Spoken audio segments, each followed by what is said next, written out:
Oh, I will. It'll take 20 seconds, but I'll get it.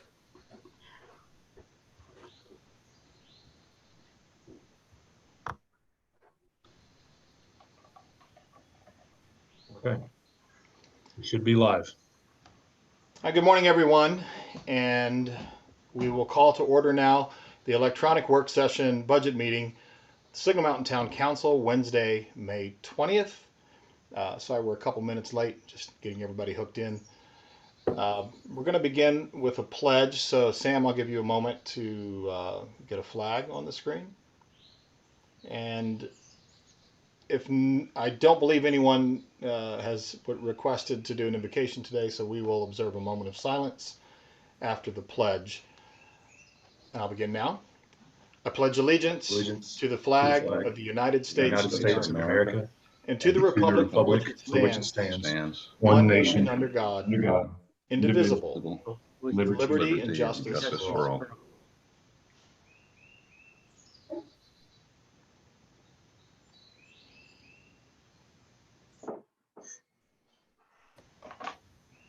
All right, thank you, everyone. We will have roll call now. If I can't see everybody. Yeah, Carol is present. Roll call, please, Carol. Yes, Vice Mayor Amy Speak, I do not believe is on. Councilmember Cheryl Graham. Here. Councilmember Bill Lusk. Here. Councilmember Susanna Murdoch. Here. Mayor Dan Landrum. Here. And I believe Harry Cash is loading in now. He is. Shouldn't say loading in. I think he's connecting. I'm doing whatever I need to do to get in. Good morning, Harry. Are those pajamas? Good morning. No, they're not. All right. I want to just take care of something right from the start. Our intent is to do the right thing. Our charter, our municipal code lays out the way meetings are to take place somewhat, but it leaves some things out. If you went just by the book, by the way the municipal code is laid out, it also doesn't mention resolutions or ordinances, which we deal with on a regular basis. So there's a prescription of what we are to include. And it also says if we don't include those things, let me just read it to be clear. Order of business, and by the way, this is from, this is our municipal code, Title I, General Administration, Chapter 1, Town Council, Section 1-102. Order of business. At each meeting of the Town Council, the following regular order of business shall be observed unless dispensed with by majority vote of the members present. 1, call to order by the mayor. 2, approval or corrections of minutes of previous meeting. 3, questions, requests, and concerns of citizens. 4, communications from the mayor. 5, reports from committees or boards. 6, reports from the town council. Again, notice it doesn't have within that resolutions and ordinances, which is also something we do. Hey, Dan, can I interrupt you for a second? Somebody just texted me and said they can't find the meeting on YouTube. There's nothing we can do. It's there, and We found it. sometime here's what happens. Delay. It is live. Yeah, So, yeah, it is there may be live, some- and sometimes it takes a bit to populate on the name servers across the web. So depending on what connection they have, it may take a bit, but it's there and it'll show. So thanks. Let's see, reports from the town council. We also, if you read further down within your municipal code, we also follow Robert's Rules of Order as well. So, and within Robert's Rules of Order, there is a provision for suspension of the rules as well as for questions of order and appeal. Now, as I stated at the beginning, and I want to reiterate now, our purpose is to do things by the book. When we have, and forgive me, but I'm going to go back just a bit to clarify this because it kept me up all night. For years, the town council had 2 meetings per month, just like it does now, but the second meeting was a work session, and there was no citizens' opportunity to address the council during that. technically, and they weren't voting at the beginning of each meeting. And the reason, Harry, you're here is to correct me if I say anything wrong, because my goal is to be correct here. It was pointed out, rightly so, that that needed to happen. Nobody was trying. The purpose of those meetings that they did for years was to be able to work on things, and then save the big votes for when they had regular meetings. So a citizen pointed that out, and then one of my goals on the council and after I became mayor was to try to get that worked out so we did it correctly. We had discussions a couple weeks back, and a solution was to go ahead and put everything on the agenda. That's why you'll notice our agendas have changed, and our agendas now have, under other business, communications from the mayor, communications from committees or boards, communications from the town council. And that was to make sure we fulfill the part that I just read a moment ago from the order of business from our municipal code, which also allows us to suspend some things so that we can have focused meetings. Here's the issue, and honestly, this isn't nefarious, and I hate that it has been presented as such. It didn't occur to me, and I don't know that it occurred to anyone else, that by taking something off of the agenda before we have the meeting, and then doing what we're about to do, which is have a vote, that is problematic to me. So, Harry, I think we need to solve for that, and I want your advice, because what we want to do is do this correctly. I think the thing to do, and I know this creates hardships sometimes, but I think the thing to do is to have all of the items that are in the municipal code on the agenda. Unless at a prior meeting, the town council votes by majority vote not to have some portion of that at the next meeting or at some meetings. I mean, historically, what I understand has been done is this budget discussion work session has been just primarily that.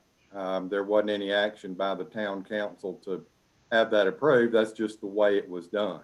But I think the best practice is to have everything listed on the agenda, unless at a prior meeting a vote is taken not to have something. Now that's going to create unhappiness, I'm sure, if, for example, citizens' opportunity to address council is on the agenda, and at a budget work session or whatever, the majority votes to suspend that, then there are going to be people unhappy about that. And it makes it worse with electronic meetings, because people have taken the time to, weigh in and say what their questions are and that kind of thing. But I think everything needs to be on the agenda, perhaps with a note, something along the lines that, historically, the town council has waived citizens' opportunity to address the council during the budget work session. Just some sort of warning. Warning's not a good word, but some sort of heads up to people that just because it's on the agenda doesn't necessarily mean it will be heard or you will go that route.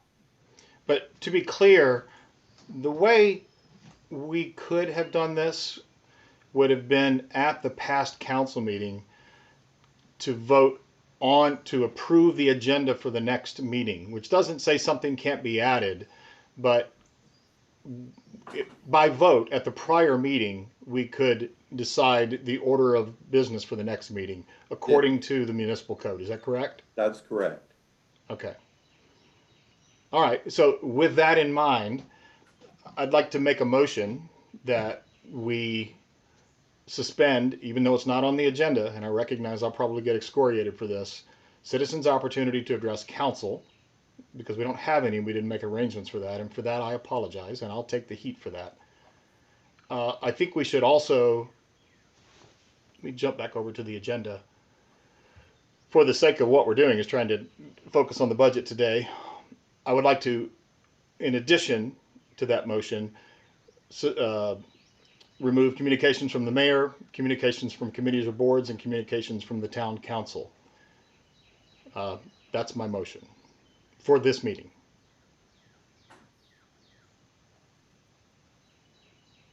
Second. All right, time for discussion.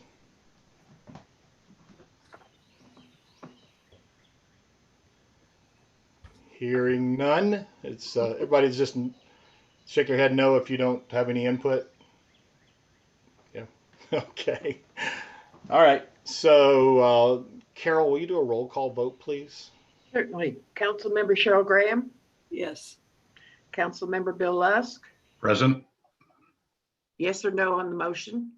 Yes. Unless you are voting present, I'm sorry. Well, I did vote present. Is that your vote? Yes, it is. Okay. Councilmember Susanna Murdoch, You're muted.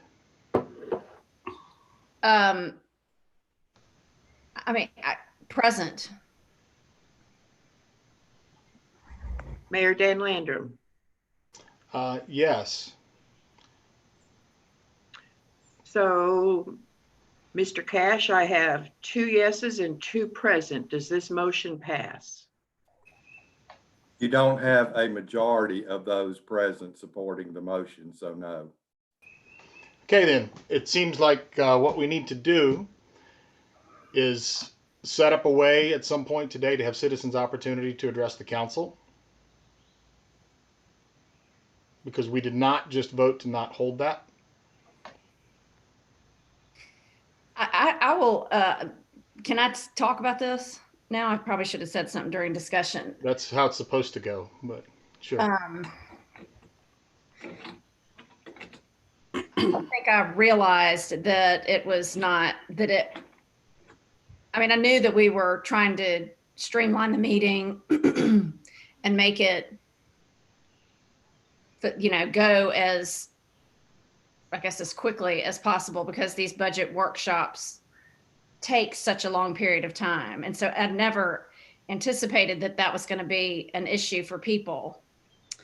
And then when it was brought to our attention, I looked at the agenda and realizing that there's some other topics of discussion that we're going to be having today.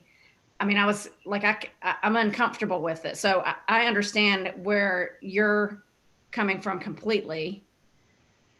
But I also understand that there's, Well, with regard to some of the things that we're going to be discussing today, people might want to give their opinion about, what these topics might be. And so I'm uncomfortable, I guess, with a retroactive motion of this nature. I don't know. I'm not trying to not go along with it or cause anything at the beginning of this. I want it to go smoothly, as everybody does. So I just wanted to explain I just feel funny about all of it. I'd like to understand the use of the word retroactive motion. We are following to a T what our municipal code says we are to do. Okay. But why didn't we? How come we didn't do it before? It wasn't done for years. And I have pointed out, I think we need to clean up the way this is done. That's why I asked the attorney to be present right now to help us to make sure we do it correctly. But it's going to be difficult, but we've already voted. I mean, unless someone makes another motion, which is possible, we need to figure out a way to create a citizen's opportunity to address council. And I think it could, if we want to do it, it could be time-based. We could say we could do it at 1 p.m. or something and have people contact Sam and get their phone numbers, and we'll call them and do that. Do that.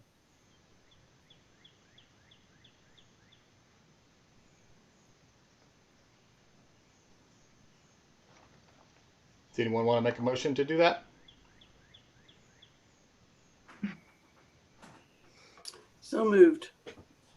I'll second the motion.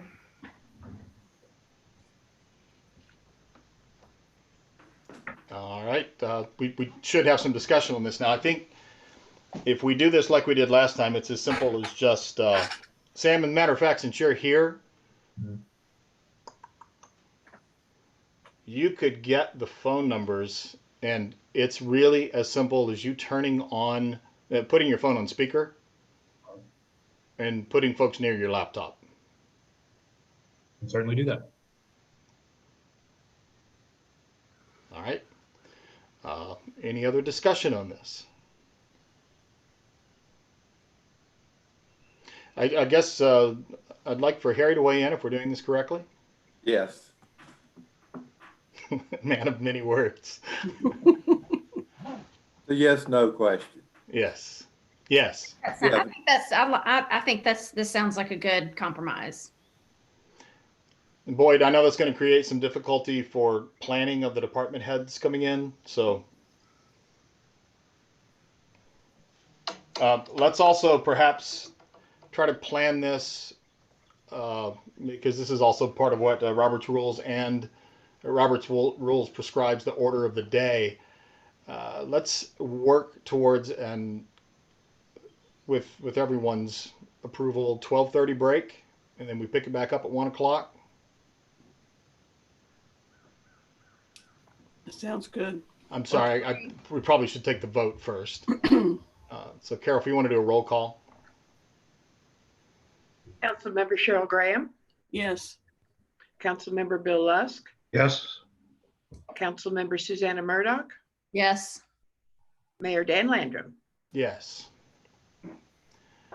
In planning the rest of the day, I don't know that we have to have a vote on this, but 12:30 lunch break, and I think we ought to take 10-minute breaks as we want to throughout the morning.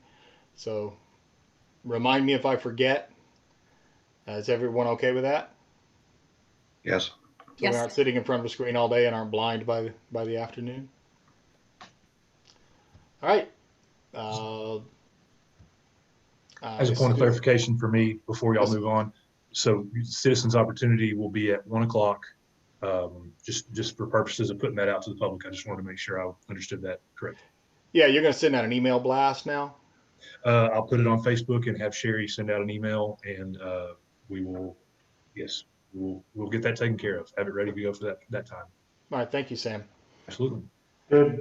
Should we ask them to contact Sam by 12:30? That's just a 30-minute lead time. Yeah, this is easy. Okay.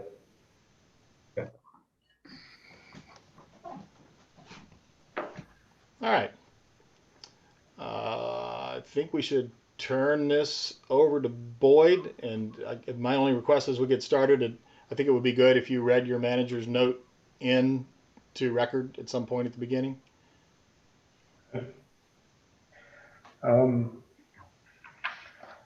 You guys have had the budget for a few days now. Hopefully, had time to digest it.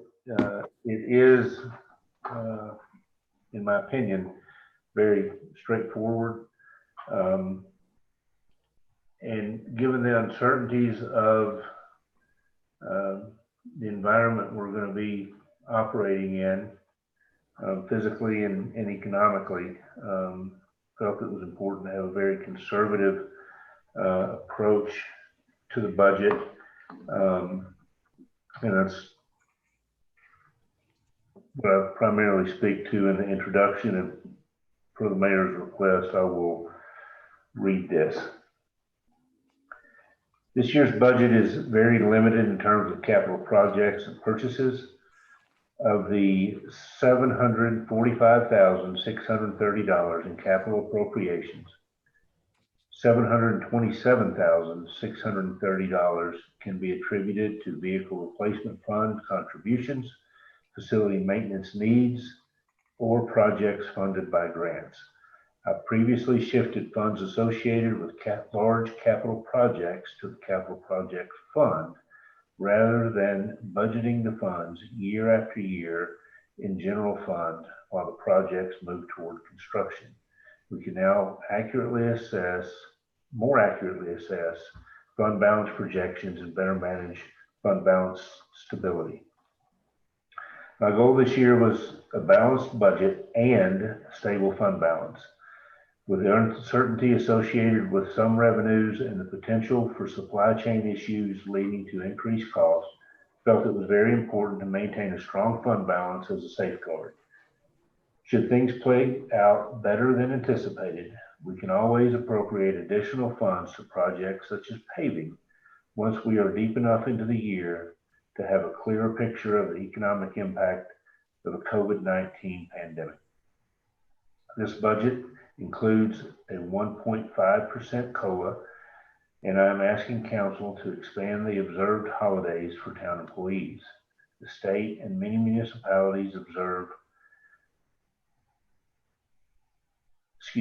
area municipalities observe 11 to 13 holidays while we observe 9 holidays. I ask that we add Martin Luther King Day as an observed holiday and Veterans Day, at least for those employees who are veterans of the armed forces. In summary, the months leading up to our next fiscal year will be ones of significant economic uncertainty, and that will likely carry well into fiscal year 2021. In some regards, we may not be as susceptible to certain revenue fluctuations as other municipalities, but increased costs and loss of locally generated revenue will be every bit as problematic for us. A conservative budget and strong fund balance will help us navigate the upcoming year while continuing to deliver an excellent level and quality of service.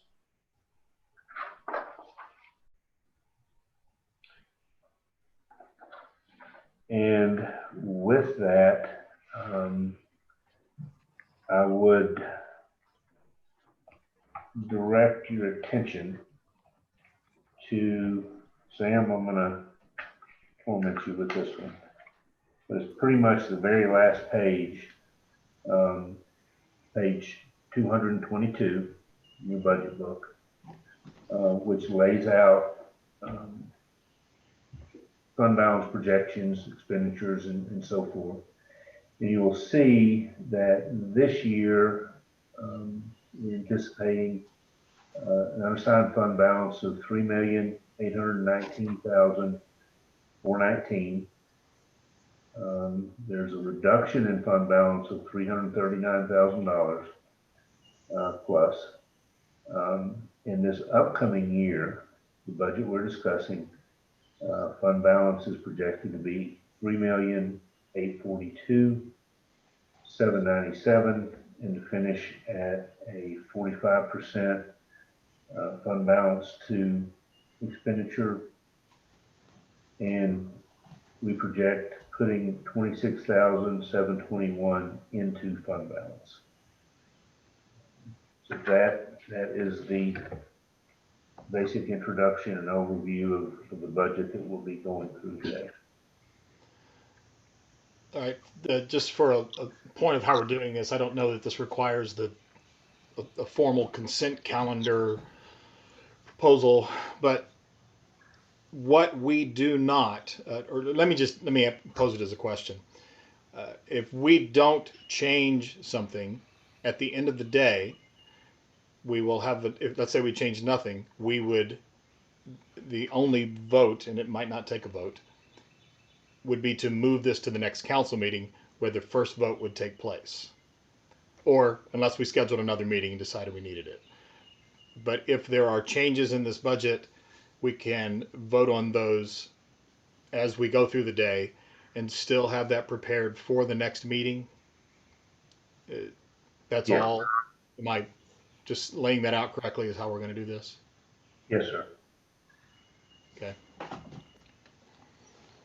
All right. So do you have department heads scheduled? We are basically going to go through the budget as organized, except that once we reach a department, and that department has multiple departments or sections, we will group them all together. And we don't have a time schedule, but the general schedule will start with admin, and then Carol will come in with debt service, finance, and judicial. And then Chief Mitchell will be here for building and codes, facilities, and then fire and fire grants. I will cover MAC. Jared then with Park and Recreation. Chief Williams will be here for Police and Drug Fund. Then Loretta joins us for Public Works, Streets, and Shop, as well as Sanitation, State Street Aid, and Stormwater. And then we finish up with Karen in Library and Adam with Water. So again, it's basically an alphabetical progression until we get someone who has multiple departments or sections, and then we kind of lump those together. So that's how it's laid out, with, again, without a time frame, so that whatever time is needed for a particular department, we take that, and then Sam will kind of give everybody a heads up when we're getting close to their time. All right, with that, you want to go ahead and begin with, I guess, the general fund discussion and administration? Is that how you want to start this? Sure. Start with admin. As with most of the budgets, this is very straightforward in most regards. The only thing we have in terms of equipment or anything like that is a one computer for executive administrative assistant. That's something that has been scheduled for the last couple of years.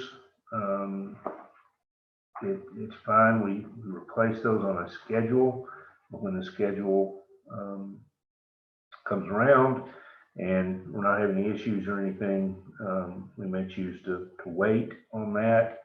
And that's where we are with this. It was scheduled a year or so ago, and it's still okay, but we want to budget that to make sure that we have the ability to replace that if necessary. I will point out that we continue to have funds budgeted for the Lions Club to donate to the fireworks for the 4th of July, understanding that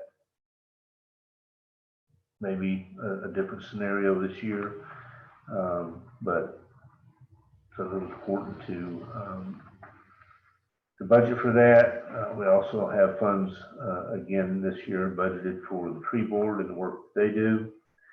The only thing that is really a change in this budget in line 110, salaries and wages, I have put about $2,500 additional in that.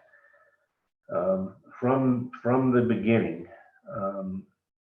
when we created the special projects and compliance manager's position, my primary goal was to accomplish succession planning for the town manager's position, something we have never actively pursued,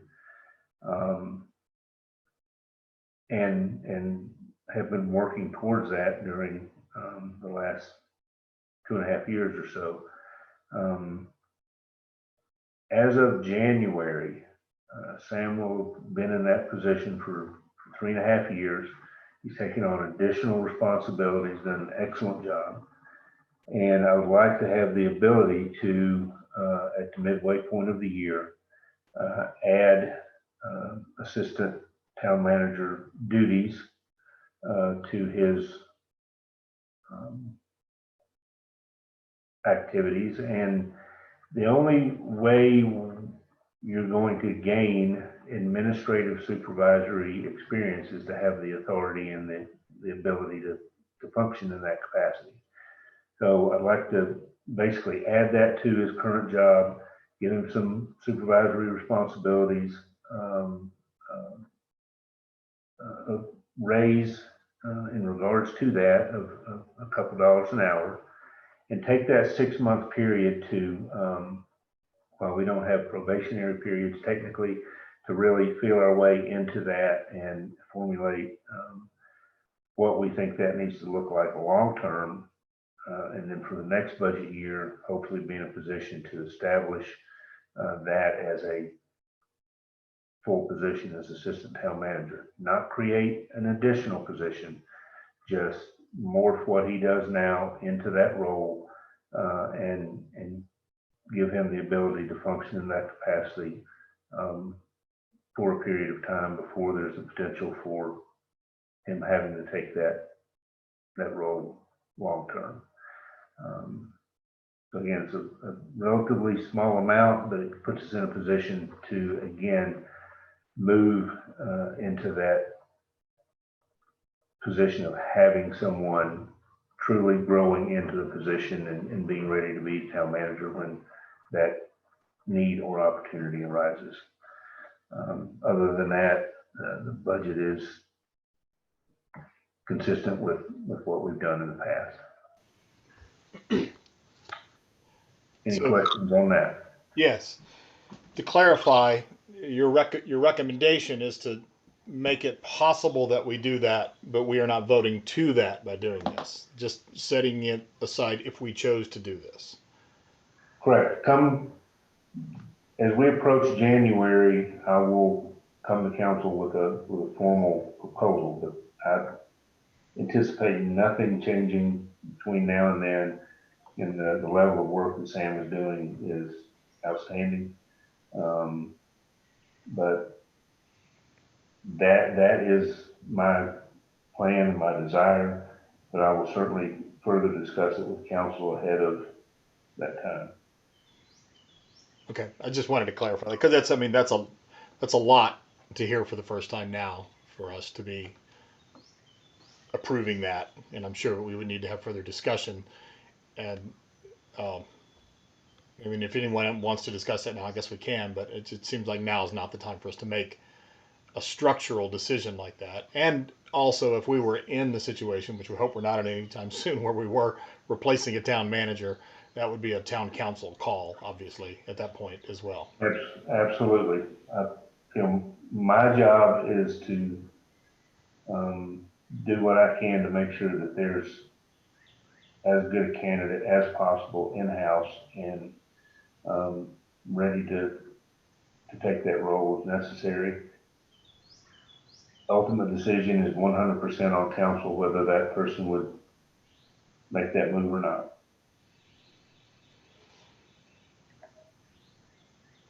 Anyone else want to chime in on this subject? And I can't see everyone, so you have to make sure you unmute if you do. But hearing no one, Sam, if you're standing by, the pages that show the breakdown of costs, if we could jump to those pages during this as well. For instance, Boyd, you were referring to another breakdown as you were speaking, and I didn't want to interrupt you. Is that correct? Yes, and I apologize. The page numbering and the electronic meeting are all new. So I apologize for not referencing those numbers specifically. Yeah, we could just do that. That would make it easier. Yeah, the administrative budget section begins on page 18, and the specific line item budget is found on pages 23 and 24.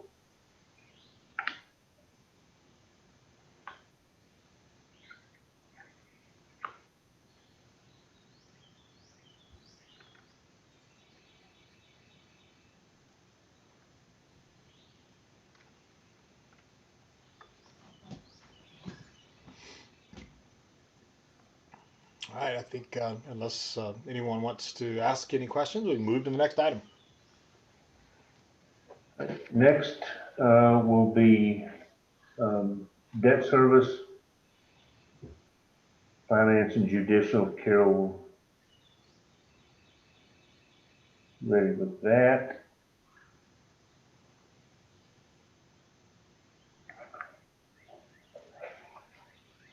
Oh, the only things that we're still carrying in debt service are the two notes, the 2015 capital projects note and the 2017 capital projects note. And you will see that we do budget as per state requirements, interest and capital costs separately, so they're identified. And the following pages also list the debt service schedules, and this budget complies with those debt service schedules. And for the record, this budget lies on page 32 through 37.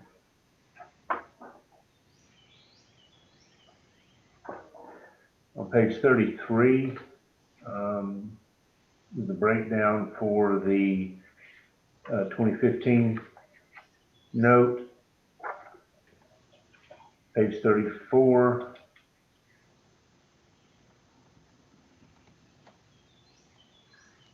continues that. 2017 capital projects note breakdown and illustration to be found on 35. 36 and 37. I have a question for either or both of our CMFOs.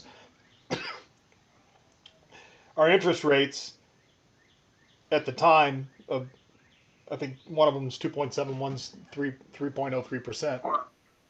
Those looked really good at the time, and interest rates are significantly lower than that now.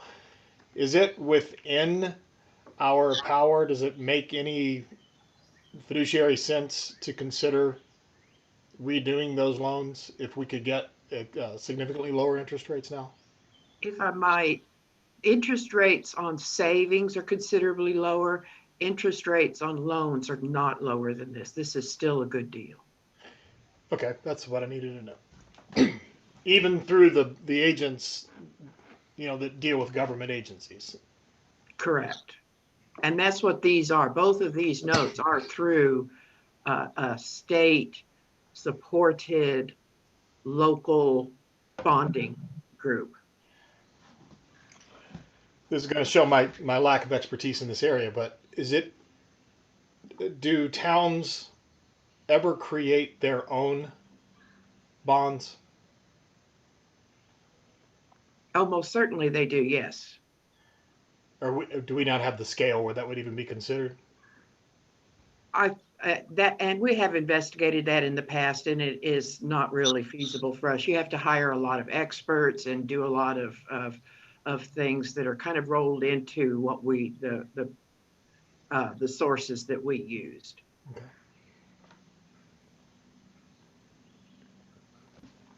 In some regards, using the municipal bond fund is, it's kind of like using the state bid process or a purchasing cooperative when you have a small municipality.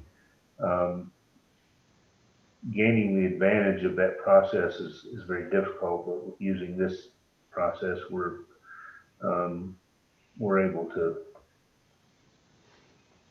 kind of co-op with many other municipalities and take advantage of the principal having done all of that work. That being said, we can certainly investigate and make sure that there aren't any mechanisms within that system or others that might be beneficial.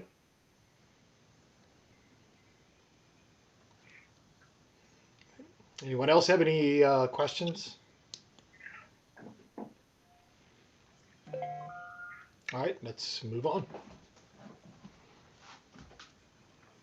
The next section we will cover is finance, which begins on page 43.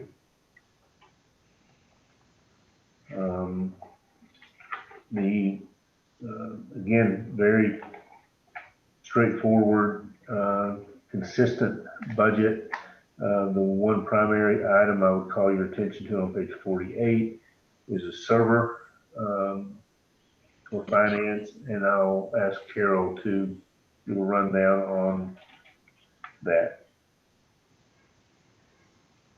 Over the last several years, our main servers used for our financial data, our email, our GIS, several other functions like that have been becoming rather aged, and we have started having some mechanical equipment issues.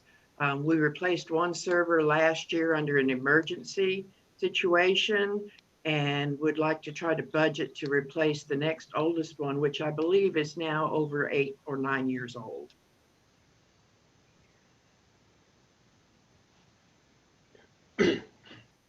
Carol, our tie with local government corporation is one I don't know from an accounting standpoint, you know, how you stand on that, but I know from the email and some of the other communication sort of issues that we have that there's certainly been some dissatisfaction expressed. And I guess this is probably a Bo question as well. And I'm not saying for a second that we shouldn't do this, but is now the time to perhaps consider, and Carol, would you, you know, as a person who's dealt with it and also just as the person who's in this position, do you think the town should be considering looking at another direction for accounting software and this whole package?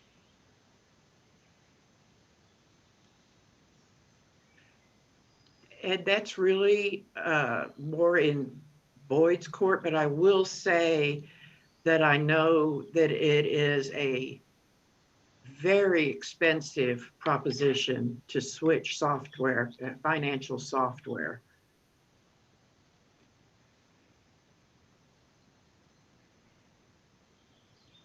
You know, it's a difficult situation in that we do have some issues and not thrilled with, you know, the email that we use, and we've talked about changing that, its limitations.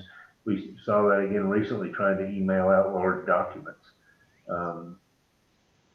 and haven't been able to do that, and it may very well just be our system. So changing something like email is one thing. Completely changing and migrating your financial system into a new software package and all is major. And again, not saying you shouldn't do something just because it'll take a lot of work, but it will be quite expensive and labor intensive. And that's something I think we have to look at very carefully in determining not only is it worth the change, but when we could effectively and efficiently make that change. So it doesn't necessarily answer your question, but it kind of lays out the dilemma in that perhaps we could have a better system in terms of functionality. What we have works, and the service that we get from local government is very good. Some of the systems that they utilize and we use it, or perhaps know what they should be, but figuring out how and when the change could be made, and then assessing the total cost and practicality of that is, I think, something that if council wants, we certainly take a look at, but that's going to be a process that will take a bit of time. Right now, we're concerned about the system that we have and the electronics associated with making sure that system works, and thus replacing this aged server. Hey, Boyd, so do you think, or Carol, if by replacing the server, I guess you don't know yet, but Boyd, you were saying it was hard to have to send out large scale document or documents that are big files. Right. So do you think if you replace the server that maybe that would alleviate at least that problem? I'm not sure from what little I know about those things, admittedly. I don't know that the server would be the issue as much as the email system itself that we limit it, but we can certainly find that out. And that is coming up. I think I have a note somewhere in the budget that email package is in here. I remember reading that. You had an upgrade, or is that for next year? I believe that is scheduled for future years. I have it posted in for the 21-22 budget capital outlay outlook. We have 4 or 5 servers, and the one that I'm asking to replace in this budget is the one that primarily carries our financial data. Okay. Carol, could you make a note for when we're reviewing to revisit this email package as a potential expense for the coming year? And we just, and do you mind if we do it that way? If we have things that we want to visit, Carol, would you mind being the referee for that? I have noted it. Thank you. I think we ought, when we do have the discussion, and obviously we're not going to make a decision on a communications package today, but there are options other than LGC as well. And does anyone have any other comments on this section?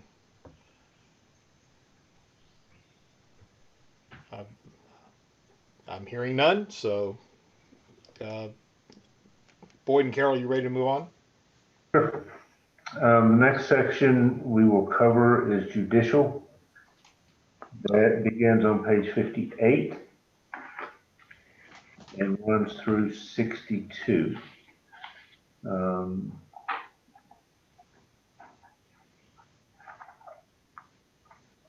Again, in this budget, we do have a computer replacement budgeted. And additionally, some additional cost for surety bond for the judge that is different than we've done in the past. Other than that, again, very consistent with prior budget. Carol, please, if there's anything that you think needs to be pointed out, feel free. No, this is a very simple budget. Where's that surety bond difference? That is in line item 511. Page? 62.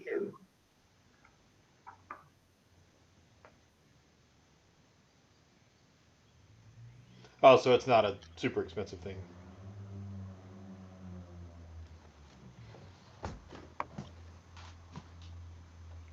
Anyone have questions?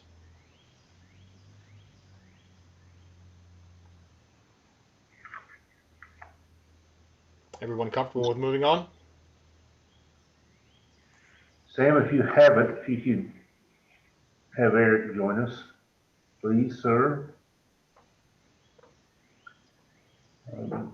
Yes, While we're should be waiting, joining us now.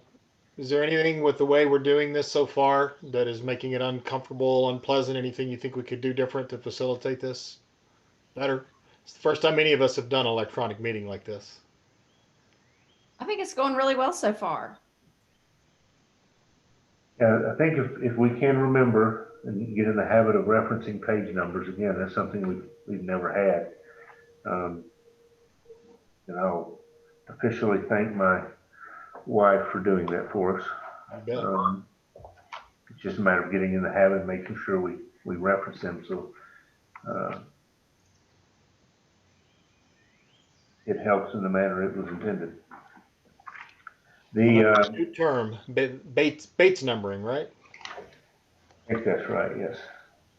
And basically we have this document is a lot of separate documents, and those documents need to remain separate documents. So once we compiled everything, we took it to them and they did the process of numbering it all as if it were one document. It was very helpful. And that was one of the things I referred to when, or was referring to when I talked about the email system. She tried to email it to me and could not. And then we tried to email it out and could not. And it very well may be just our system that wouldn't allow us to do that. But Yeah, we did try. over 100 meg. You almost always have to send a link to a document, not the document itself, which is one of the things we would get under a different email setup.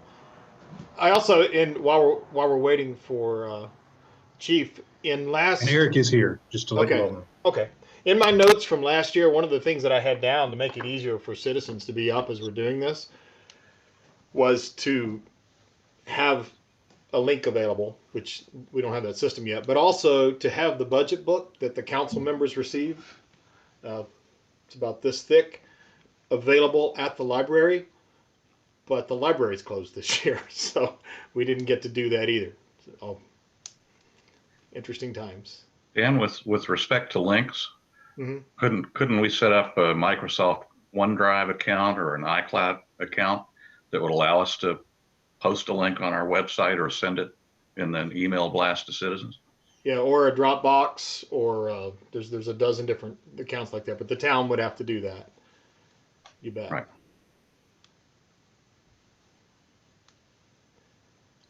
Are we ready?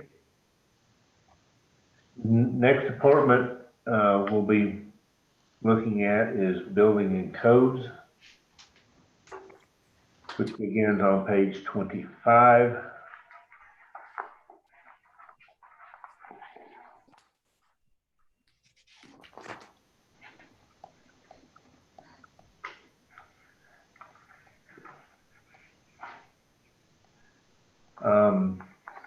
In this department, if you look on page 27, on non-capital equipment,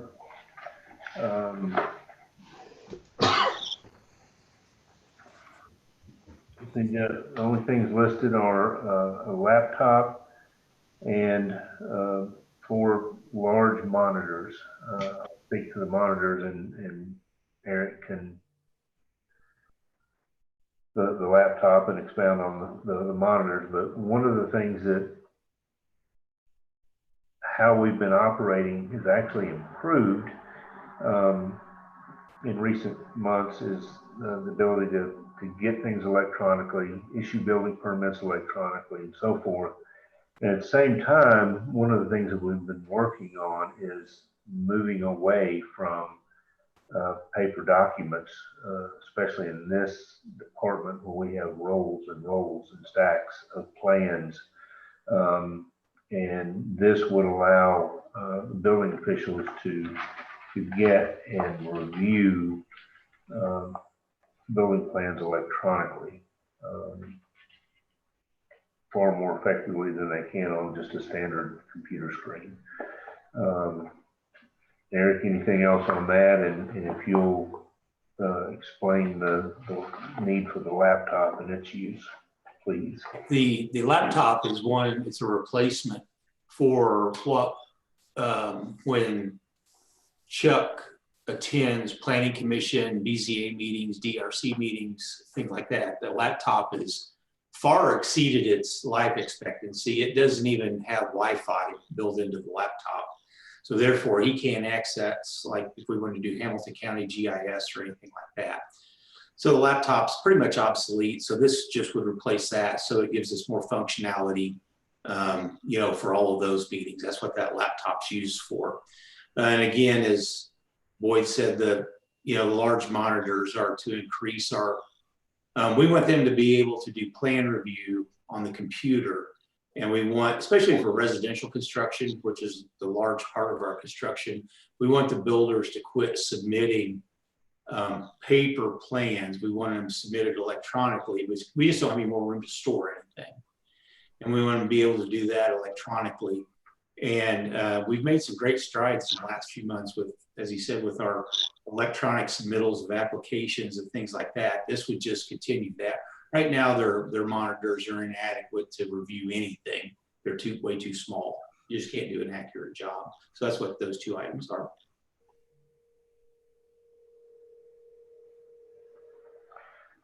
And again, other than that, it's very consistent, slight increase on page 30, line 280, small increase in travel and training.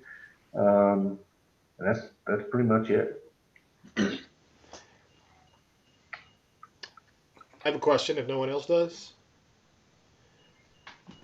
Eric, in your role in facilities maintenance, have you explored any project management software, or maybe you use something, that's probably the question I should ask, that would be available town-wide and perhaps be available to, I think one of the frustrations as being a council member is you don't know what all projects are underway at all time unless you find a way to track that yourself, and it would be wonderful to be able to have a better handle as we go into strategic planning.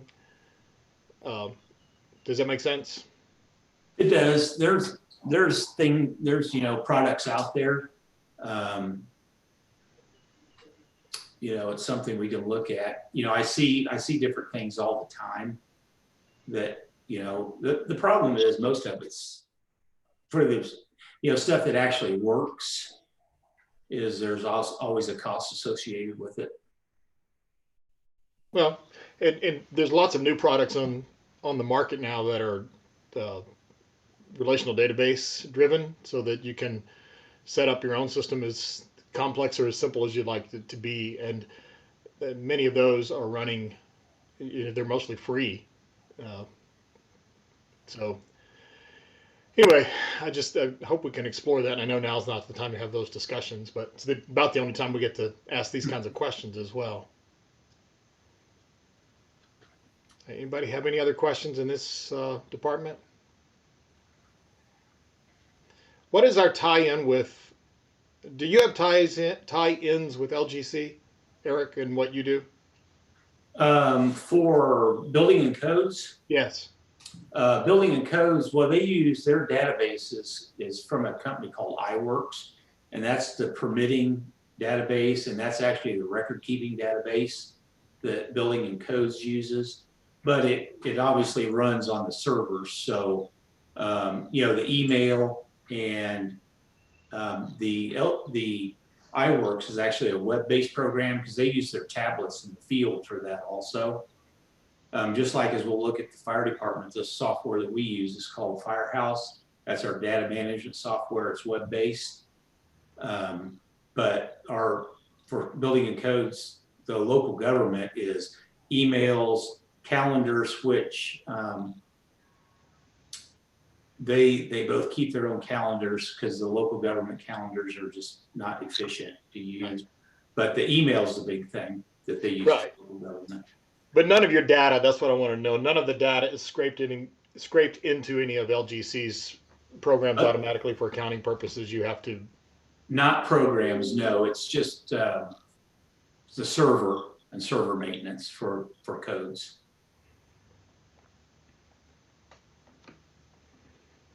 And the computers. Right, the computers. Yeah, their computer maintenance also comes from. They just maintain. Right. Okay. Software wise, just email, and calendar.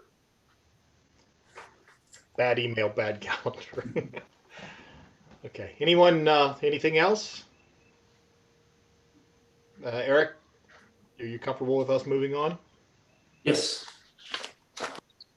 The next section we'll cover with Eric is facilities maintenance, which you were just talking about.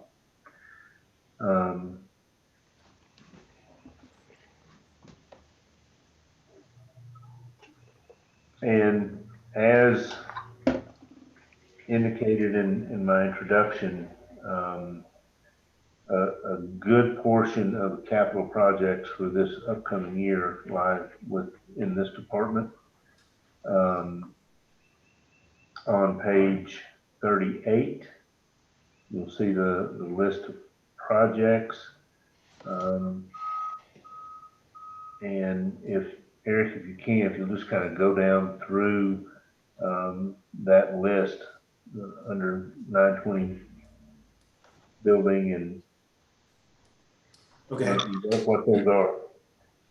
The, as we start at the top of that, the Alt House Park, that's for some renovations to the pavilion and buildings up there.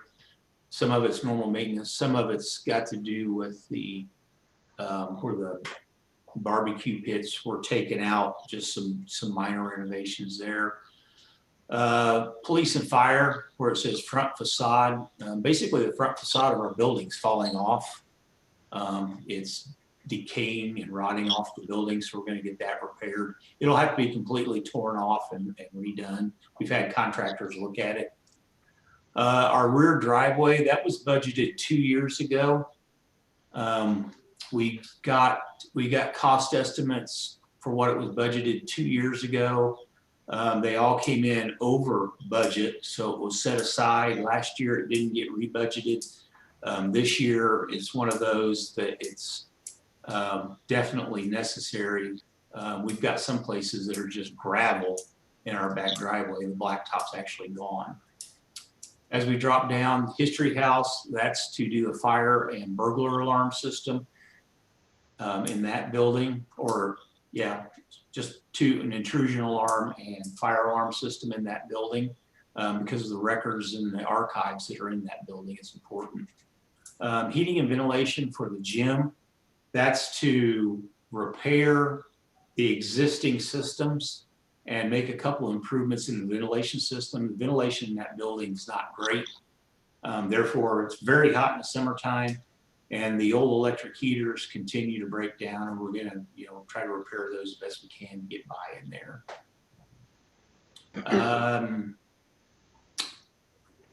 Marion Driver Fields, as the upgrades are done up there through the grant, one of the things that wasn't done was anything to the restrooms. This will just repair and upgrade those restrooms, for lack of a better term. They're very insufficient. It won't bring them completely into ADA compliance just because they're too small. But it might be something we look at combining the two, going to one rather than two to make it compliant. But that's something we'll have to look at, but the money's in there to do that. Can I ask you a question? Sorry to Yes. interrupt, Eric, about that right now. I took some notes this morning from, let me find them, hold on.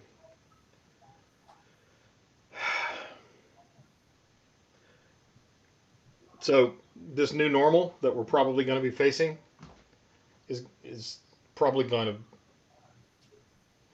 be more stringent than the ADA compliance on restrooms. And I was just reading about it this morning that some of the businesses that are trying to reopen, where they have the public coming through, are finding the only way they can do it right now is to have actual bathroom monitors, people, to stop folks. They're finding that they're being required, if they want to reopen, to install touchless sinks, automatic hand dryers, and this will probably come up when we talk about the pool again. For instance, McDonald's reopening their lobbies are requiring bathrooms to be cleaned every 30 minutes, and different egress. I just keep that in mind, that bathrooms are going to be an issue for every public facility we have this year, beyond what we already have to do for ADA. Is that on your radar? Well, basically anything like that right now, things I've read, they want everything to be able to be pressure washed out, basically. They want you to put a facility in that you can just basically take a pressure washer in and clean it. So that's something we'd have to look at. And they do make, remember the old cloth roll paper towels, how they went by the wayside. They're coming So back. now, probably paper towels are going to go by the wayside. But there's also some documentation that show that your hand dryers can blow germs and bacteria all over the bathroom. Yeah, let me say, when I mentioned automatic hand dryers, I meant paper towel, the old cloth rolls are what they're putting back in. And so, we'll have to, when we get to that point, we'll just have to take a look and see what the best case practices are out there and follow those. Are we not to that point though? If we want to reopen some of our facilities? There hasn't been any recommendations out yet for that. For paper towels or anything like that. And I think what Eric's referring to, and correct me if I'm wrong, is when we start to do a project like a bathroom renovation, we'll have to look and see what we need to do. Obviously, we'll have to address current requirements as we look at opening facilities at whatever point that is. But I think you're both right, just maybe saying different things. That when we get around to doing this renovation project, we'll have to take a close look at what the current standards were and plan that project accordingly. Right. And my bringing it up wasn't to have a discussion about what we should and shouldn't do. It was just thinking about it from a budget standpoint, because this is a year we're probably going to have to do it. Mm-hmm. All right. So sorry, I agree. interrupt, Eric, if you want to continue. Moving down to the pool, $50,000 for concrete deck replacement. Over the last several years, Jared's had to have a company come in. The part of the deck, it's been undermined. It settles, creates problems around the edge of the pool.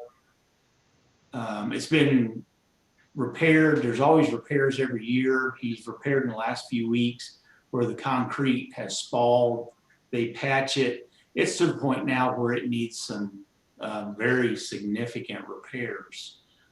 This doesn't replace the entire deck. This would just replace parts that are bad, undermine, and repair that, and put us in a pretty good position for a few years for the future. Then we can tackle some other repairs down the road. Scott Rutledge Fields, that's basically to seal coat and restrike the parking lot. Those are good solid numbers. We've got quotes on those. The tennis courts, this is at the town hall complex. A few years ago, we renovated the upper portion of that building. Now what this money is for, there's actually a bathroom in the lower portion of this building, but the lower part of that building, because of some stormwater issues, the way the water flows, the doors very rusted. This would repair that and make it a habitable space again. Right now, it's not really fit, but what we'd like to do is make that. We have a problem now when the tennis team plays. The only place they have to change is the town hall bathrooms. And it creates for a short period, but it's a noise issue and everything. So we'd like to make that kind of a changing area for the teams, and that would help that out. Plus have a bathroom there. On down. Okay, question on that? Yes. There is not a bathroom in that little building by the facility? It's downstairs in the lower part, but it's not one you would want to use. We considered renovating that if it costs significantly less than the amount we're going to have to do to That's what this is. That's what this is. This is I'm sorry, renovating the lower portion. I see. Okay. I'm sorry. We've already done the upper portion, so it'd be renovating the lower portion. All right. And it's good. Like I said, it's going to include a couple new doors and some things. And, an exterior door, a steel exterior door that we can lock. One of the reasons you look at the cost is that door's, it's about $1,500 to buy the door, and then another $5,000. So just a door is going to be about $2,000. So, so on down, Public Works. kind of self-explanatory there. Town Hall complex, this is lobby improvements. We have several lists on our ADA things that are on down at Town Hall, but this would be, we've already done the automatic doors, but we've got some doors that open the wrong way. We've also got like the counter at Town Hall. I don't know if that'll be included in this or future, but it needs to be lowered to an ADA height. We've also discussed with the coronavirus, doing some permanent screening between public and staff as they come in. We've got some temporary things in place that we'll do, but that's this for the lobby. Well, And the Wagner complex is just seal and stripe the parking lot. before you leave the lobby, you said you don't know. I guess I'd like to know from Boyd, is that $10,000 because we don't really have a breakdown of what that is. Well, if you look on down, there's also Town Hall lobby improvements under ADA. That's the restrooms in that, and the other would be for doors and improvements that surround the restrooms. And some of it's simple things too, but it all adds up. And I guess to your question, it will boil down to what we can accomplish with the funds that we have. There are several things that need to be done. We looked at right now getting glass partitions put up, or plexiglass or Lexan or whatever, is probably far more expensive than it normally is, in a large part because you can't get it. Everybody's doing that. But you'd also have to look at, does it make sense to invest that much money if the layout itself may not be right? So we're going to have to just look at, the idea is to be able to,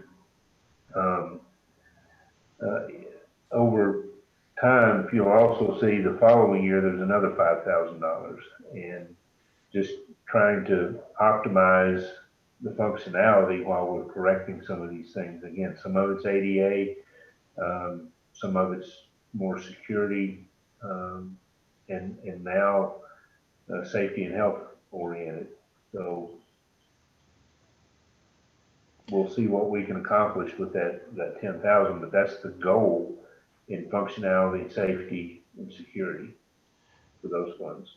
Looking down the road to that 30,000 in the 23-24 budget, what's that about?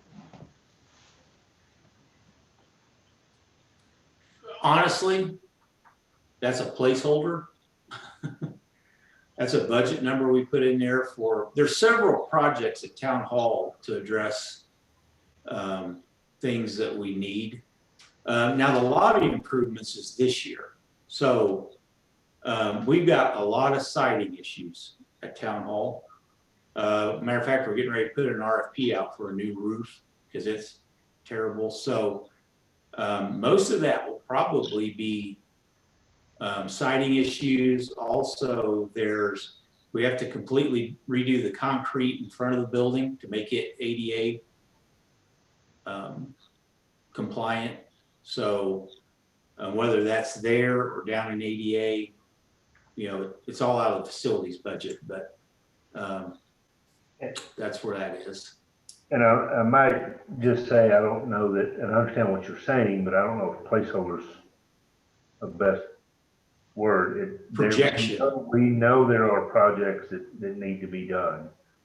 And that far out, knowing which ones are going to be more pressing, it's difficult to know. Like I said, we're having the same issue here we are over at our employees that we've had on the guild room and the gym, where we've replaced wood with hardy board. We still have a lot of that to do on Town Hall.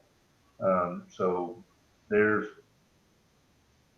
several projects that we'll be needing to address in the next few years. It's just hard to say exactly which one of those are going to bubble to the top in terms of priorities that far out. And then I remember, is my mic on? Can you hear me? Yes. Yes. the tennis court project that you've got for 21-22 budget. So I know that I remember the gentleman coming and talking about applying for some grant funds to match and all of that. And I guess that's something that we need to look at doing next year. Where are we with that? Do you know? I haven't heard from them in quite some time. We did repair the upper courts, so they're usable and playable for that reason. We were looking at doing a major renovation and looking at the cost of that, one, and two, the amount of time it would take to get it done. We decided to invest in a temporary but relatively long-term repair so that they would be usable for the next 2 or 3 years, so that we could look at those opportunities. And as far as I know, they were going to pursue those grant opportunities, but I haven't heard anything back. from them. Right.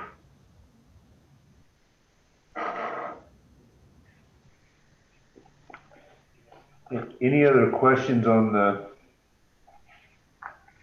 grant projects there? I'm sorry, the capital projects that are planned for facilities maintenance?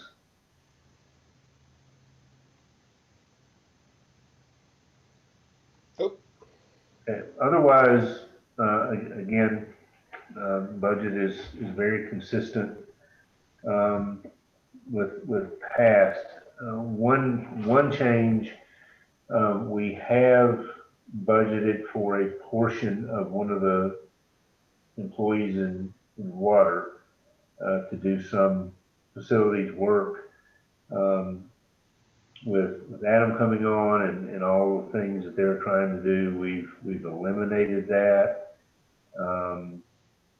And really the need to do that is because it was a water person. If we're utilizing someone in a general fund department, it's not as necessary.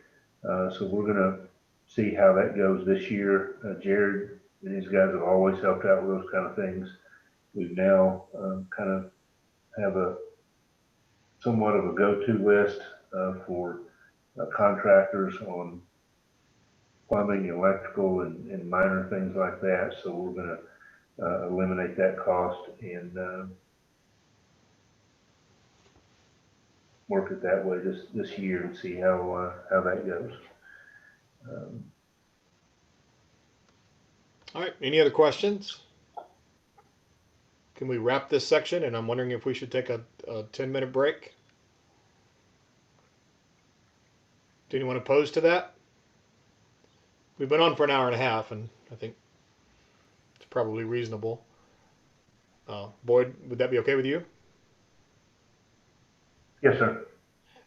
Sam, can you put up, so the time is now 10:26. Could you put up a page that says meeting will resume at 10?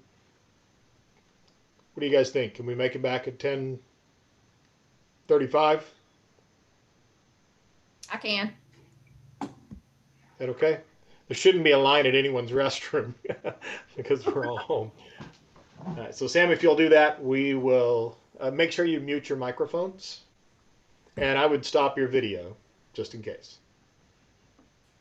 See you in a few.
I don't know, maybe.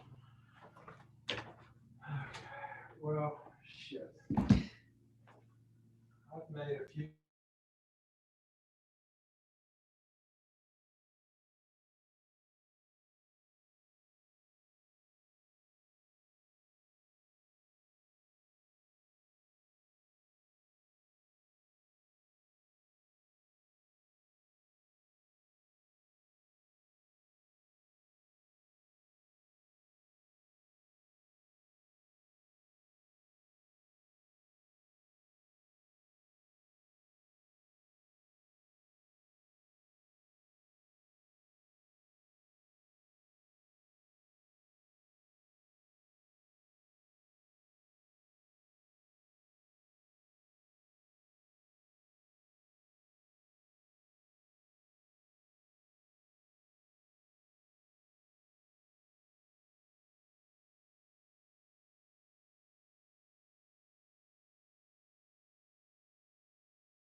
It's like all the council members are back. Boyd's back.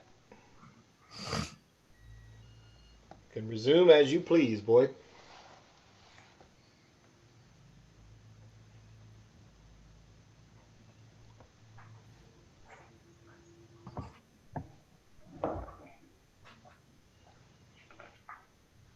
Okay, the next thing we'll be covering is fire department and fire grants.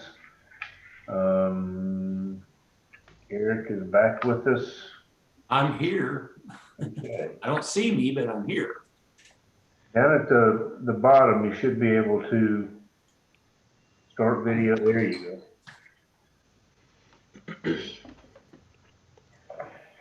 So the fire department starts on page 49.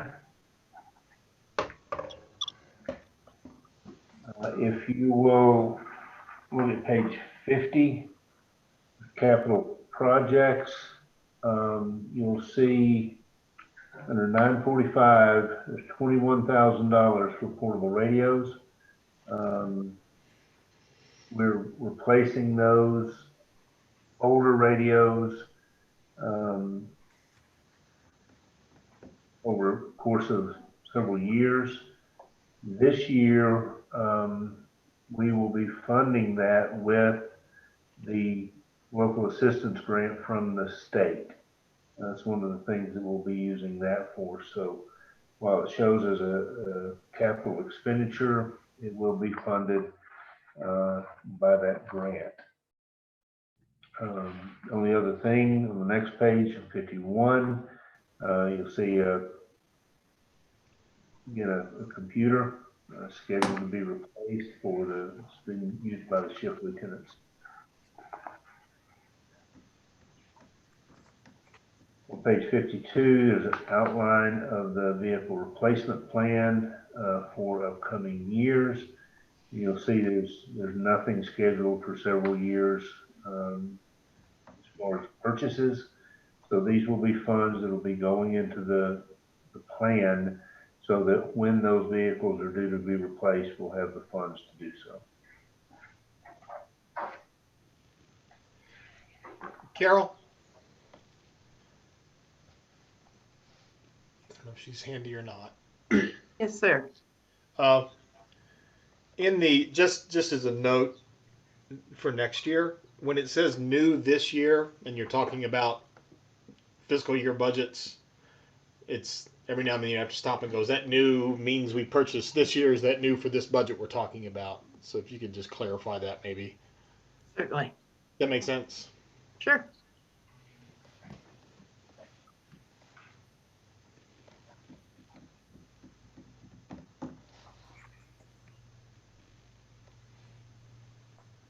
All right. Any discussion? Any questions for Eric or Bo? If you go through the line item budget, starts on page 54.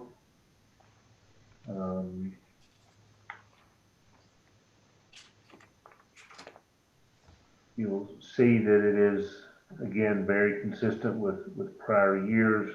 Our current year that we're in, budget for fire department was $1,977,000, and this one is at $1,984,000. So it's slightly above, but again, we have $21,000 in capital for those radios. Everything else is very consistent.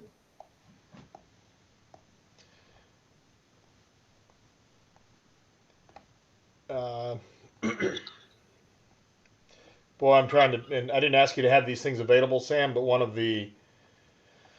from the main chart that shows the overall expenditures for department, which is on page 9.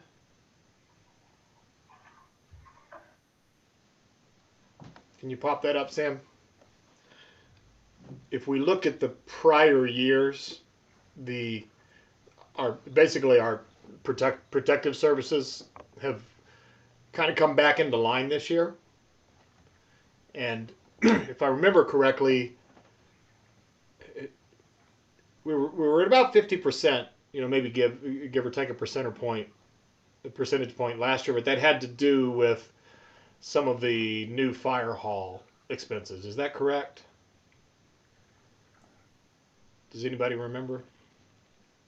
Yeah, I think we did have some wrapping up, equipping the station and everything. I think there were some last year or this current year early on. I don't recall the details, but I think there were some expenses associated with that still. In the expenditures, because of the way we have to do accounting, we get a significant number of grants that come in. Are they reflected in this 29%? Because it's an expenditure, does the grant come out? No. All of the expenditures are accounted for.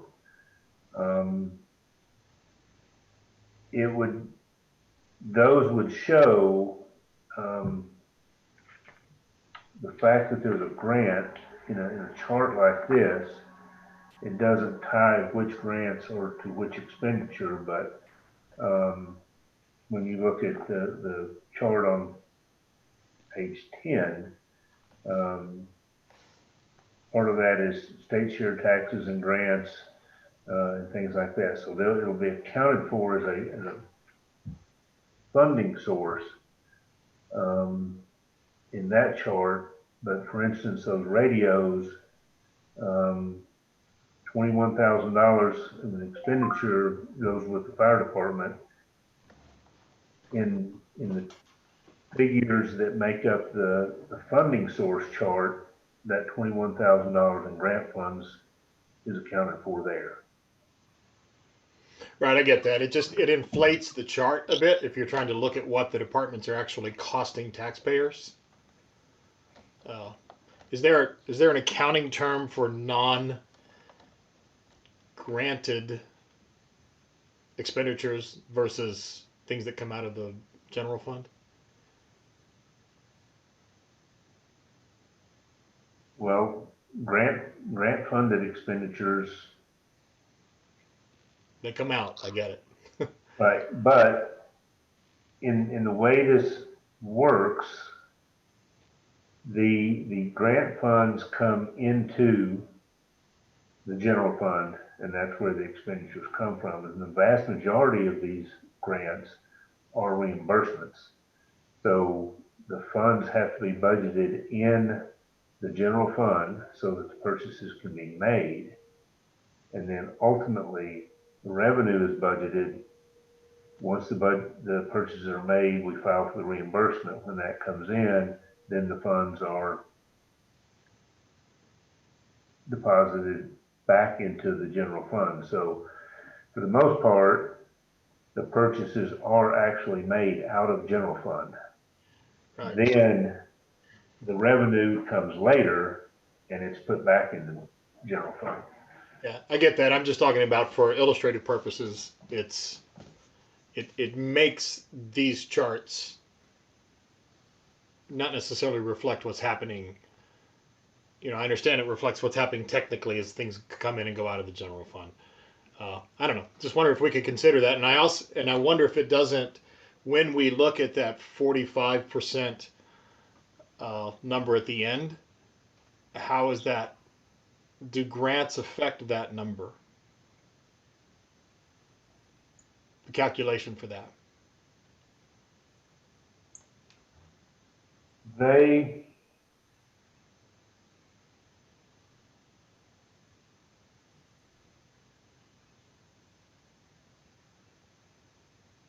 affect it pretty much like any other revenue would. Because you have the expenditures, and then you have your revenue, and then when it's all said and done, you're either adding or subtracting to the fund balance. So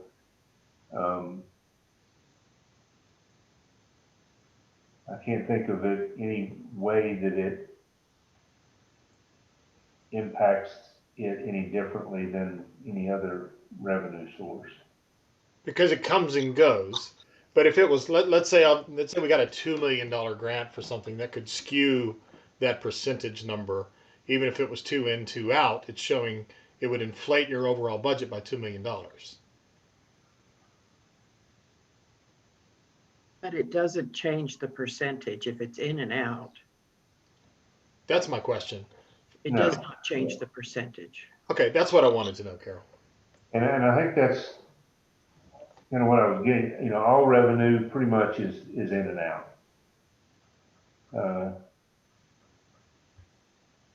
Except for the 20-something thousand dollars that, at least right now, we're showing is just in, and it's adding to the fund balance.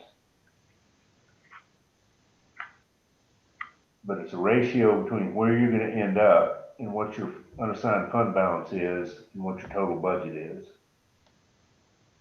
And I don't think that, like Carol said, that the grant funding doesn't have any impact on that any more than any other revenue source. Okay. All right, thanks. That was just clarification.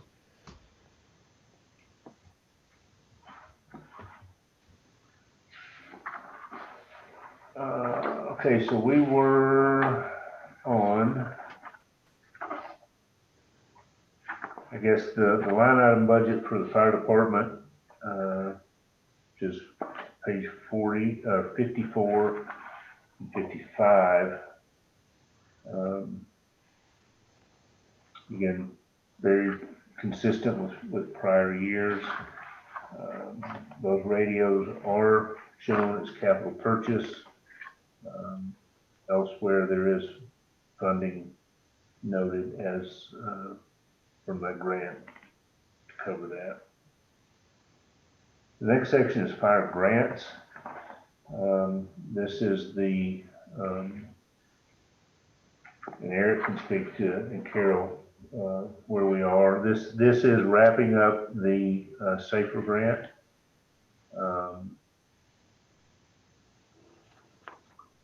And that's pretty much all that is. Is that correct, Carol? That is correct. Right, we're in the last year of that. So, and this year it drops to from 75% to 35% funding. So it'll cover a big part of this year's salaries, but not the entire year. And Eric, it's only for 6 months, if I'm not mistaken, of this fiscal year. Right, but the performance period started for us in January. It doesn't go on our fiscal year, so we're already in that. So it'll be till December when it'll run out. Which will be half of this fiscal Right, half year of this that fiscal year. we're looking at now. Yeah, that's what we anticipated last year. So this is just a separate accounting of what the grant's covering, and then the rest lies within the regular fire department budget. So these two combined make up the total funding for the fire department. This just separates and accounts for the grant funding that we'll receive. For the members that are part of the grant funding, separated out.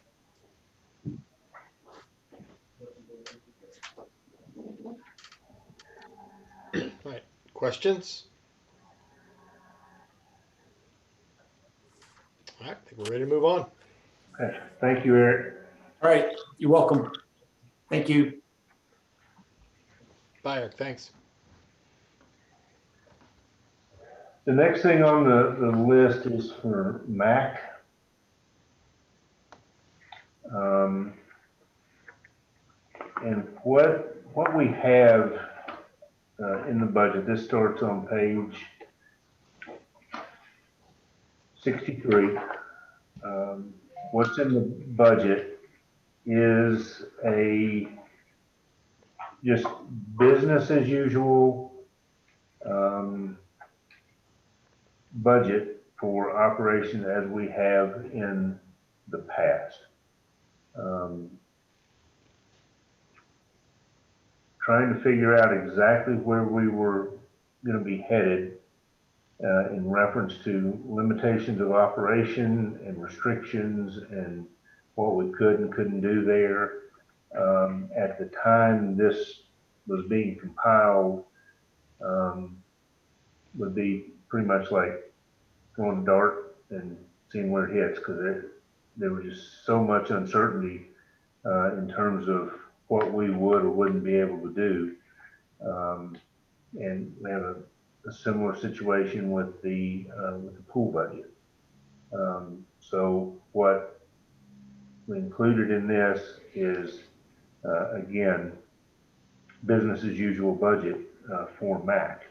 One of the things that you might note is the salary levels have decreased on page 67, line 110. That was accounting for a new director position coming in at a lower rate. But then also you have to look at line 142 for health insurance, and anticipate that if we hire someone, they may opt for a different level of coverage, such as complete family coverage, which would have an increased cost. So we would have to budget for that. Otherwise, the budget is very consistent again with the normal operating budget. We have identified a few issues with some utilities We're still trying to really figure out what's going on with water billing. We don't know if it's associated with leaks in the boiler system or what, but we did increase funds there significantly. But the hope is we're going to resolve that. Otherwise, this budget tracks very closely to what we've done in the past. And as I think Dan may have mentioned, but I sent out to council a proposal from the Preservation Fund. In doing so, noted that whether or not that's even discussed during this process is up to council, but I wanted to make sure that you had it and had a chance to review it before we got into the budget process. I suggest we do that as a separate special call meeting for that purpose. How does everyone feel about that? This establishes a status quo budget for now, and it's closed right now, and the building is it's closed, and anything that's being done there is being done by volunteers. Well, that's not totally true because the grounds are being kept. The building is still being maintained by town staff, but I think this deserves a full discussion, public input, all of that. Thoughts?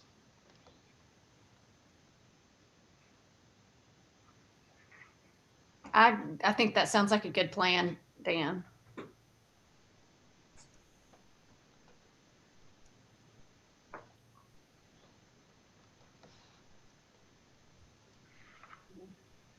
All right, with that, we will move on if there's no other questions or discussion on that. Carol, would you mind making a note that we need to schedule that? Certainly. Thank you.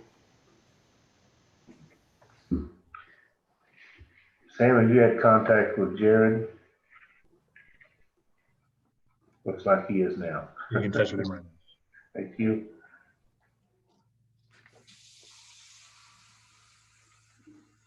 While we're waiting, folks, do you think we're okay to go until 12:30 now without a break? I'm fine with whatever you guys are going to do. Fine.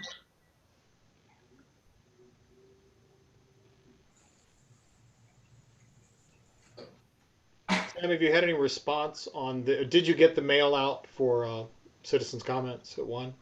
We did. We got a post on Facebook as well as an email blast. I don't believe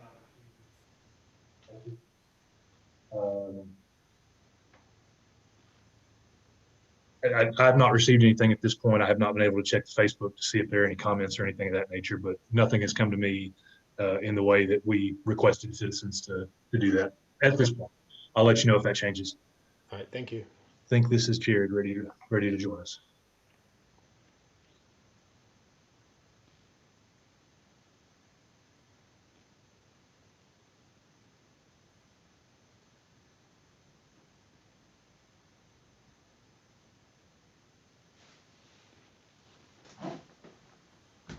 Hey, Jared, if you're there, you're muted.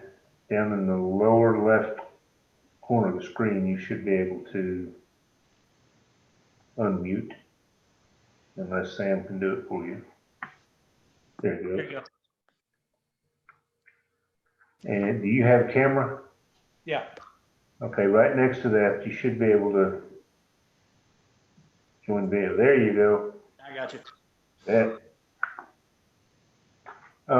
Okay, we'll start with Parks and Rec budget, which starts on page 71. There's several budgets within the budget. On page 72 and 73, You'll see the capital projects list, and you'll note on 72, there's nothing listed there. On 73, under Park Rec Maintenance, we have vehicle replacement fund contributions. And the only other thing listed is some additional fence and deck repairs, improvements for the pool for 5,000. Those are the only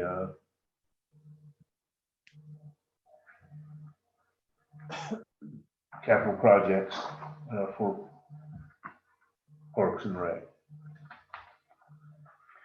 On page 75, we have a laptop purchase. Jared, that is a replacement, correct? Correct. And that's it for non-capital purchases beyond regular operations.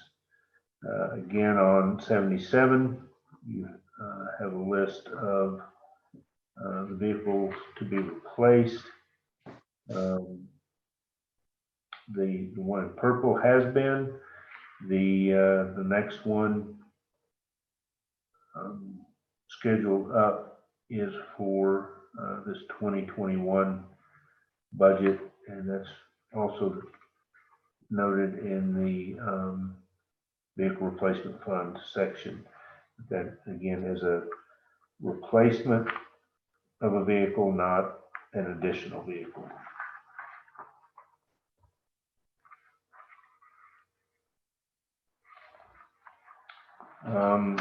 Go to page 79. We'll get into Parks and Rec admin. Again, the non-capital equipment on page 81 shows the laptop.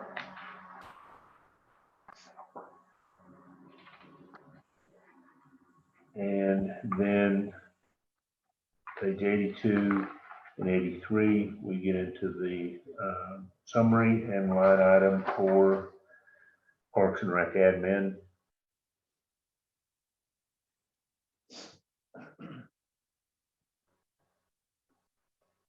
If you'll note in this particular budget, there is an increase, but that is almost entirely due to a change in health insurance expenses for this department.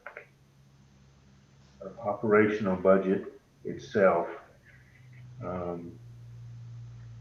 is, again, very consistent with what it has been in the past.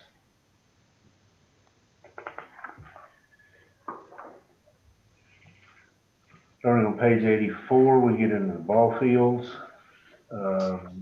We have no capital or non-capital equipment budgeted.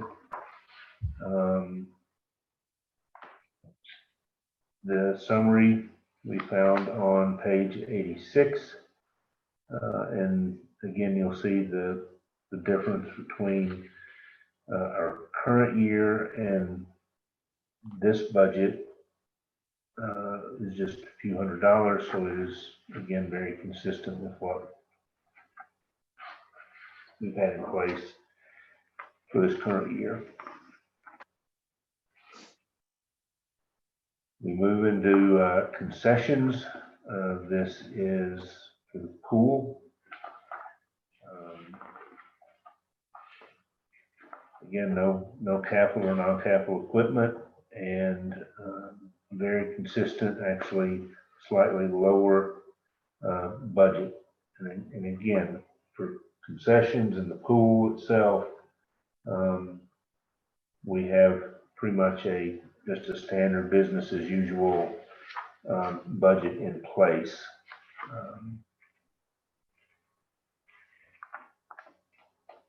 We move from that to the gym. You'll see the same, actually slightly. We're going to discuss the pool, I guess, at some point. Should we talk about numbers now or wait until those come up then. Well, we will get to pool in just a couple more sections. Okay. Everyone, these are just organized alphabetically. So the concession comes up separate. But again, all of these are pretty much almost exactly, I hate to say exactly, but there's within a few $100s of our this year's budget.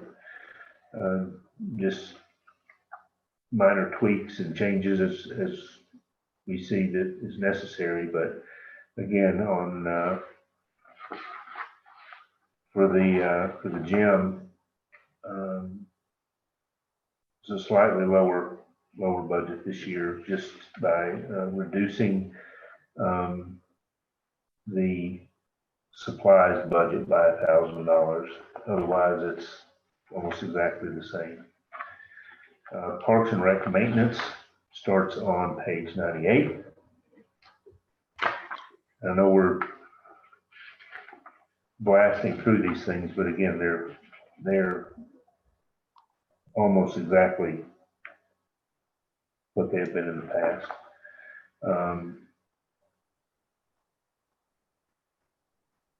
One thing I wanted to point out in this, as we did in admin, where there are particular things that the council has asked to make sure we had in the past, such as specific funds for the tree board. There is on page 102, line 264, a repair and maintenance budget specifically for the trails themselves. So they're not just lumped into general park maintenance. Good, that's helpful. We have continued to do that.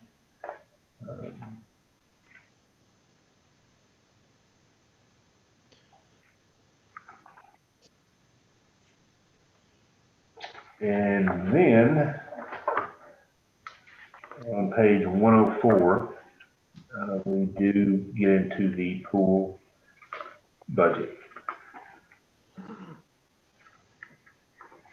And I guess if you have any specific questions on the front end, that might help as we go through this. Well, I mean, it's going to come up later when we talk about facilities. Maybe we should hold those conversations for that, because this is just standard budget here. Correct. Yeah. And again, fairly consistent. What you'll see on this on page 108 is the $5,000 for some additional fence and deck work that's not included in the big project that's in facilities maintenance.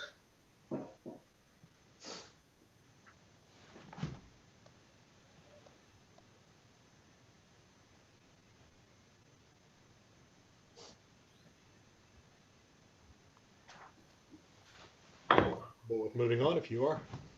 Okay.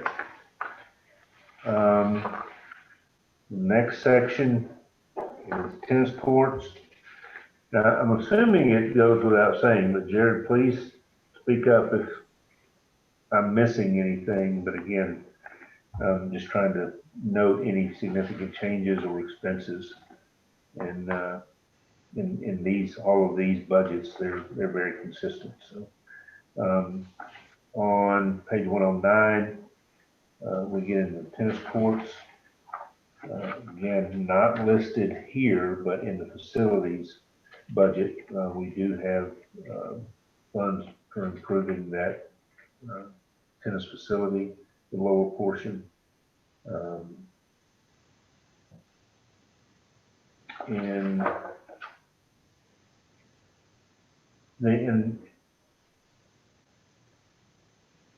I thought this was the case when we were talking in facilities maintenance, but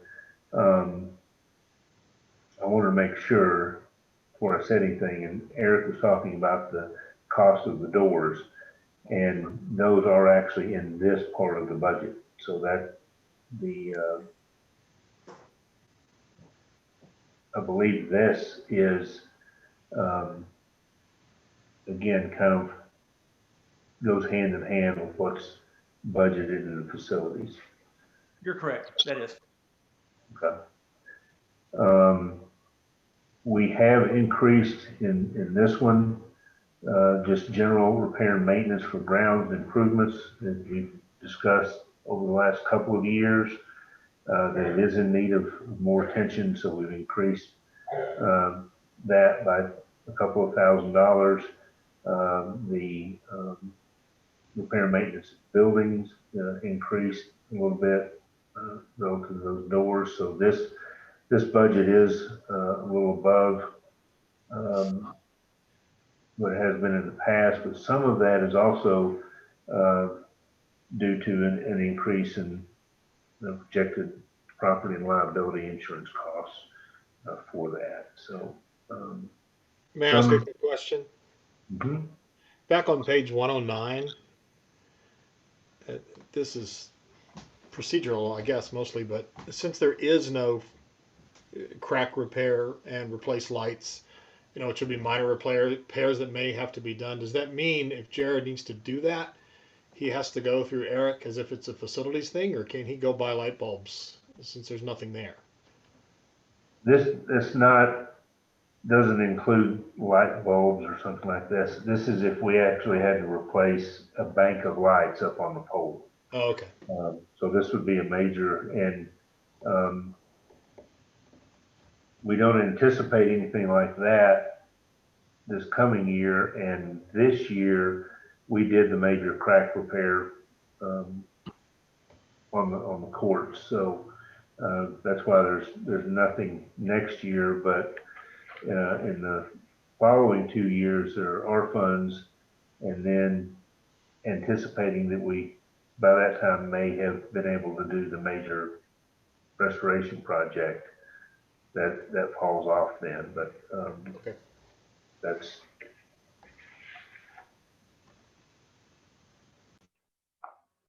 if you're talking just bulbs and stuff like that, that's probably something that's going to come out of line 325, recreational supplies.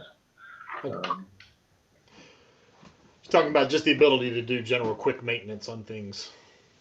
Yep, that's anything small like that. There are funds in there for that, and the facilities maintenance, as much as any other, probably is kind of a dynamic and changing scenario. If something comes up that wasn't anticipated and it's pressing and needs to be done, we're going to shift gears there and make sure we can address it. By the same token, if something comes up that's on the lower end of the scale but needs to be done and there aren't sufficient funds in this budget, we would look to facilities maintenance to make sure we can accomplish what needs to be done and keep the facility safe. Okay. And that is it for the Parks and Rec. Again, with a few changes, very consistent with what we had last year, and no major capital expenditures. Jared, this is really our only time to ask these questions, and I'm not trying to put you or anybody on the spot, but it's a tight budget. How do you think this is going to affect you in this coming year? What's going to be cramped? I mean, it is what it is. We'll make do with it. There was talking with Bo, and in our meetings, we, let a few things go, but we'll be just fine. Thanks. Anybody have any questions for Jared before we let him go? Seems not. Jared, Sir. you can kind of keep an eye out, keep your phone handy, because when we get into the discussion later in the day, we'll probably might look for some input there as well. Sounds good. Thank you. Uh-huh.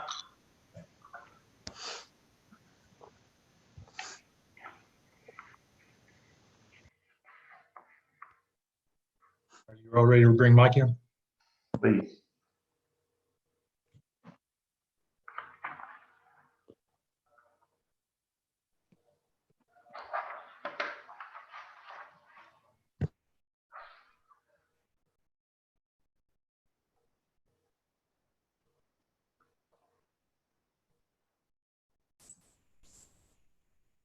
You should be with us. You see your badge. All right, next we'll move into the police department and follow that up with the drug fund. Police budget section starts on page 113. On page 114, you'll see the 5-year capital and note that under line 945, we have dash mounted radios for patrol cars. These are replacing radios that have become antiquated and they'll won't be supported any longer. This, like the fire radios, are also going to be funded by the local assistance grant from the state. As public safety purchase, they're allowed with that grant. So we'll be funding those with grant funds. And then the only other thing is the vehicle replacement contribution.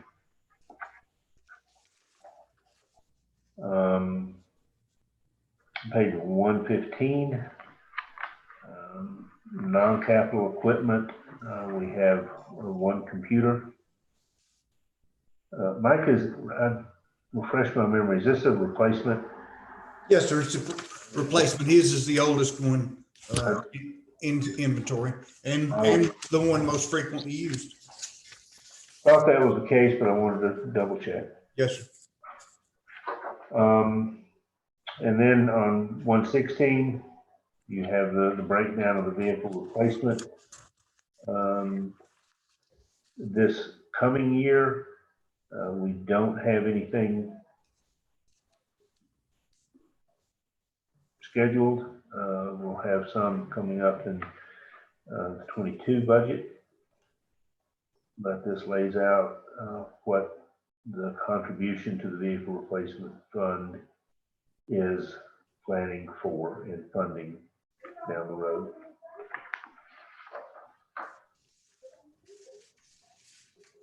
On page 117 is the summary of the budget. Again, you'll see we started this year at 1,613,000, and the budget we're looking at is at 1,618,000. So we managed to keep it very consistent again. The line item section starts on page 118.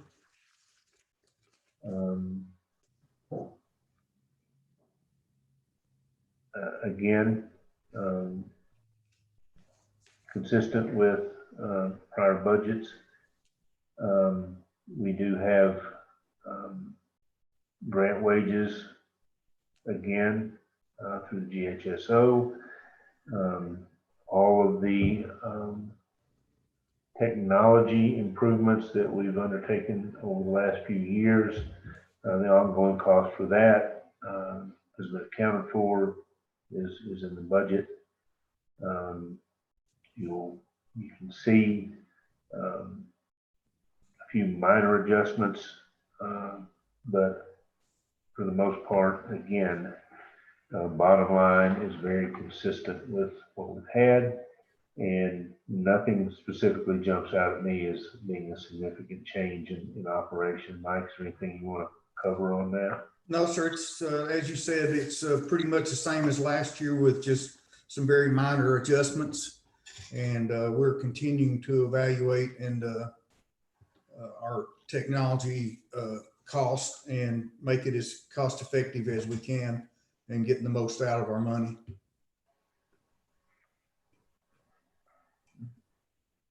Any questions from council on general police budget? Anyone? We haven't had any general discussion at all about cost of living increases. Okay. Is that in salaries? other than it was included in the introduction, and all of the departments include the 1.5% increase. I'm not understanding then how, when we look at the 1920 and the 2021, go back to the page you were on, Sam, if you don't mind.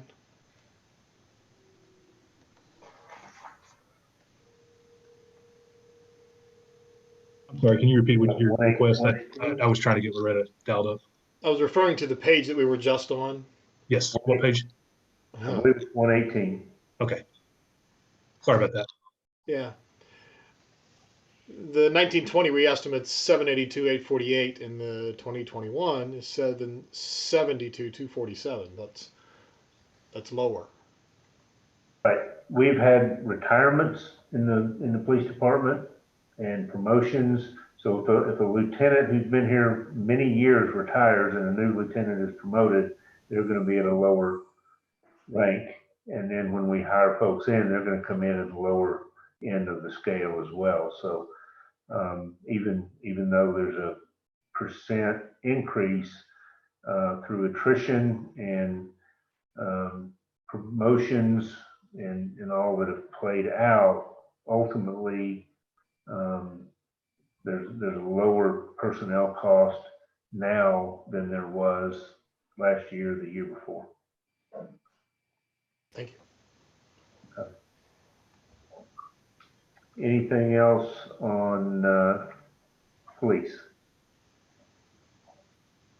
Okay, we can move to drug fund, which starts on page 168.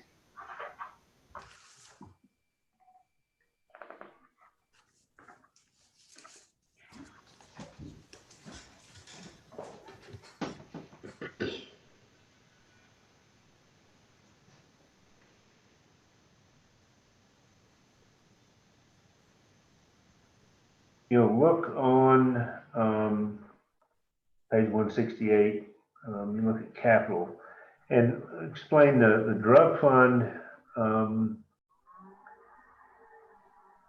Revenue into the drug fund comes from things like court fines on drug cases. There can be asset forfeiture scenarios that would go to the drug fund. But it is restricted to certain uses, obviously to the police department, and then even then, primarily to capital and equipment type purchases. Initially, this year was scheduled for replacement of sidearms, and Mike, you accomplished that already, have you not? Yes, sir. We did. We were able to do that with some credit that we had at the local vendor. So we were able to replace those at no cost to the sound, and so that was pushed forward on down for later. But it'll be many years before we have to do that again. Okay. So you'll see in 942, the line is machinery and equipment. And we initially had specifically sidearms and vests. Many years we don't even know what we're going to use it for. But in this case, it will no longer be sidearms. And generally what we do is budget funds there. We generally try to cover ballistic vests We're also looking at a grant that we apply for regularly that helps fund those. But this helps in terms of things like radar units or anything that we don't anticipate replacing, but become inoperable. Then we can use these funds instead of general fund dollars to purchase it. So generally, again, very consistently budget $10,000–$15,000 on for what need may arise, because again, what you can buy with it is by law restricted. I have a quick question about that. Okay. And first, Carol's little municipal budgeting for dummies notes that she's given us every now and then have been helpful about what capital project, where the funding things are. Those have been really helpful. But does this mean capital projects here where the cost, it has to be $5,000 or more? Are you able to cumulatively build up to that? Or do you have to make a single purchase of $5,000 or more? So if Mike needs something, does he have to wait until he has a $5,000 order in order to use this, since it has to come from capital or be capital? It doesn't have to be capital to use the drug fund. Okay. That's just what we initially had anticipated as a capital purchase, was a large purchase of multiple units. And given the longevity of that equipment, it would have fallen under capital. But again, he's been able to accomplish that by other means, so that no longer will be the case.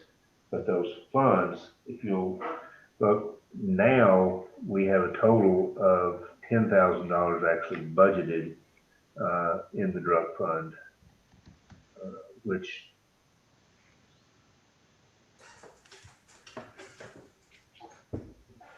is what we'll carry forward. If I may, the only thing that we've spent any drug fund money on in the last few years are body armor replacements, and also for the new employees. And as Bo said, we are part of the federal program that'll reimburse 50% of that going forward for this year's purchases.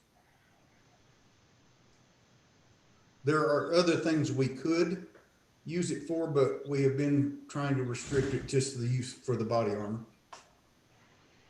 Same thing, obviously, police protection is very important to Signal Mountain citizens, and this is a budget where you weren't given much of a wish list opportunity. You feel okay going forward? Yes, sir, I do. We're in good shape. There's some things we'd like to do, but pretty much we've been able to do what we've needed to do within the budget without asking for any more. And I hope we can continue to do that. Thank you. And Dan, if I may, I apologize for the confusion. I didn't catch it.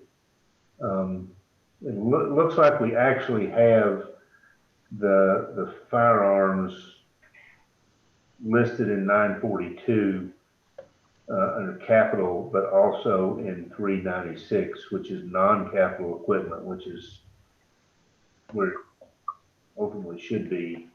So that was just an error. And that $10,000 for non-capital equipment is what's in the budget. Okay.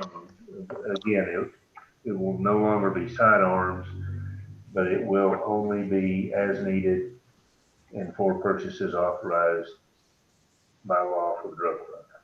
All right, that clarifies. Thank you. Any other questions on the drug fund? All right. Thank you, Mike. Yes, sir.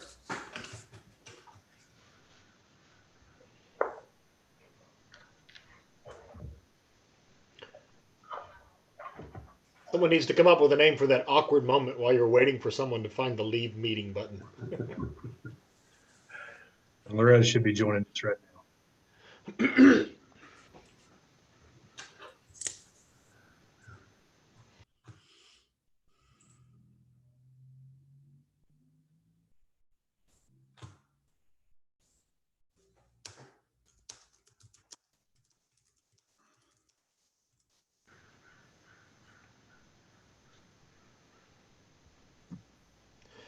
While we're waiting, everyone okay? Anything we need to be doing differently? Oop. I think Loretta's. Loretta's with us. Yeah, I see Loretta, but there's also a box below that that says Loretta, as if she's not on screen. So For some reason, there were two different Lorettas, so I'm just gonna remove that one. We could use two Lorettas. Yeah, I need that. all right, let's begin on the Public Works on page 120.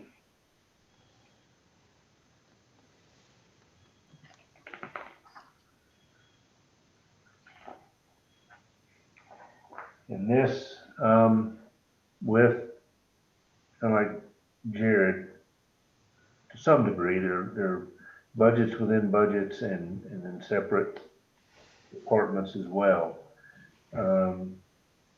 So we have a summary, not necessarily a summary, but they're all grouped in terms of Public Works admin, street maintenance, and shop for the capital projects.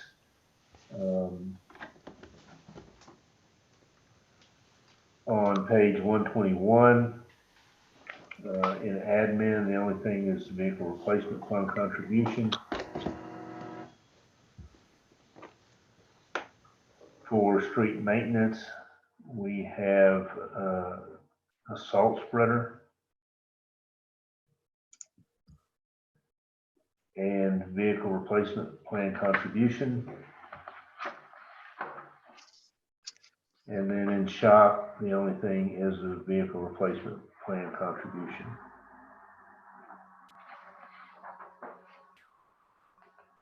On page 123, you'll see a computer under Public Works shop, which will be used by the mechanic. And again, Loretta, correct me if I'm wrong, that is a replacement, correct? Yes, it is. On page 124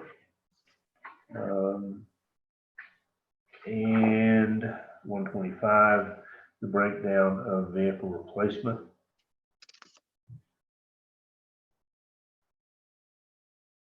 And what's due in 21, we have a pickup truck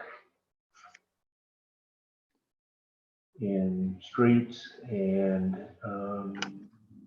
also a backhoe.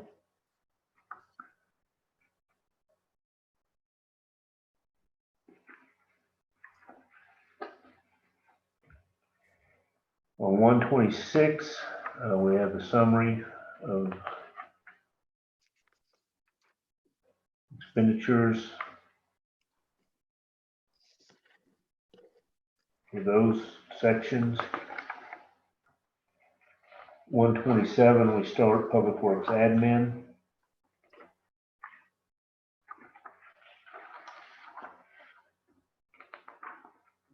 And on page 132, we get into the line item budget for administration.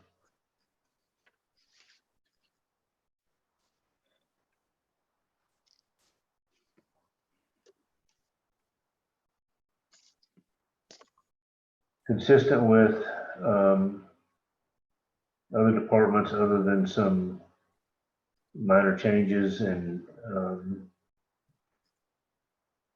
line items, it's very consistent with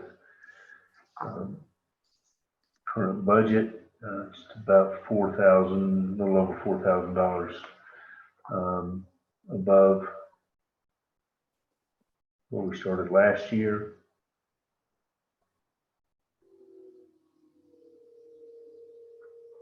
Boyd, is the increase in the retirement a change in the insurance plan, or is that by attrition? Line 143. Sorry.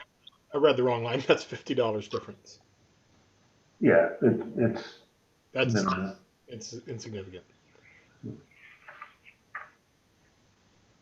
Yeah, never mind.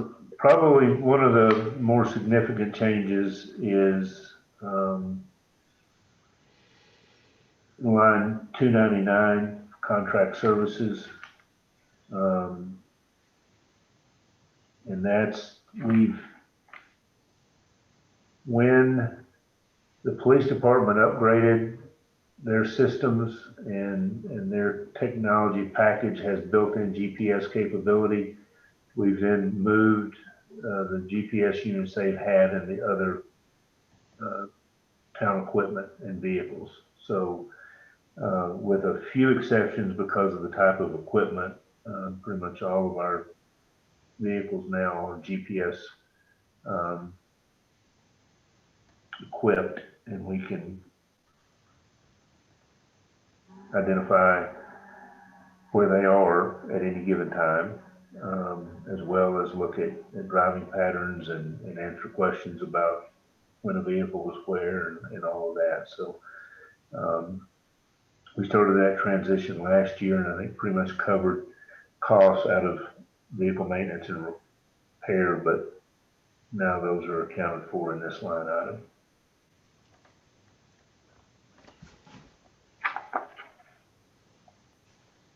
Any questions on Public Works admin?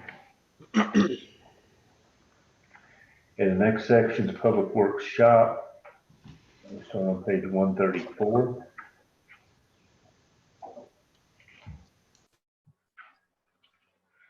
No capital expenditures budgeted. As previously mentioned, we do have a computer and non-capital equipment that is a replacement.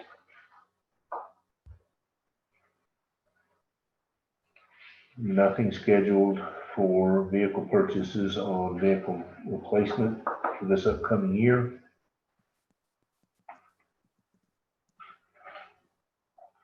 Line item budget begins on page 139.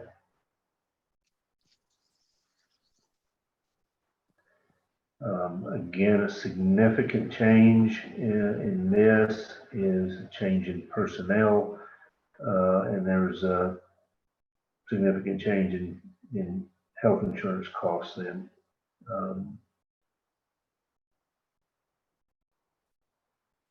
Otherwise, again, very, very consistent. We do have in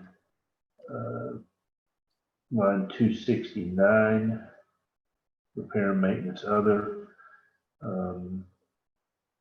Even though it's relatively new, we've been having problems with the functionality of the gate, the security gate. So we're going to rewire that, basically hardwire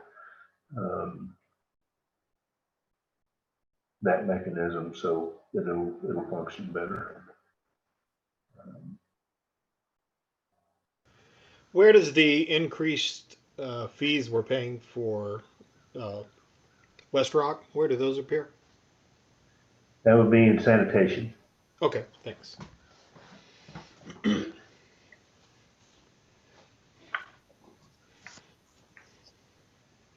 the next section will be streets and highway.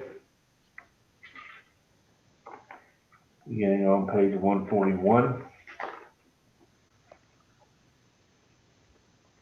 This is where you'll see the salt spreader for 8,000 listed under capital, no non-capital equipment. And again, in this particular section, the 21 budget, schedule for replacement is a pickup truck and a backhoe.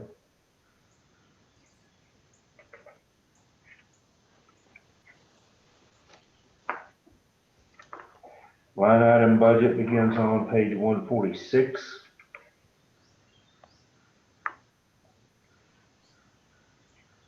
And this is Something we try to touch on every year. You'll see the little unusual relative to other departments to see under 110 salary and wages, salaries for stormwater, for sanitation, for shop. Those are contras where people that are budgeted in this department will be doing work for stormwater, sanitation, and shop, and then funds for those departments will be credited to this department to show the offset. So that's what you see there. Initially, we're budgeted at 354, 921, but ultimately, projected cost for personnel is 221,183. And you'll see, would see that other places where the funds are going in the other direction.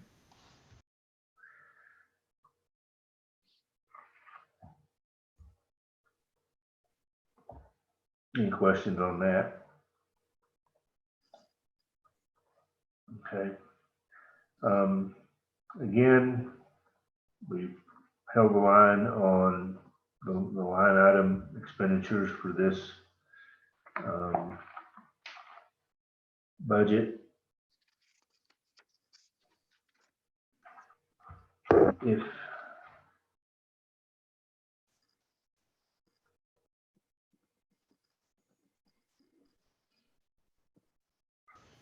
Really, just the major difference is vehicle replacement, and that's scheduled. Right, that's what I lost my line for a second there. Say if you look at the bottom on 956 vehicle replacement, you see a significant jump there, and that's with adding the hook lift system and the trucks and all we've done over the last few years, planning ahead to replace those has resulted in that increase. But again, when the time comes, we won't have the major expenditure that we did a couple of years ago.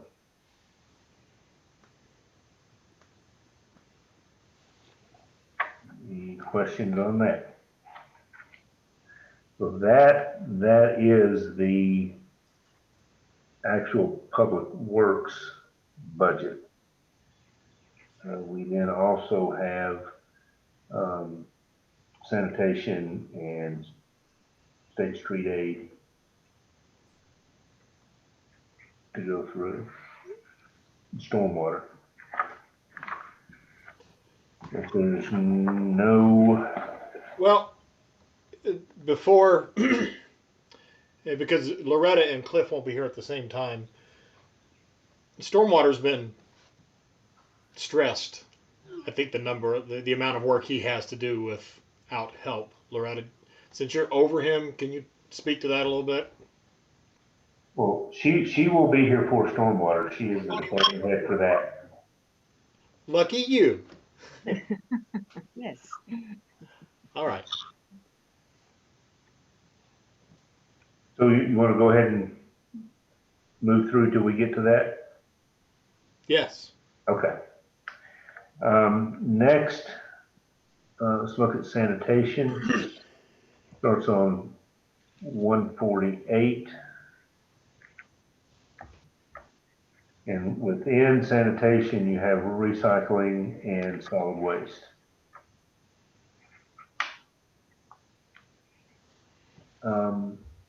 And Carol, you can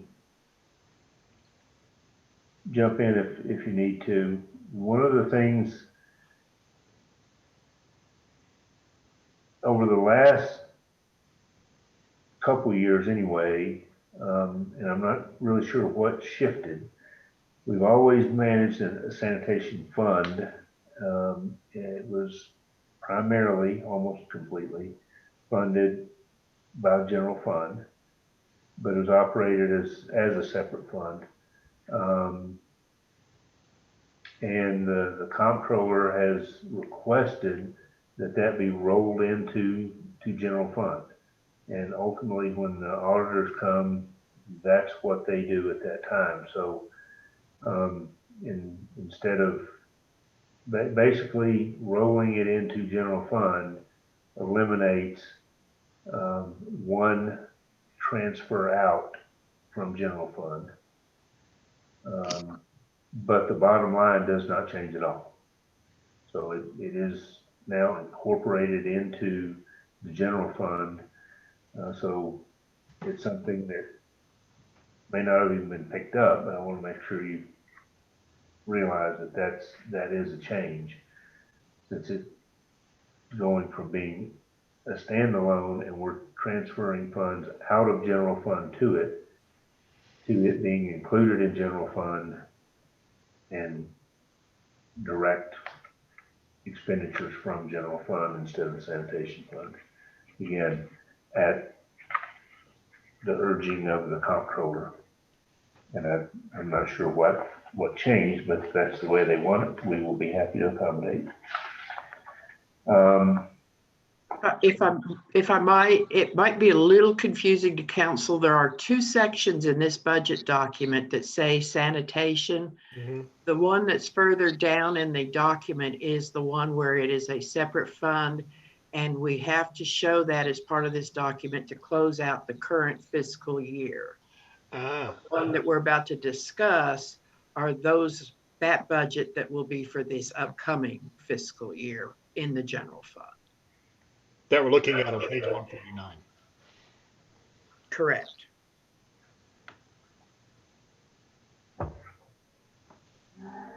Okay.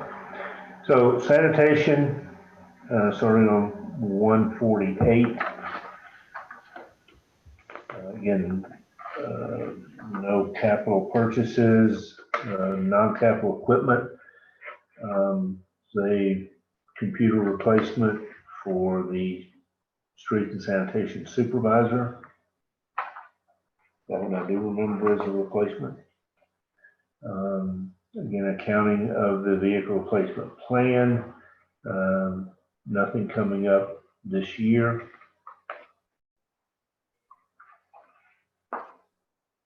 And then the all sanitation summary on page 152.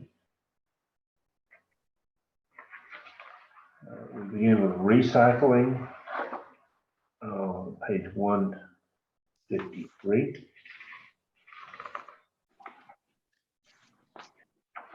No capital and no non-capital equipment.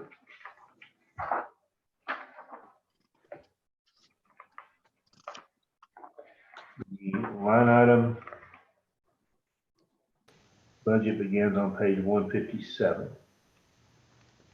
Boyd, could you clarify what we own there?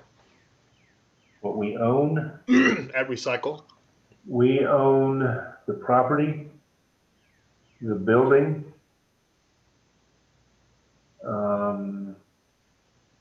the fence and the parking lot, the other structures that are there, the hazardous materials trailer, all of the containers, compactors are owned by Westrock.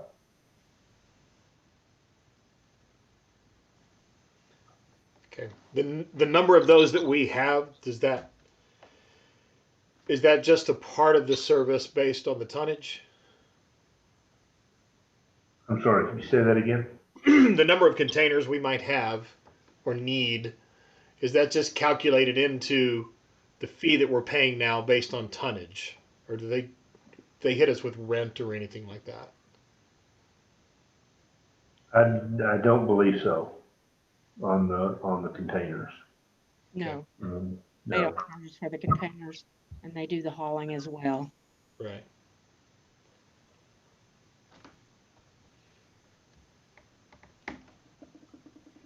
And to your question earlier, as with others, the very consistent budget except for line 297, which we added to, we have now the tipping fees that we've been informed will be charged.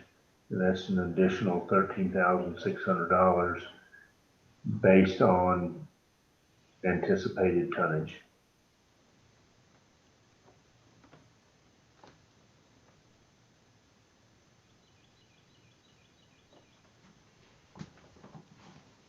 Questions on that? Otherwise, there really aren't any changes to recycling.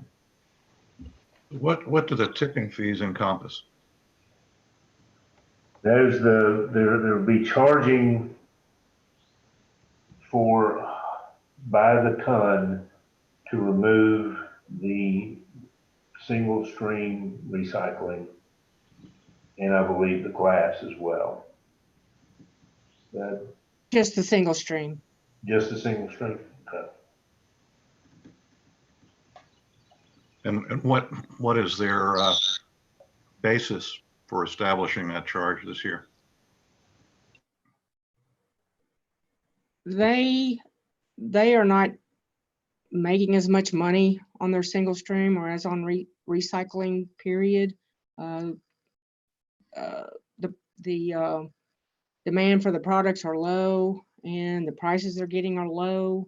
So to maintain their operations, they have started charging the tipping fee, and they have always provided our containers and our hauling at no cost. And so now they're trying to recover some of their costs for doing that. Okay, thank you, Loretta. You're welcome. It's also why they have provided a second compactor for the single stream. The more they can haul per trip, obviously the less costly it is. Don't know if that'll have a positive impact on this or not, but we need to have the second compactor.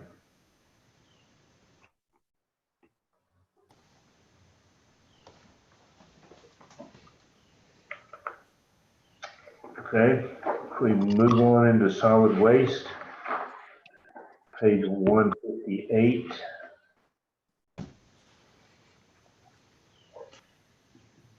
We actually have to move into it.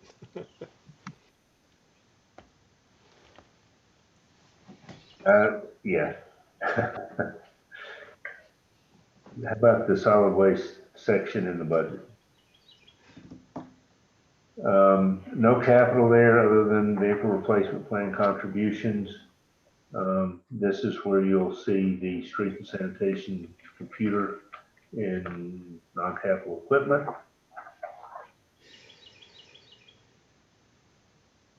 Summary on page 161, and the line item budget starts on 162.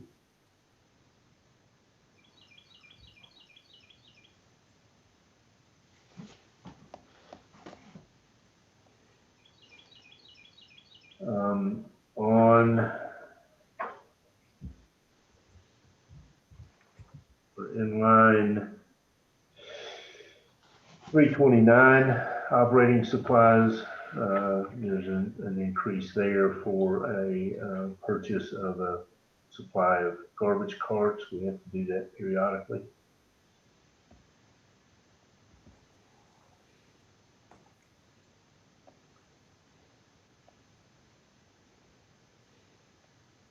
This is another department where we'll see an increase in vehicle replacement fund costs to ensure that we have funds for future purchases when vehicles need to be replaced. And those are the only significant changes.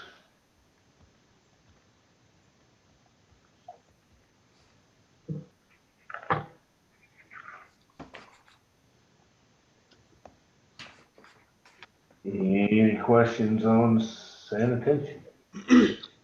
I don't know if this is the right time to ask. Am I muted? I don't know if this is the right time to ask this or not, Loretta, but I noticed it's getting awfully muddy at the top and getting hard for non-large vehicles to turn into back up there. Do we have any plans for correcting that? Yeah, we've been looking at that. We have a problem with the grade issue out there to get that water to drain out. But we are looking to try to put something in there. Typically that driveway is not used as frequently as it is now. So we've noticed that some of the smaller cars are having issues in there, but we are looking at trying to do something in there to make that an easier transition. Thank you.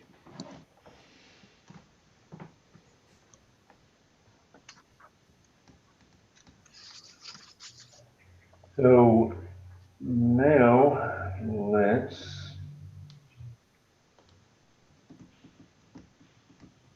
move to state street aid, which will begin on page 186.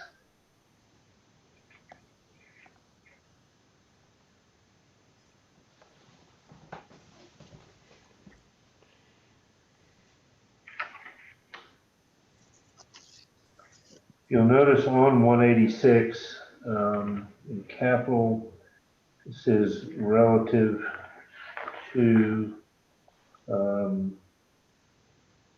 Old Town sidewalks. We have funds budgeted for design, right-of-way acquisition, CEI construction. Not knowing exactly how that will progress. We have significant funds budgeted so that we can move forward with that project. That is an 80-20 match project.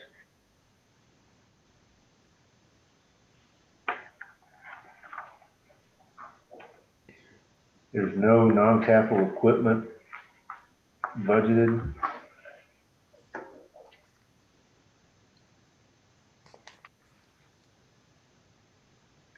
The on page 189. Well, before we leave that, Loretta, do you mind telling us what your expectation is? If you had any communication from the state regarding the granting process for that 80-20 match, any warnings? No, I haven't. I tried to contact them late last week, or I did contact them, but I have not received an email back from them.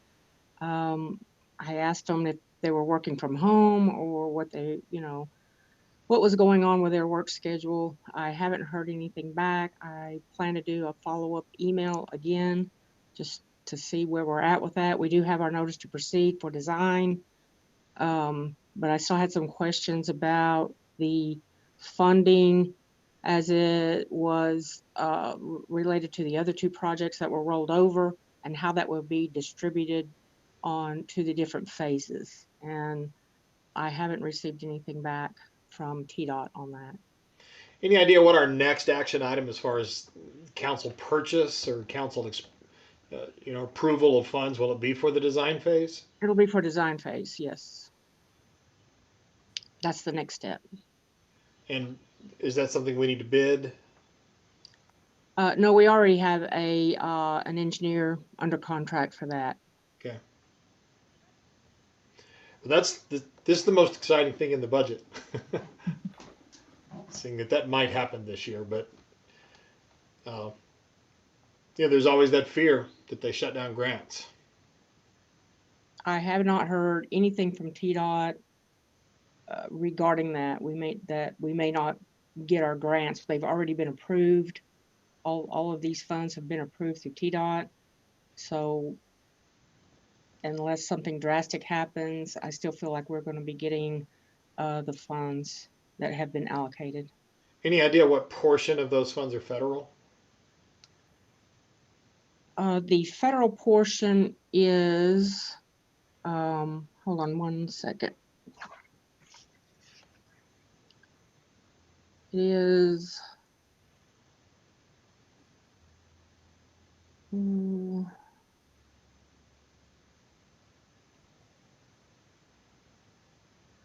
I don't have that on broken down on this spreadsheet I'm looking at. If you give me a minute, I'll pull that up.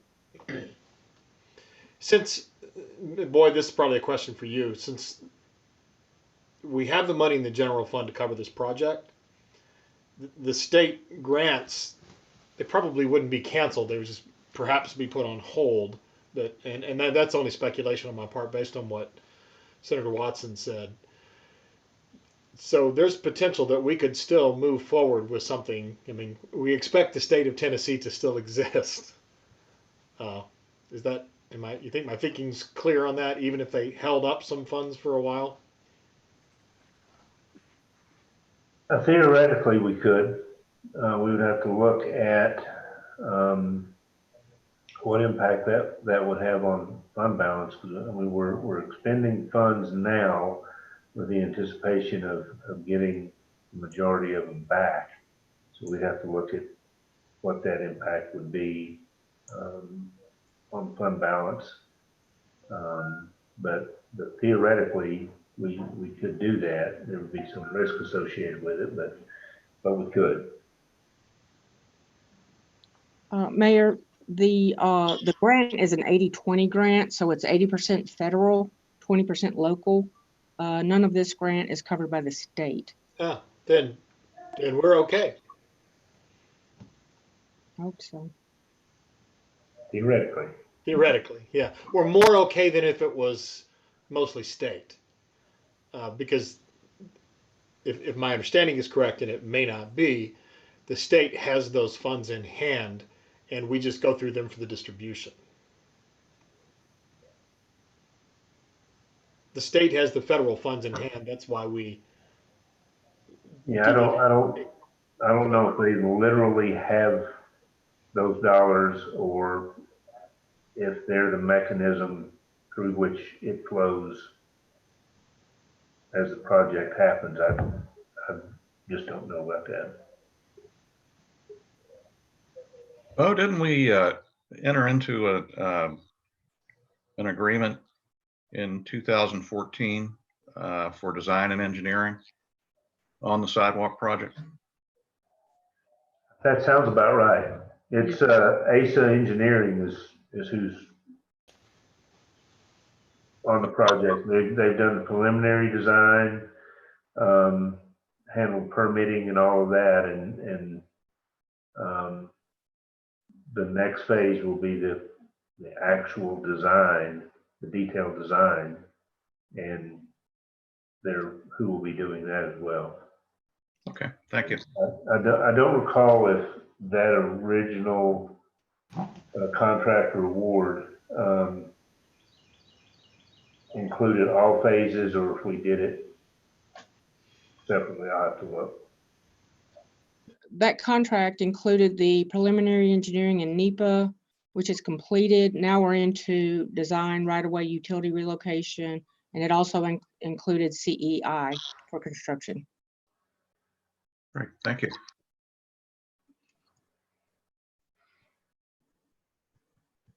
Okay. On page 189, you'll see a slight increase in line 247 for street lighting. This relates to areas that were annexed. There were some rather convoluted scenarios with Windtree as to who was paying for what. I think we pretty much worked through that. So we have some additional street lighting costs that we've put in there. One of the main things we look at each year is paving. Last year we budgeted 462 as a base, and then add an additional 268 439 as a 1 year additional. This year, we're budgeting 400,000. Sam, Boyd, Sam, Yes. can you update the page? He had to step away for just a second. I'm sorry, I didn't realize that he had. I saw his hand move. There. I apologize. What do you need to show? We need page 189. Absolutely. Sorry I for had to step interrupting. away for just a moment. Apologize. Okay. All right, so line 268, again, last year our base budget for paving was 462, and we added an additional 268, 439. This year, initially, we have budgeted 400,000. And as I indicated, even in the introduction, mentioned specifically that as we get into this year, we have a little clearer picture of where we are headed and how things look. I think this is the first place we look to allocate additional funds if we have that ability.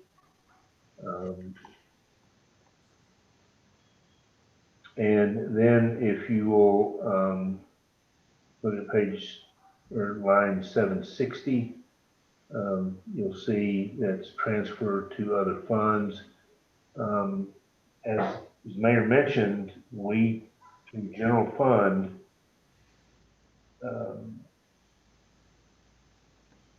pay for the work on a lot of these projects on the front end, and then later the reimbursements come in.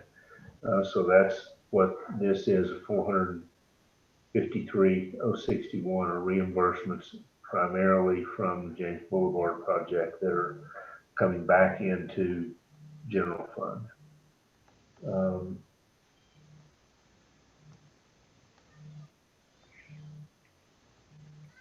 If you'll see in capital outlay, past years we've had James Boulevard and the Shoal Creek Bridge project. Those have been closed out. And for this upcoming year, the project will be on is the Old Town sidewalks.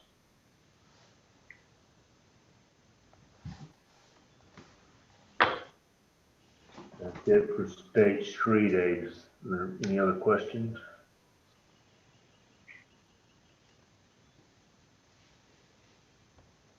Okay. Next, let's move to Stormwater Fund. Begins on page 199.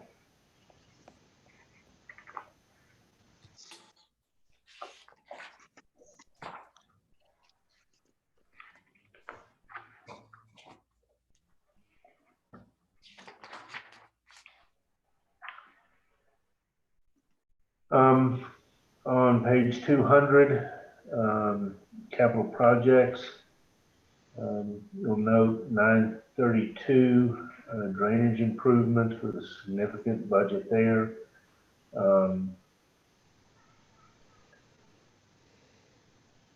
As we've discussed in the last couple of years, we have worked very hard, the stormwater staff,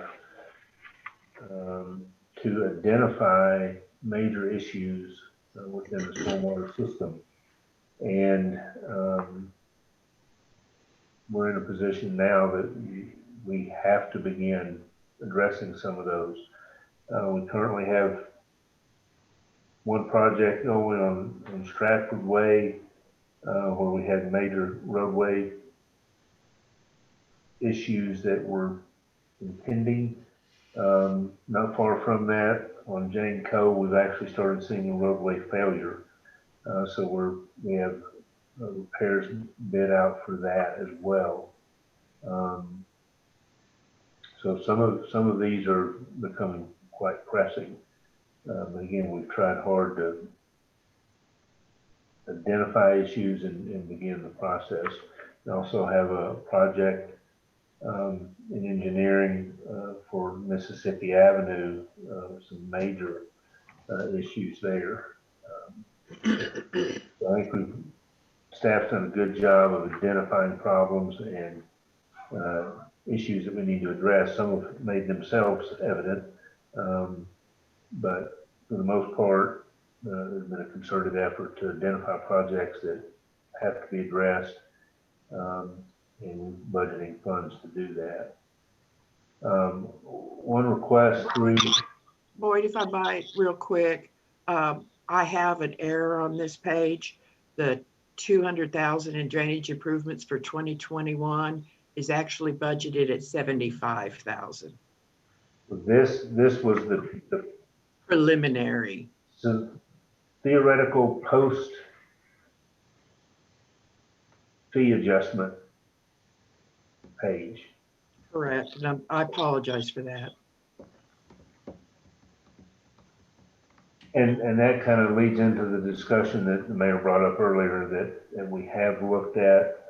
We've asked MTAS to look at the stormwater fees. Well, Boyd, before you do that, before you leave just the general, because I want to talk about that, but just the issues.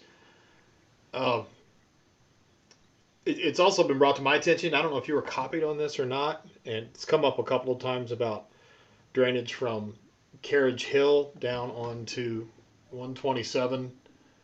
And I'm wondering, this is one of those things that I guess an attorney has to weigh in as to who's responsible for what water at what place.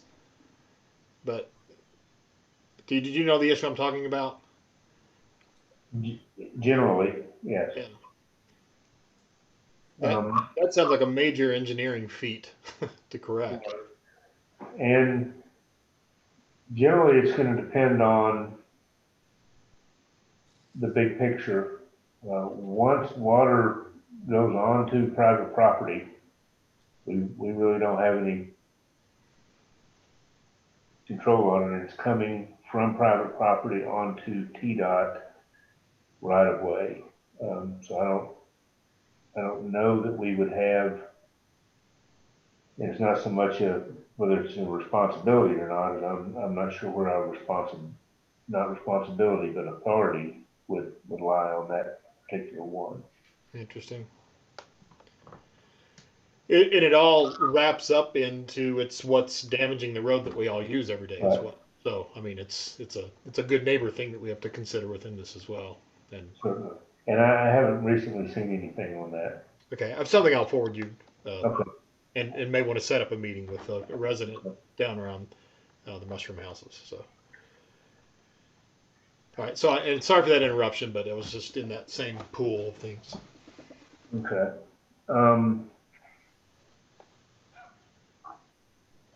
Carol, can you also advise on the 942? Everything else on this page should be moved over a year at least. The only item in the budget for 2021 is the 75,000 under drainage improvements. None of those other items are included in the budget that's presented. Again, when we first started working on this, the budget requests that were made were based on an increase in stormwater fees and thus revenue, thus available funds. And I as well apologize that I didn't catch that this is the wrong capital sheet. So the only thing in capital is $75,000 for drainage improvements, which is correct on the line item sheets. We have asked MTAS to look at the fee structure, look at the projects that have been identified, costs associated with those, and just within the last few days got some preliminary information back. Carol and I have to review that and then get back with them. So what is in the budget again is a more business as usual scenario, which does provide funds for improvements, but not at the level that we anticipate. But this, at current level of funding, this budget can be funded with stormwater fees. But we are, as we went with set fees for a number of years, and we're now doing projects and addressing issues, the current fees won't sustain that beyond this level and likely beyond this year into next. So as quickly as we can, we'll get that turned around and to council for review. This is where may I ask Loretta a question? Yes. Here. So as we move into that, assuming that those fees get readjusted after the process with MTAS, do you see our expenses being able to account not just for the physical structures that need to be changed, but also additional personnel to help with this? Because it seems like that's what's keeping us behind. Well, we sent in to MTAS all of the projects that we feel like were coming up. We tried to do some estimates of those costs. So we're hoping they'll base the fee, the new fee, on those improvements that need to happen, equipment costs, personnel costs. So we included all that into the information we sent to MTAS. Okay. We have several issues. We have projects that are too large for us to handle in-house. Those are projects that will have to come out of like a capital project list that have to be bid out. And then we have projects that we can do in-house. And so it's kind of a fine line between what we can do in-house and then what we have to contract out. But we tried to include everything we felt like that was coming up in what we sent to MTAS for the new fee study. Okay. Thank you. And this is one of those when we're just talking about stormwater, it's easy to think about stormwater where we see it, but it impacts everything downstream. Trails, creeks, roads, everything. So, right. Yeah, it's not fun money to spend, but sure is important. It is. Oh, though the $3,300 vehicle replacement fund contribution will still be in this year's budget, will it not? Yes. Okay.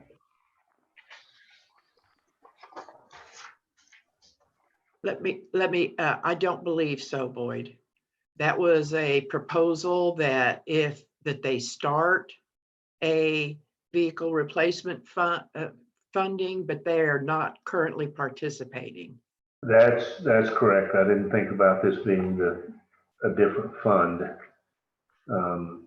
They do have a vehicle, but they're not, like the water wasn't part of the vehicle replacement fund. That's correct. What line are you guys looking at?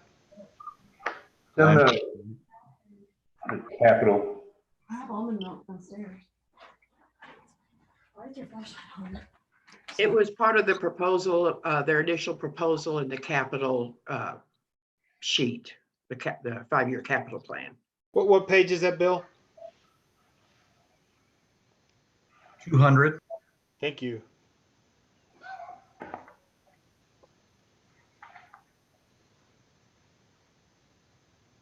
And if you look on 203 under capital outlay, you'll see that's not there. I apologize. I forgot we were in a different fund. Okay. Altogether.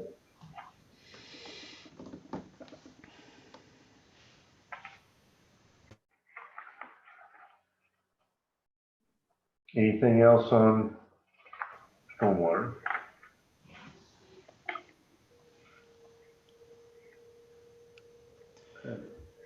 Am I missing anything in Loretta's Queendom? I think we covered everything. Got it. Thank you, Loretta. Oh, you're welcome. Thank you. Council, we're at 12:17. We were going to break at 12:30 anyway. How does everyone feel about going? We could begin our break and then have citizens' opportunity, should we have any folks to do that, and then pick up with, what do we have next? It's the water company? The Yeah. library next. Library, then water. We could probably get library done. I do have Karen on standby. She's ready to go if you all are ready. Yeah. I mean, is everybody okay with that? Nobody's saying no, so let's do it.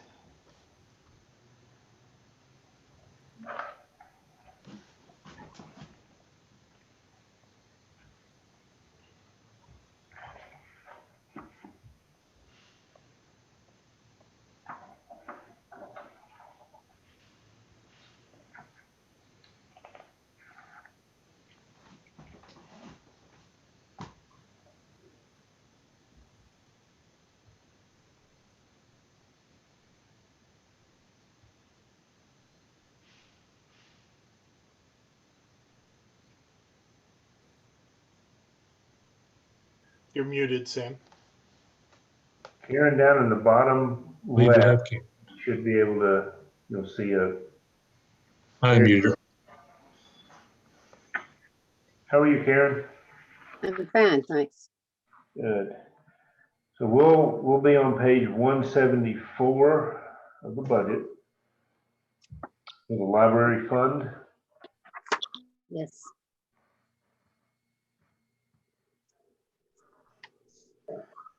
For 5-year capital projects, you'll note, and we have discussed in the past, the library board with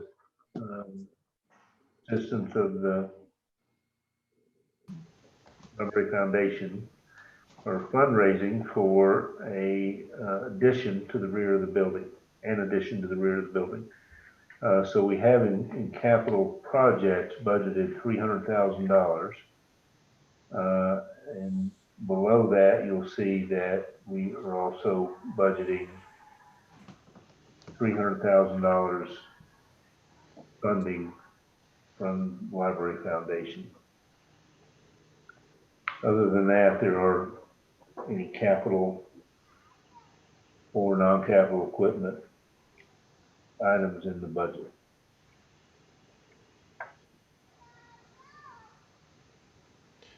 Right, and this is relatively simple, and I won't give this report later because it's basically the same information. We had a library board meeting this week. Obviously, the folks that are involved in fundraising are concerned that this is going to be tough. So we probably don't want to change anything yet, but it would be surprising if that money was spent this year, this budget year. Karen, does that feel accurate? Yes.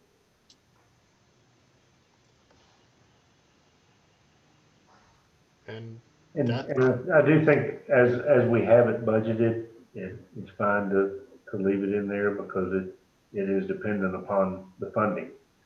And if by chance something happens and they do get a large donation or something and can move forward, we'll be in a position to do that. Here in the status of that, we're at over 200,000 right now. Yes. Just so the town knows where that is.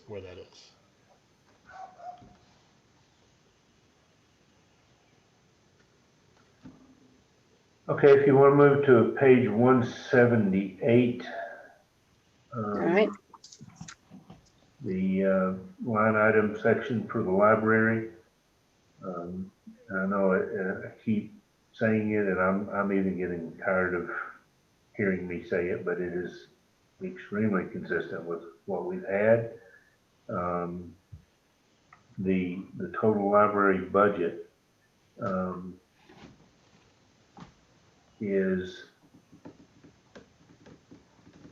$523,358, and if you take the $300,000 for the addition project out, we're within about $3,000 of last year's budget.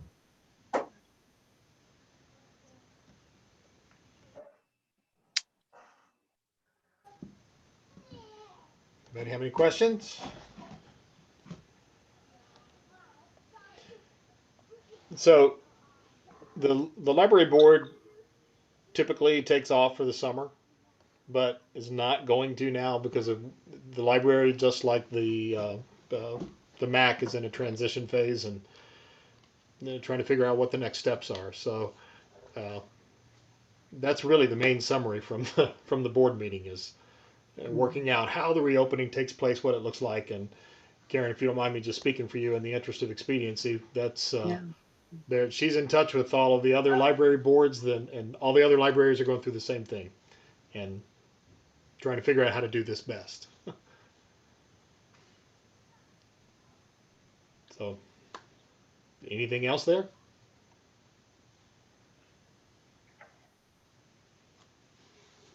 I don't have anything else. Karen, do you have anything you'd like to add?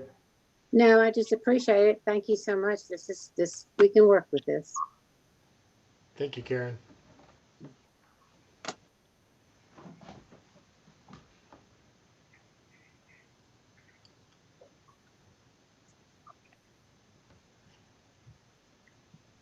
All right. Now, you guys ready to take a lunch break?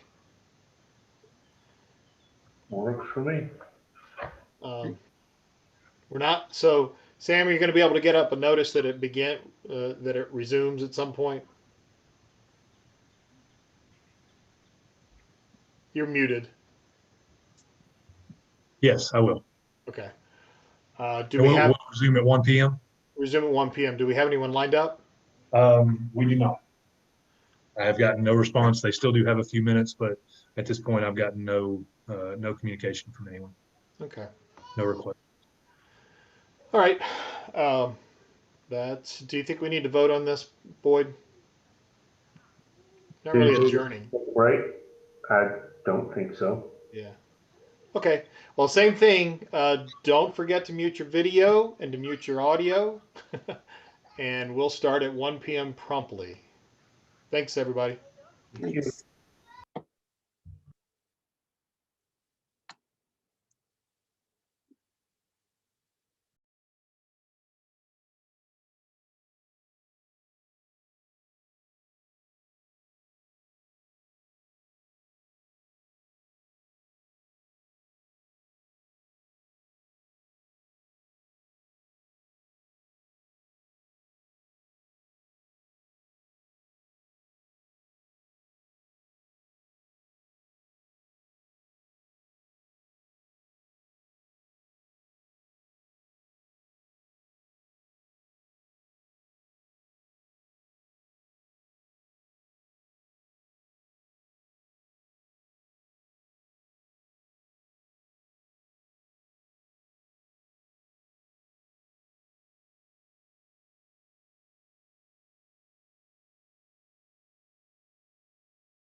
Just to let everyone know, we did not receive any requests to address council. Thank you, Sam. Sir. I'll go ahead and add them now if you all are ready. Anything we need to discuss before we start again, Boyd? Yep, you're muted, but it looked like you said not really. Not that I'm aware of. Okay. All right, everybody ready to roll? Do we have Adam? He is, yeah, it's joining now.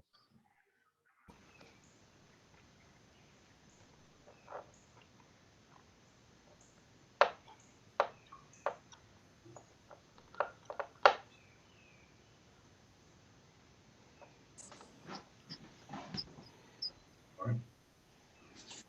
Adam is with us. Point of procedure, Boyd. Harry's not here. Would Harry? Is this one of those things where we need to note that we are acting as a water board now, or are we acting as a town council now, or are we acting as both? I guess technically both. I don't know that I don't recall ever making that distinction in terms of the budget discussions or voting on the budget for that matter. Right. Yeah. Let's just clarify that with Harry next time we talk to him. He said something that made me think we should maybe start doing that. It's probably not a major deal, but. Okay. Well, for the purposes of this discussion, we will note that this body serves as both capacities. Anything else before we get going? Let's roll. Okay. The water budget begins on page 204 in your book. All right, it'll take me just a second to get back to that.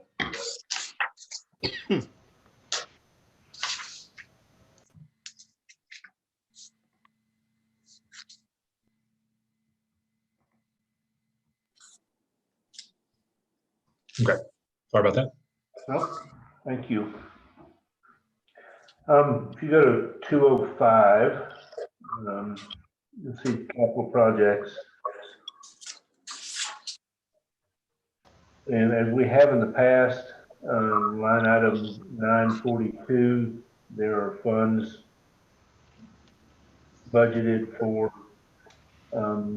just general equipment, pumps, cutting saws, tapping machines, and so forth.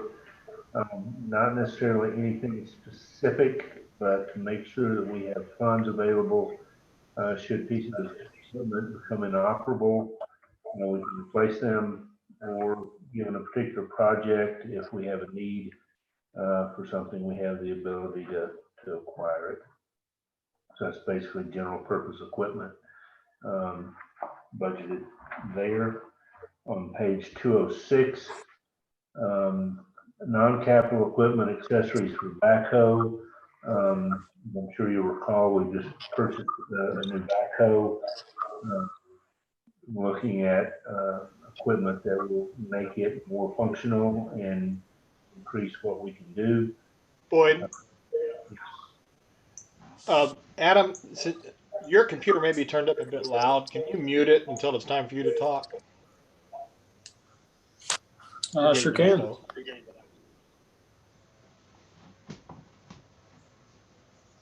Sorry, Boyd. Thanks. No, that's right. I wasn't noticing that. Thanks. So that's accessories. It is possible, depending on what the purchase is, that something could convert to a capital expenditure if it's qualifies, but this is a general allocation for accessories for that piece of machinery so that we can do more than we've been able to do with ones we've had in the past. The only other thing is a desk for the utility clerk.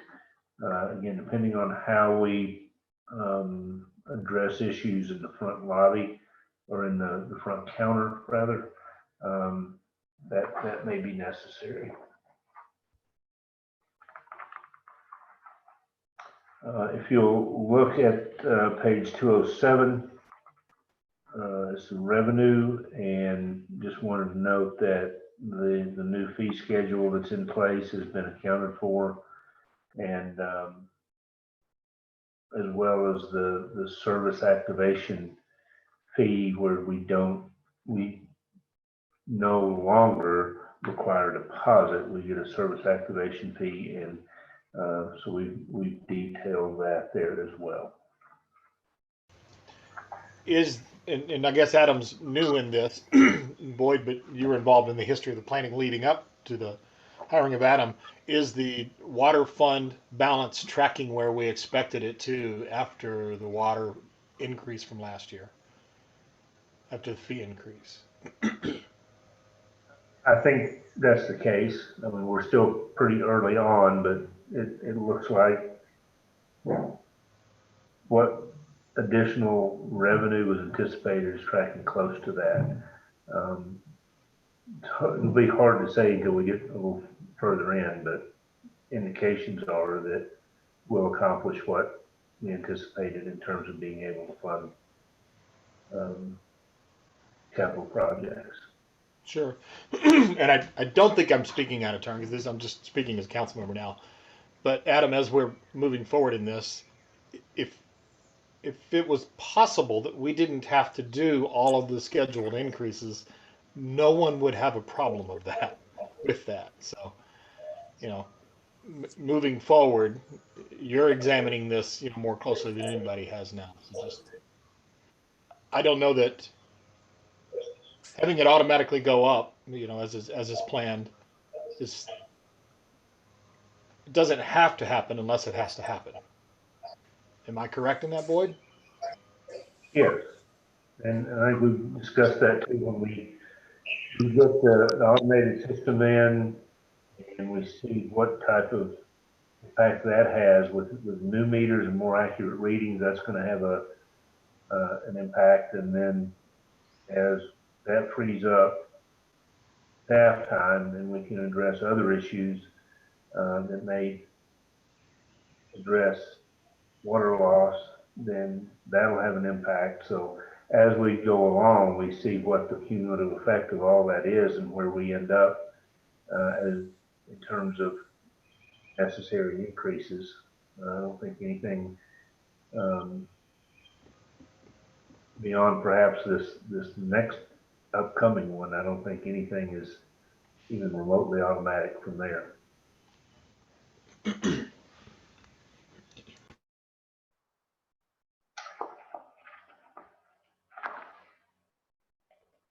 I will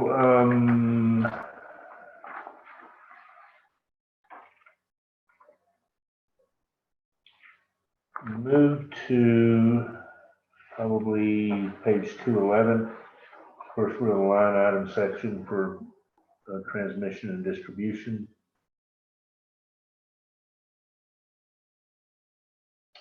One thing I wanted to point out, again, with not knowing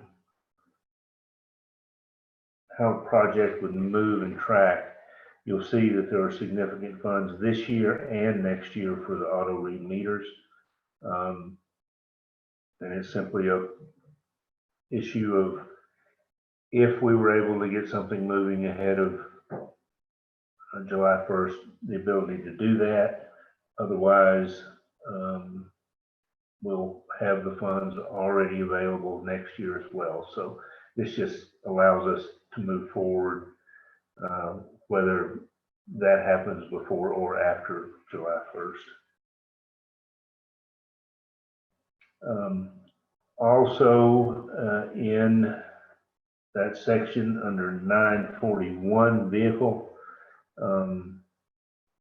you'll recall we originally had a dump truck budgeted, and then the backhoe went completely out, and we purchased that, but then did a budget amendment to put the funds back in for a dump truck, hoping that we could get through this year with what we had, but it became problematic and really a safety concern.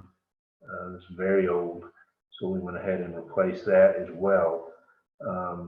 So the anticipation is that comes in and we don't have any other issues.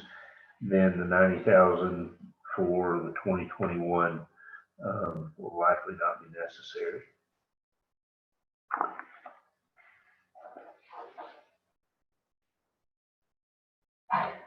For shop and maintenance on 212.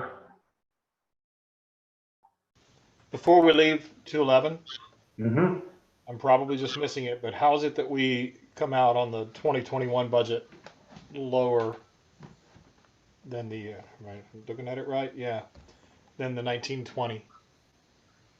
A good bit of that will be in 246 fire hydrants and water meters. That drops significantly. Anticipating installation of new meters, the need to buy replacements is not going to be what it is now, so that line item drops significantly.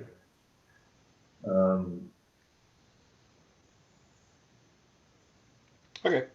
That's the biggest one. There were some other adjustments, but that's the biggest part of it. All right, thank you.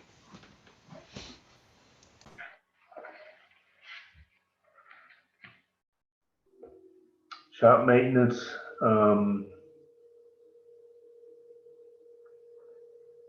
another issue we've addressed in looking at, and I'm not sure exactly how the transition happened, but looking at 241, for some reason that dropped significantly in this year's budget. So not only are we correcting that, we've also added additional heaters in the shop, and so we're increasing the budget for electricity. That was a combination of issues. Again, we also have here in 246 hydrants and meters as well, again for stock purposes, and that's being removed.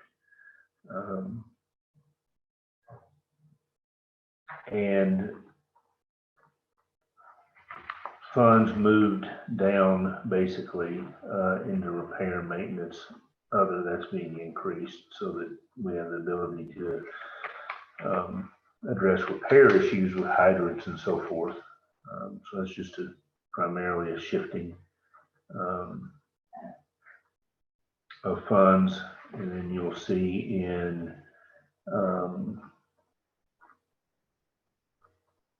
329 other operating supplies, an increase there.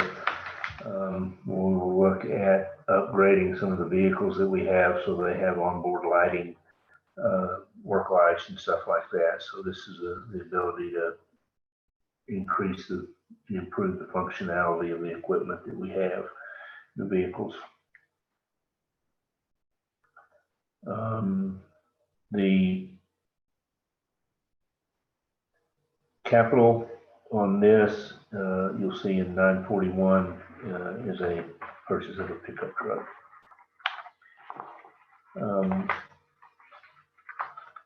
I believe that one will be a replacement. We purchased a vehicle this year that is an additional for the added personnel. Those are the highlights on the shop maintenance. Adam, do you think of anything else in there that we need to touch on? Not offhand, I can't. Okay. I would like to point out, Lloyd, that we did have a shift in salary position from this budget over to admin. Right. Reallocation of the positions and how they were aligned in the different divisions of the water. So the drop in salaries in 110 there picked up over in 110 on admin on page 213.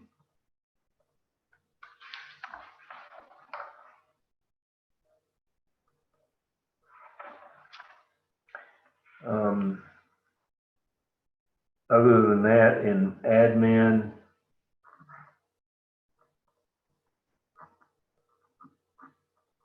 we do have an increase in postage. That's an adjustment we made this year with bills going out every month instead of every 3. We have that increase.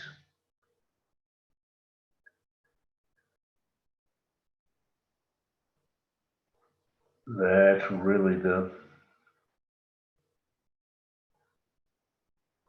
main issue there.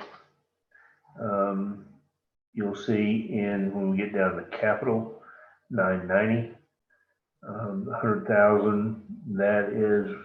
That relates to the water meter project for software and equipment and everything for that.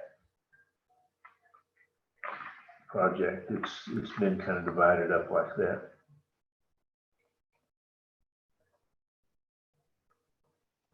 Any questions on that? As we move into however the internet connect works out, we would make a budget adjustment. Yes.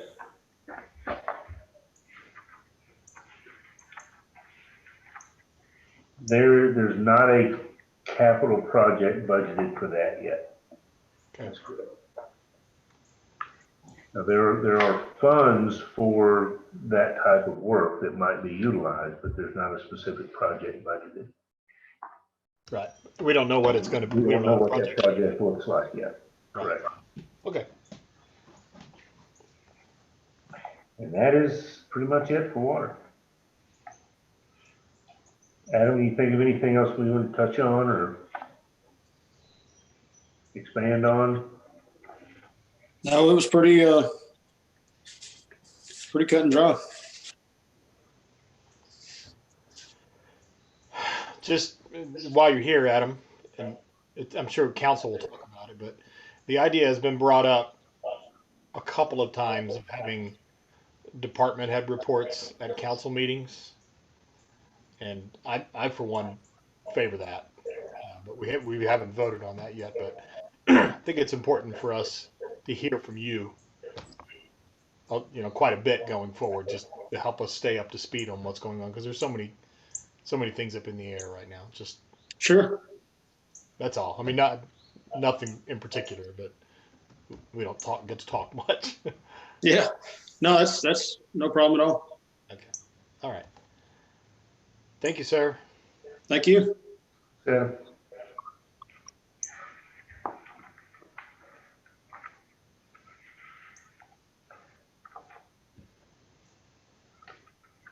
All right, in terms of the department's operational budgets, we've covered that. If we want to look at operating transfers specifically, we can do that. Capital projects, we've gone through the vehicle replacement as we went through the departments.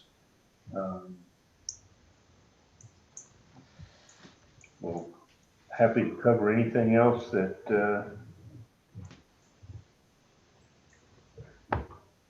you'd like to go over.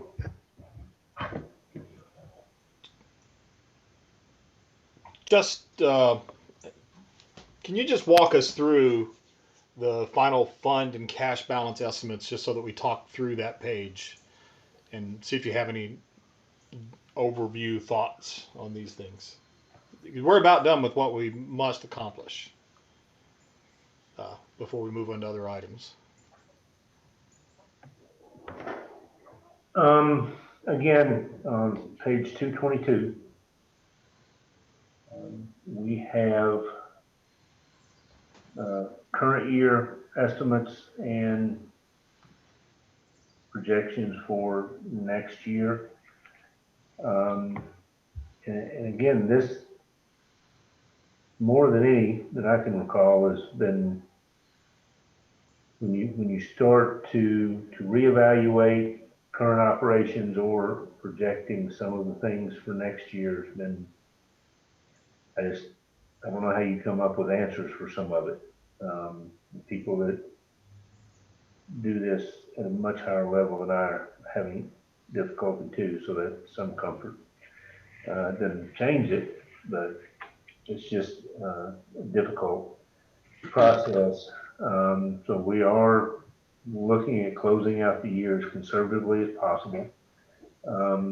Line item to line item, it's difficult to know what may come up and what we may need to shift, but we're comfortable that we will end up at least as well as this would indicate, and we would have again a fund balance of $3,819,419. Based on the budget, that would be a 45% ratio of fund balance to budget. Moving into next year, we did try to account for some of the projections in lost revenue, in sales tax and things like that. And like I said, I think we may be, I don't know if lucky is the right word, but that may impact us less than a lot of places because of the nature of our revenue sources, primarily being focused to property tax. So I'm not as much worried about a shift in that type of revenue as I am costs. If supply chains are disrupted, we hear a lot about things like the meat plants and things like that, and they're not all that unique. There are a lot of manufacturing operations that depend on people being in close quarters. So we're just not sure how things will work and what normal operations look like and what that's going to do to the cost of materials. So we really wanted to be very conservative this year.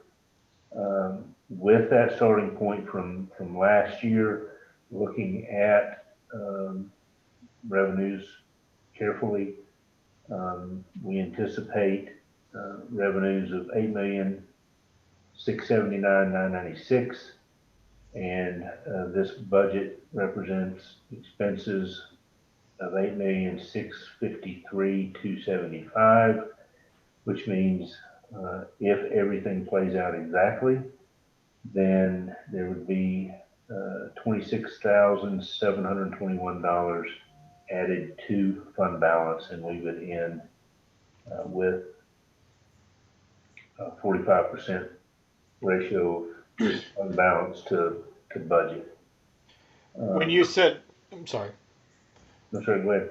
When you said you anticipated, for instance, the potential for a decrease in some funding in some areas, did you mean you did that in anticipating what could be spent, or for instance in our the tax money, and you can probably get me to the page more quickly, the sales tax that we usually get, did you decrease that or leave it the same and just account for it on the expense side? I don't recall where we, and Carol may be able to speak to that more quickly.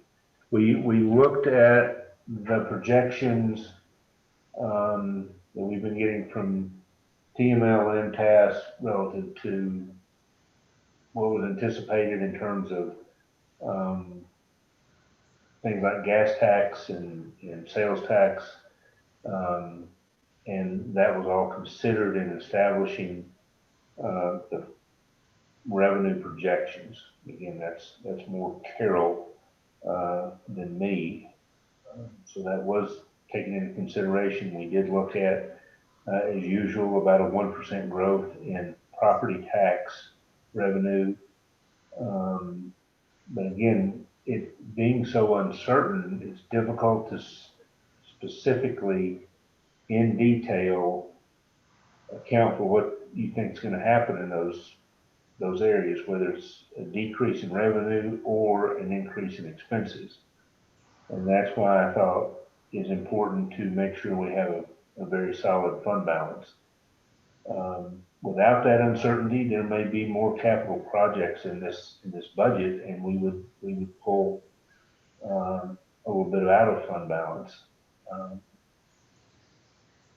But under the circumstances, I felt it more important to keep that fund balance strong so that if revenues fall below anticipated levels or costs exceed anticipated levels, we have that safety.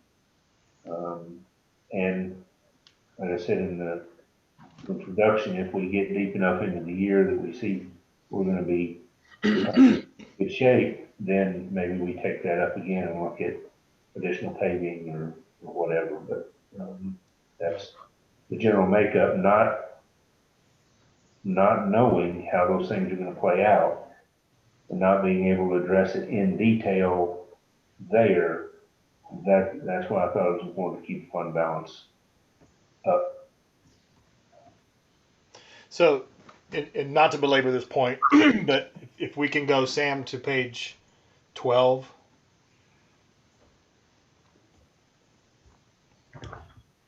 The line 31610, local sales tax county. That's our portion that comes back from Signal Mountain sales. That's the portion that gets, because the taxes are paid to the county and they come back to us. So if our local businesses had the same kinds of issues, and hopefully they haven't. I mean, I hope the restaurants have done well. And the grocery store, Pruitt's may have done even better because they've been very busy.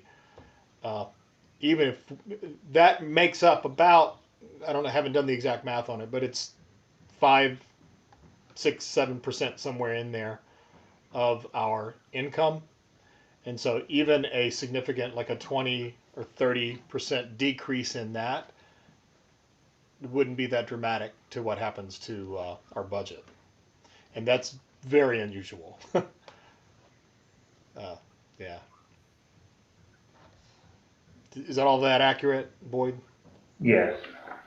And then on the next page, you have state sales tax, which is a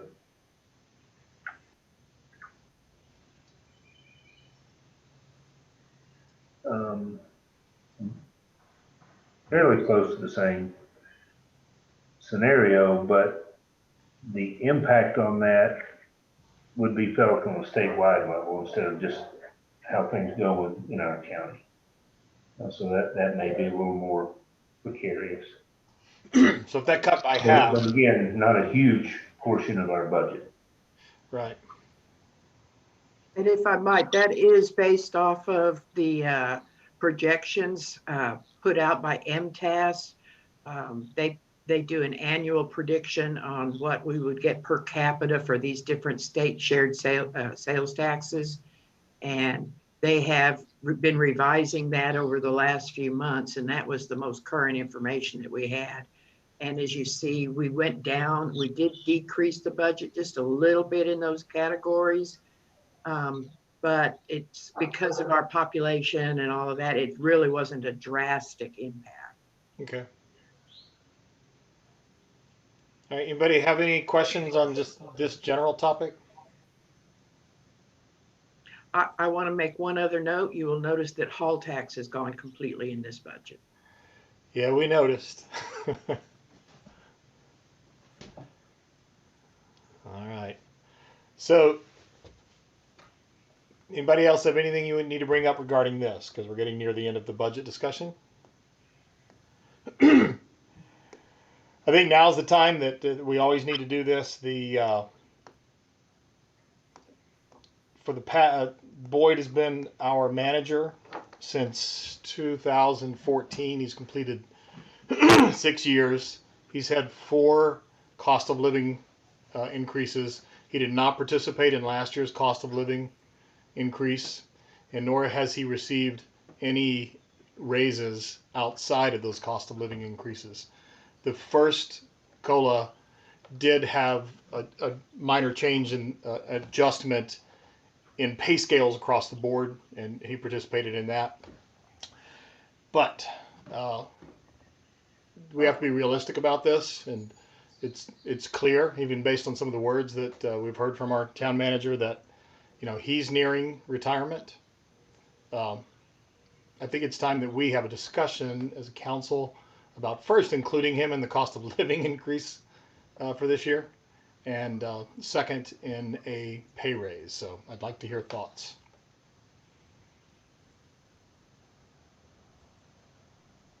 I think we should have a formal review process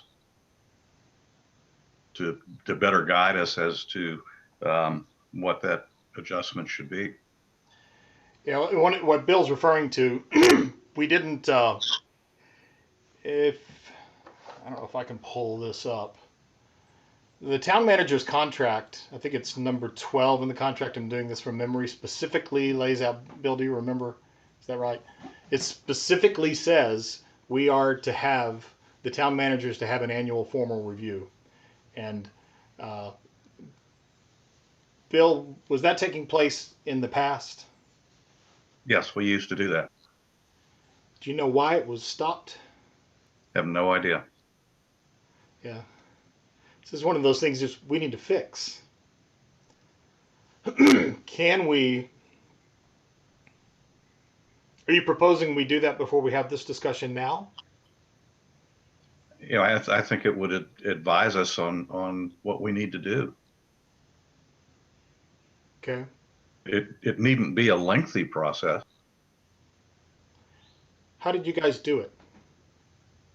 You know, we actually created a form or a template, whatever you want to call it, that kind of allowed each council member to comment on certain aspects of the town manager's job. Was there, because everything we do has to be public, was there a public formal review, or did you do that just as a piece of paper everyone sent in? You know, we did it on a piece of paper, and at least as recent as 2014, before Boyd took the manager's position, we actually went through that in a regular council meeting. Okay, you went through the responses to that in a regular council meeting. That's right. That's what you're saying. Okay. All right, anyone else? This is our time to talk about this. So how can we get our hands on the forms that were used most recently in 2014? Maybe we need to take a look at those and either refresh them to make them, fit the current circumstances, or just resurrect them altogether. I'm looking here. Hannah with MTAS may have sent me one when I asked about it last year. I'm doing a search. Yeah, or work with MTAS to get the forms. I think that's a really great idea and will serve as a good tool.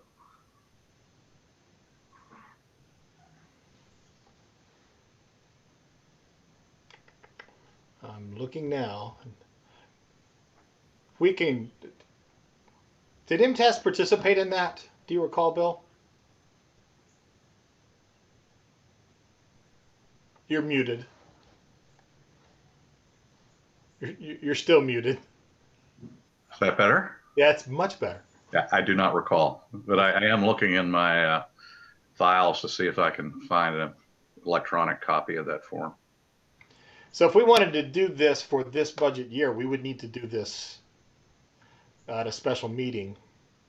Would it be possible, might not be possible, to pull together that form? We've already mentioned, and Carol's going to bring up the note later, that we need to schedule a meeting to talk about the MAC. We could do both of those in a special meeting next week, potentially. And if I might, town manager was included in the calculations in the budget for the COLA. Okay, so I was going to suggest that. So town manager is in the COLA this year. Okay. All right. Cheryl, anything to add? Any ideas? Nope. We just need to get our hands on the form. Like Susanna says, it needs to be updated a bit, and just take care of this as soon as possible. Well, this is the kind of thing, obviously, we wouldn't work through the town manager to do. So I'll write MTAS today and probably deal with this through Harry. Is that okay with you guys? That sounds like a good plan. Yeah. Dan, if I may, just to simplify things, MTAS probably has an evaluation form on their knowledge base that we can just pull off straight off of that. Oh, very good. If you want me to do that, I have not had one, so I don't know what was used in the past. So I'll be happy to get those and send it to you or everybody. And if you guys are comfortable with it, then you're done. Otherwise, then you can reach out to them. That might simplify it. Okay, I think that's great. Could we schedule a meeting for next Tuesday night or Wednesday during the day, perhaps?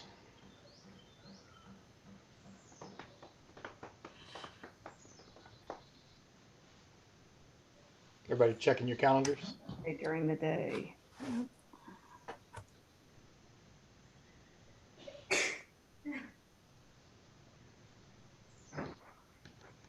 I'm free either Tuesday night or Wednesday during the day.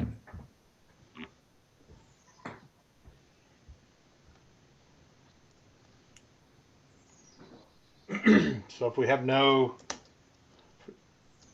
folks may still be looking, but I'm free both times, not a problem. all right. So Tuesday, well, Monday is Memorial Day. Probably nobody taking Memorial Day trips. Bill, we haven't heard from you. Are you free in that area? Yeah, I'm fine with either one. How about a Wednesday, the 27th, 9 a.m. Works for me. Okay. Sounds good.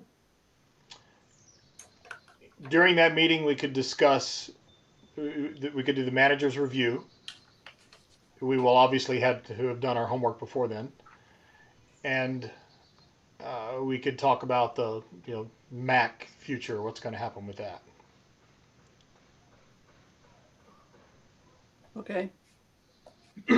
Now, in light of what we've discussed earlier, I think it's absolutely appropriate to allow citizens to comment, in a meeting when we're talking about something like that. So I think we should keep that in.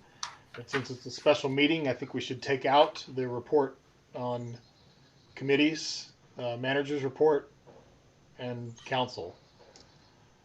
I want to try to find that document so we do this accurately. Communications from the mayor, communications from committees or boards, communications from town council. The only two items that would be on there would be the town manager review and SMEPF MAC proposal. Do I hear a motion? I'm not clear on whether you were going to include citizens' comments in that meeting or not. Absolutely. Yes. Okay, thank you.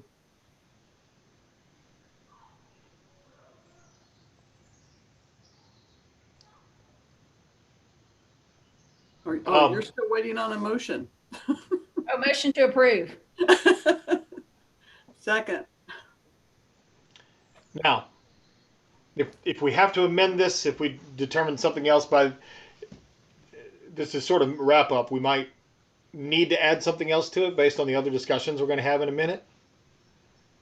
Is it okay if we go ahead and vote on this now and we'll just change it if we need to? Any other discussion? Boyd, any concerns about the way we're dealing with this? No, sir. Carol, will you take a roll call vote? Councilmember Cheryl Graham, Yes. Councilmember Bill Lusk, Yes. Councilmember Susanna Murdoch, Yes. Mayor Dan Landrum. Yes. We've made no budgetary changes, have we? Carol, did you note anything? I did. There was one item that you wanted to make a note of to come back to. I'll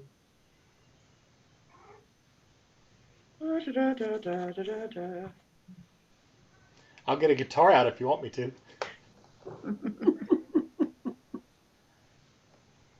For crying out loud.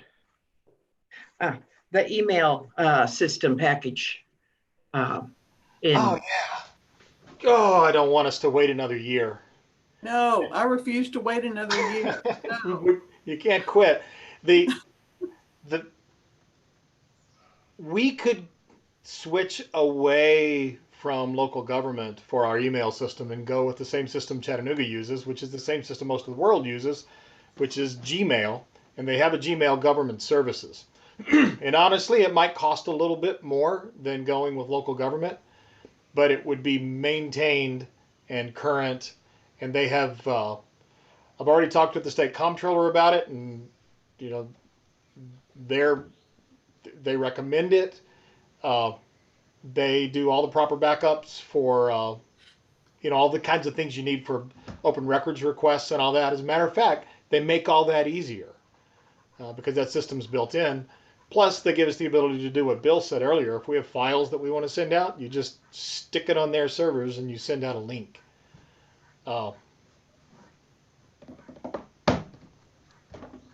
Seems to me like it was in the neighborhood of,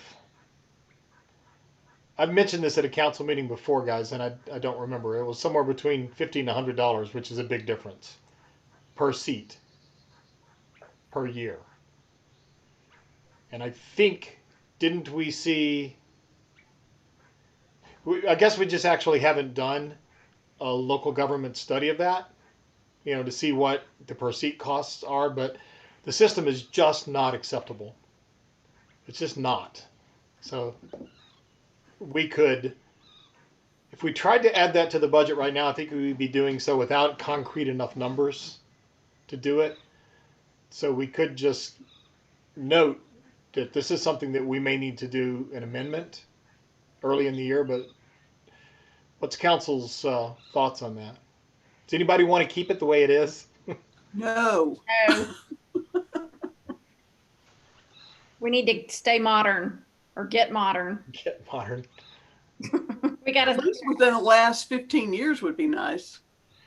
So, If I might, we did put it in the 5-year capital plan for 21-22. We included $6,000 for equipment and $10,000 for the software, seats, and support. do you know what we got?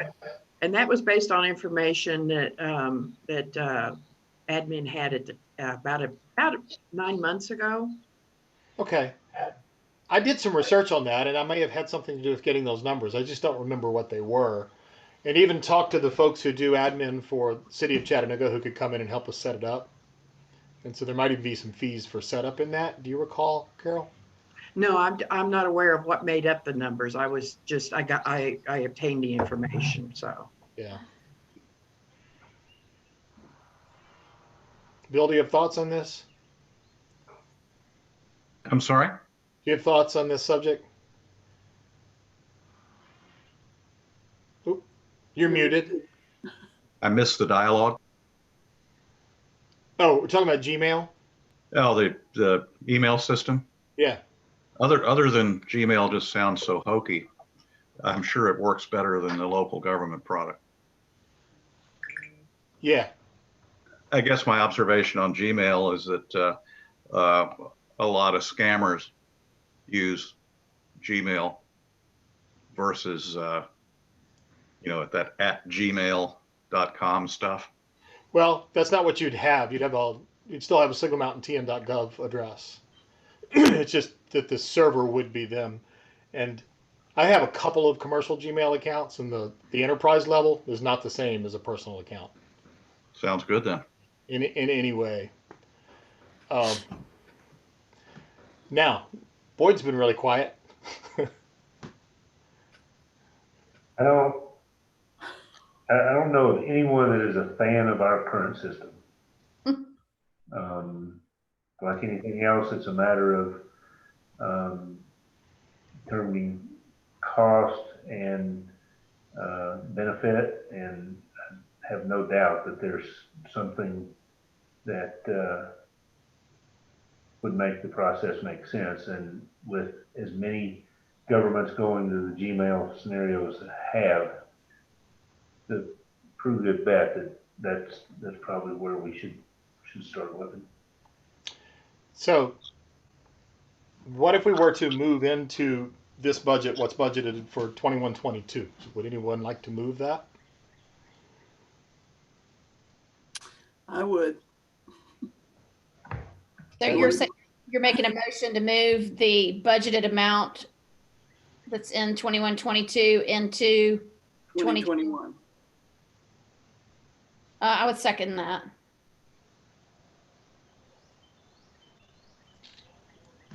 All right, so discussion. Obviously, this is going to be a bit disruptive to, the system getting switched over. And I would recommend, since we do not have an IT person, that we contract with the one of the IT techs from the city of Chattanooga that's already done it, so that, I could do it, Sam could do it. Most of us probably could, but we shouldn't. I think it should be someone outside. How's everybody feel about that? Yeah, I think that would be helpful. All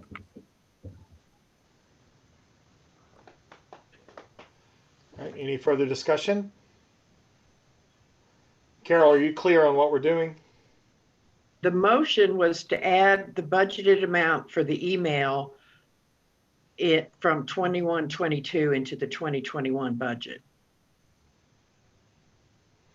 What impact is that on the budget? I'm not looking at that page. Sam, you want to pull that up? It's under admin. It's on 44, and it's 10,800. I think the other line was for other software, so the specific to the emails, 10,800. Okay, and we'll get more into the weeds on this once we get to it. There are probably some ways that you could do this without having 100 seats. And we might find that, maybe you can't, but I think some municipalities don't give everyone an email address. They have some position level email addresses for people that are not doing it, but we can talk about all that when the time comes. Any other discussion on this? All right, Carol, would you take a roll call vote? Councilmember Cheryl Graham? Yes. Councilmember Bill Lusk? Yes. Councilmember Susanna Murdoch? Yes. Mayor Dan Landrum? Oh, yeah. That carries 4-0. Do we have any other notes, Carol? No, that was the only one that you asked me to bring back. Thank you. All right, so do we need a motion to send? No.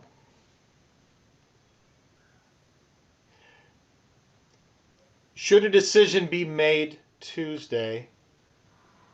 No, we didn't. Did we set a date? We didn't. Wednesday. Yeah, we said Wednesday 9. Should a decision be made Wednesday 9,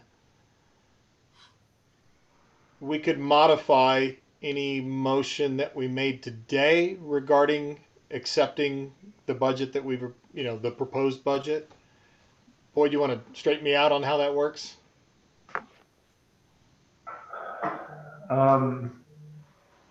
You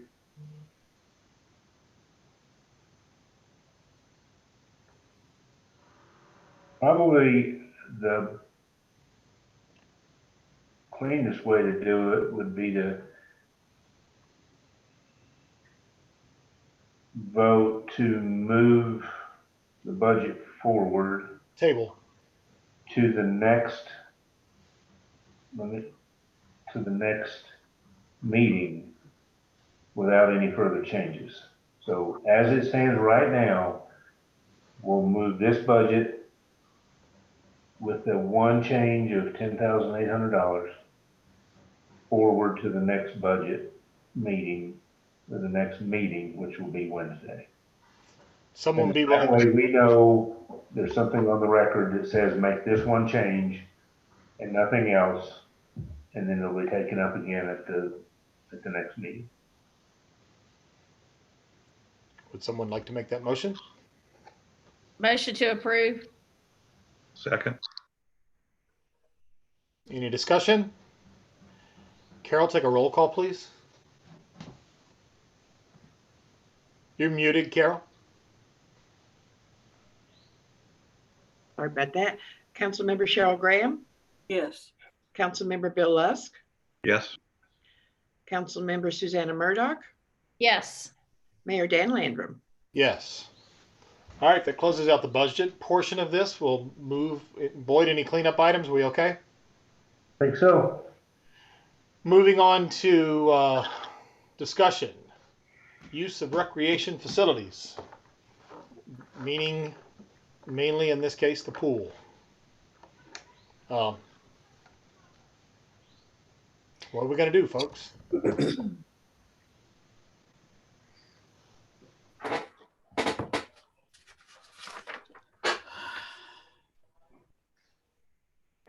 I don't really see how you open it until we have a plan to maintain social distancing, deal with sanitation of the restrooms, facilities, and you know, limit the participation. I was reading through, Hamilton County is going to be opening their pools, which in the first sentence sounded really nice until you got down to the nuts and bolts of it all. And it ends with encourage lap swimming only and limit lane sharing.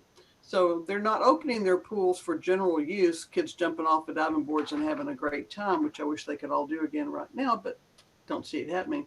They're talking lap swimming only for county pools. I just don't see that it's feasible for us to open up with all the additional cleaning and monitoring we're going to have to do for lap swimming. I'm worried about it too. And the fact that we're not having a swim league in the Chattanooga area is indicative of the difficulty of, and I know that they have swim meets, but, and you know, those are a different breed, but swim practice and all of the things that go along with that,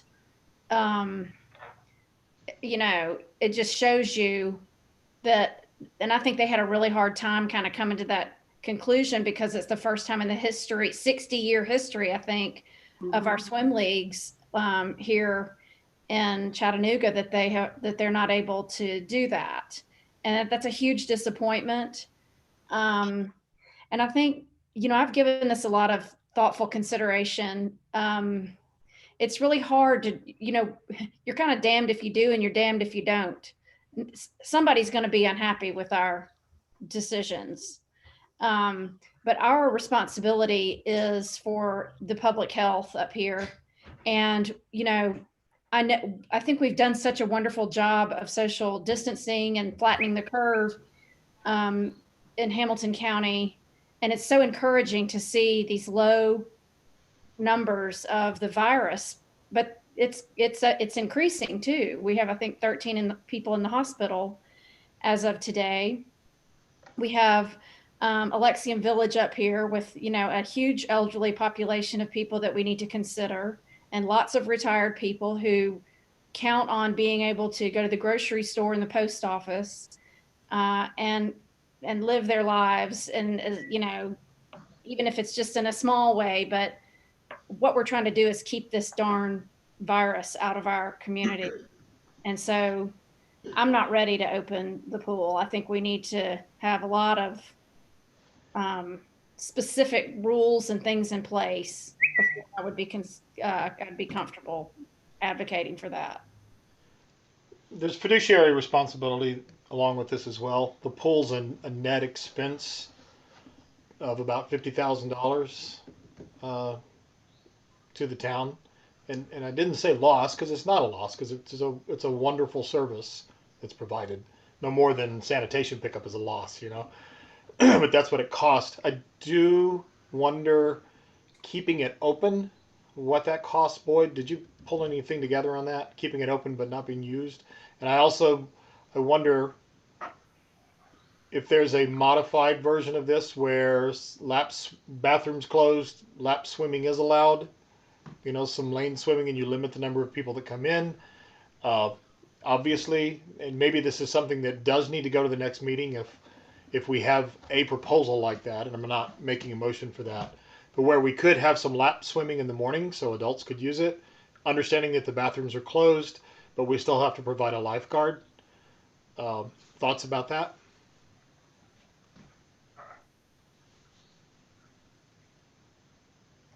Are you asking me? Anybody who wants to speak? I mean, I think if that's feasible, that might be something to think about. We haven't said out loud. One of the governor's order still, even with, I think the article was misleading. Harry Cash mentioned that he was on a phone call with municipal attorneys, and round the board, everybody said, we're not opening hours, we're not opening hours. So that made it sound like all the municipality pools were opening. That's not the case. They can, and those that do will do so in a modified way. Every town's going to be unique. You know, how are your bathrooms set up? Who usually uses it? What's your clientele? How many people usually show up? Well, our pool is awesome sauce and it's filled with people. The rules say no more than 10 together. You can have, they do say, you can have more than 10 people, but you have to keep those groups separate. Think about keeping groups of 10 kids separate, and then also thinking about the bathrooms. The bathrooms really concern me the most. I mean, not the most, but certainly every 30 minutes, lifeguards doing that. And we've seen what's happening with security and law enforcement at Costco trying to get people to wear masks. They would recommend that you're wearing masks. You'd be putting this on teenagers. And if the security officials are having a hard time getting people to do it, it'd be really tough for a 17-year-old kid, and to try to keep your child from drowning at the same time. And maybe there's a way. You put you put officers in bathing suits. You know, all of that's why I mentioned the fiduciary part of it. So, Boyd, you looked some numbers up? Sure. Given the summertime and the heat, we would have to continue to circulate the water and treat it. So just chemical costs and everything to continue to do that would be about $9,000. Electric costs, about $85,000. Water would be dependent upon exactly what happened, but you'd have a few thousand there too. So we have the next gen titanium rods that the system uses. The ones that are in there now may make it through a season or may not, but that's really more of a maintenance scenario. So you're probably looking at anywhere between $15,000 to $20,000 just to not open it, but keep it safe in terms of water quality and all of that. What do you think about a limited opening? I've thought about that. We actually started a few years ago having it open more for what's always been known as Adult Swim. That's changed. But you know, the prospect of having it open for that type of activity, and like you said, one of the issues we have at this point is being able to hire lifeguards, how many we would have.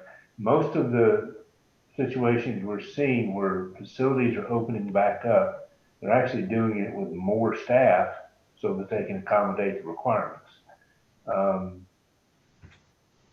It would depend on, again, if the restrooms were going to be accessible, but we would still have to hire quite a few lifeguards, given that it might not be as much of an issue this year because people won't be traveling as much, but we usually have a few dozen lifeguards just so we can get all the shifts covered, because they go on trips and they only want to work so many hours and all that. So how many that would be, I'm not sure, but we would still have to hire quite a few. And the prospect of limiting use is going to obviously impact revenue. So a normal scenario, cost over revenue is around 50,000. I think that would shift considerably if revenue was greatly diminished or eliminated, if we're just going to use it for lap swimming or that. Couple of questions. I'm sorry. I'm sorry. I hate to interrupt. I just wanted to let y'all know, I do have Jared in the waiting room, just in case you do have any questions he might need to answer. Just wanted to make y'all aware. Yeah, bring him in. He may have some, he might be able to answer the question I'm about to ask now. Sorry to interrupt. That's okay. Thank you, Sam. And maybe what I'm moving towards, at least in my thought, is perhaps at our Tuesday meeting, Wednesday meeting, we could have a specific possible proposal on the table that says, I'm going to give a worst case scenario of how we know this could be done safely. 10 people are allowed in for 1 hour for lap swimming. And they have to change on an hourly basis, and the bathrooms are closed and there's no concession. We have to have lifeguards, and that's got to push through. And we have way more than 10 people who are going to want to use that. Actually, I don't know that that's true in the lap swimming, because that's not always been as full as just the regular swim time. What would that cost us? How many lifeguards would we need under that scenario? I guess that's a Jared question. Dan, I just got in. Would you repeat that? So I'm not proposing this. I'm just laying this out like at a bare minimum. 10 people allowed in the pool for 1 hour. Bathrooms closed, concession closed, lap swim only. How many lifeguards would we have to have? 2. You could do it with 1, but I'd say 2. That would be 2 on stand. Yeah, I mean, depending on how many, if you had 10 people in the pool swimming, you had, 5 in the shallow end, 5 in the deep end, obviously we would want to split the difference and have 1 in shallow, 1 in deep. If you had 3, 4 people show up and they were all swimming in the lap lane that's right in the middle of the pool, you could do it with 1.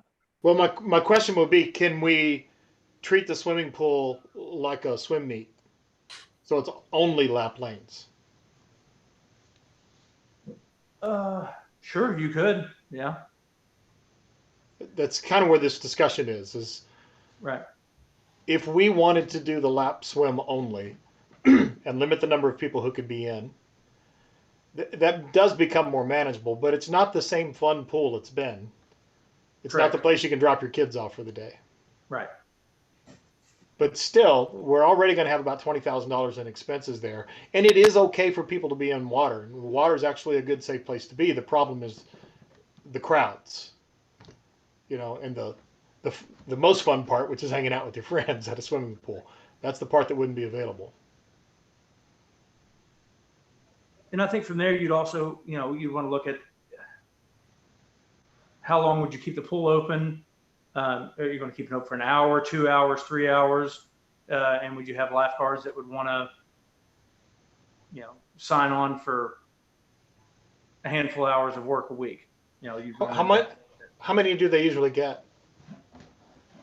How many hours does a lifeguard usually get?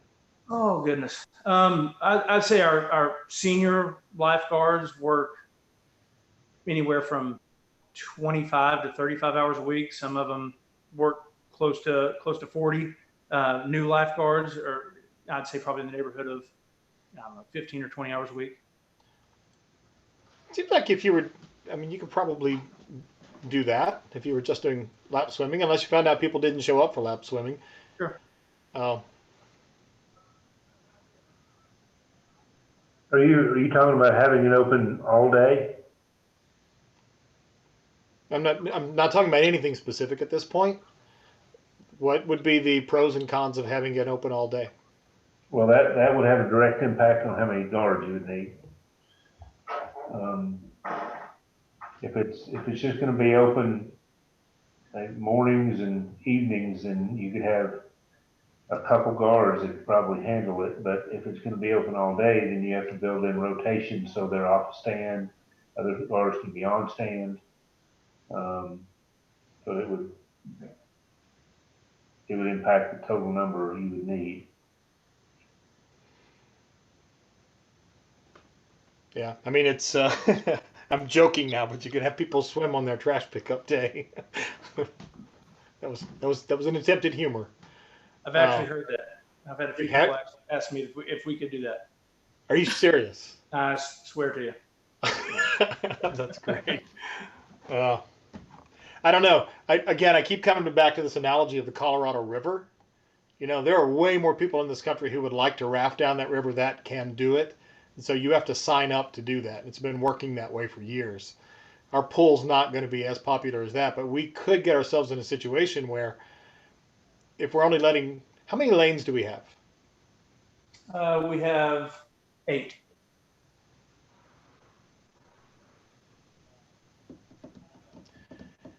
If you have 8 lanes and you have 8 people swimming, you could probably easily have 20 people in the pool area, because some, you know, you could keep social distancing that way. People could be swimming, that sort of thing. And again, I'm throwing all this out there just to get the discussion going. None of this is a specific proposal. Someone, if you think that this is a waste of time to even talk about this, someone could make a motion now that we don't open it, that it just stays closed. The consideration is it's costing us anyway.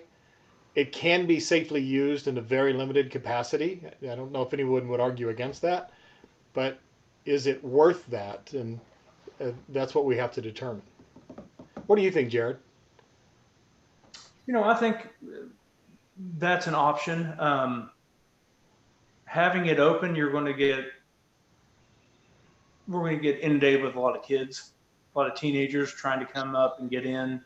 So we'll have to deal with that. So I guess that's what we'll have to look at. You mean having it open even in a lap swim scenario? Even in a lap swim, I mean, you're going to have kids that are going to see the people in there swimming. They're going to come up and try to get in. And, you know, the one thing I have been absolutely inundated with, above and beyond playgrounds, tennis courts, the gymnasium, is the pool opening. Is the pool opening? What are we going to do? And, you know, it's one of those things where that's where, you know, all the kids congregate throughout the season, and it'll be, you know, if we have it open, we're going to have to deal with a lot of kids, parents dropping kids off, saying, oh, it's, you know, I see the gates open, drop them off and let them in. You could say, no, you can't do that though. And you also wonder how many teenagers would want to hang out if their parents are hanging out too. That's true. I can see groups, and I don't mean this to be the way it's going to sound, but I can see groups of teenagers trying to schedule lap time at the same time so they can all be there together. I would. And that's not what they're going to be doing. You know, and I love the idea if it would work, but if you look at one of the logistic issues is going to be if it's that limited and people schedule time, ensuring that people who haven't had the opportunity to use it get an opportunity to use it before people that have already used it get their second chance. That's going to be a challenge how we do that if we use the F word, being fair. Oh. How will we enforce whatever rules we might craft, and who will do that? I just think we're opening a huge can of worms. Mm-hmm. I open. That's no doubt. The issue. I think we have a concern with kids being put in charge of managing something like that. And, you know, to me, what really clicked, and for the record, I would love to open the pool. For the record, I wish we had swim team this year. My grandson has moved beyond where just getting to the other side of the pool is the goal. He wants to do it faster and faster now. And that's the same time when he's not going to be able to do that because of this. So personally, I wish we could do all these things. that doesn't get to be my only position. But when the governor's office sent out a week or two ago a clarification, and it talked about social groups of 10 or less, distanced from other groups of 10 or less, that would be fine.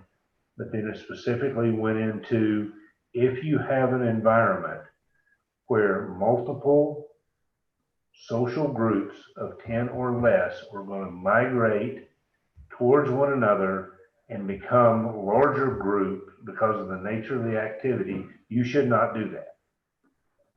And that is absolutely perfect example of what happens at this pool. You have groups of 3, 4, 5 teenagers that come, and those groups of 3, 4, and 5 meld in the groups of 30 and 40, and they're just all interacting together.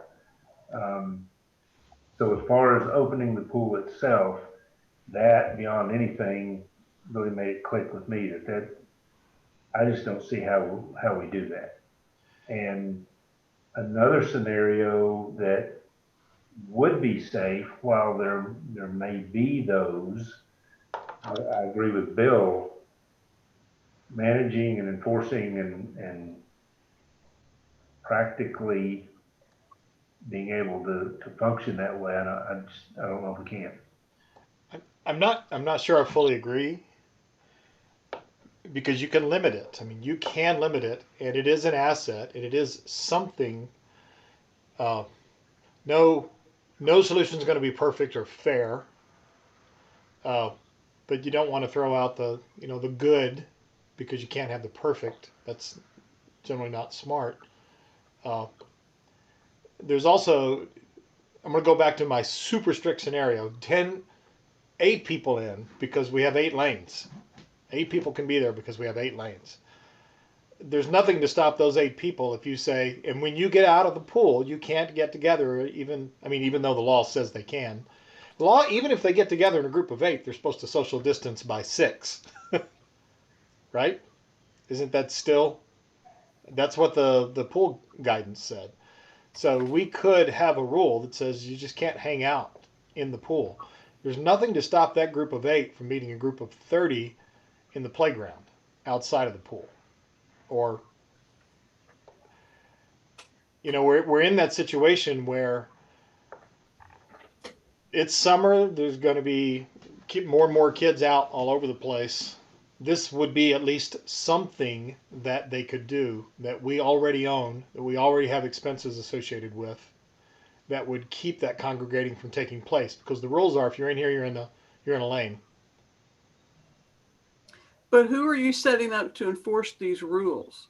Who's going to go up to the mom or dad who's dropping a group of 8 kids off in front of the pool and tell them before they drive off, no, we're not open to kids playing in the pool. We can't do that. You're going to have a teenager out there having to battle with an adult over what is and what's not acceptable. Well, it's to Boyd's point earlier that folks trying to do this are adding more people, not less. But we could also make it clear, this conversation we're having right now, anything we say can and will be used against us, depending on what side of this thing you're on. We would make it clear what the rules are. We have that problem all the time. People aren't breaking out the windows to get into the gym to play basketball. It's the same thing. I bet they've thought about it. It's not like people don't have an opportunity to swim. We have a lake that I think has 20,000 miles of shoreline, a number of swimming areas, a couple of state parks with swimming areas. People have opportunities to swim. They just might not be on Signal Mountain, but then even on Signal Mountain, there's the Blue Hole if folks were so inclined.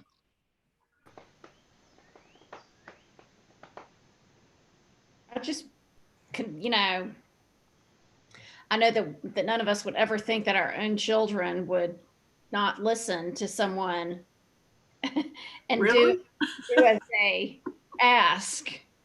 But being somebody who's around teenagers all the time, I just have a feeling that they might really run roughshod over some, that not all of them, but I could kind of just see him being like, not listening.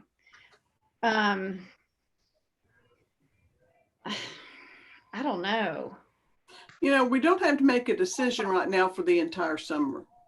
I don't want to be pessimistic. Give it another week. We can talk about it next Wednesday when we get together and see if anything has evolved, any new orders have come down, and just keep it in the back of our mind for a bit. I think we need to continue to watch the numbers of cases. Yeah. And if we can really in good conscience see that we're seeing a decline in cases in Hamilton County for how many days? Is it 10 days or 14 days? 14, I believe. Then we'll really be able to see that even though we don't have a lot of it here, it's, I've said before, like sometimes I feel like I have a false sense of security up on Signal Mountain because it doesn't seem like there's been very many cases of it. But what if it did get into our community and start spreading? We're all living in this, just geographically speaking, that could be really bad. Mm-hmm. And I mean, that sounds alarmist and paranoid probably to a percentage of people I know. And I don't, I'm not living my life on lockdown, but I am trying to be, smart about it. And I'm also I'm not just thinking about myself. Mm-hmm. I'm thinking about people who I know who are dear friends of mine who have underlying health conditions, that have cancer, that have diabetes, who live up here. And I'm willing to make a sacrifice of myself by wearing a mask in public and washing my hands and doing the things that I can do so that I can try to protect them. Yep. Because they are important to me. And I think we, as officials have to be mindful of all of our citizens, not just the kids who live up here, who we know we want them to be able to have fun and enjoy all of the wonderful community assets we have. We have to be mindful of everyone.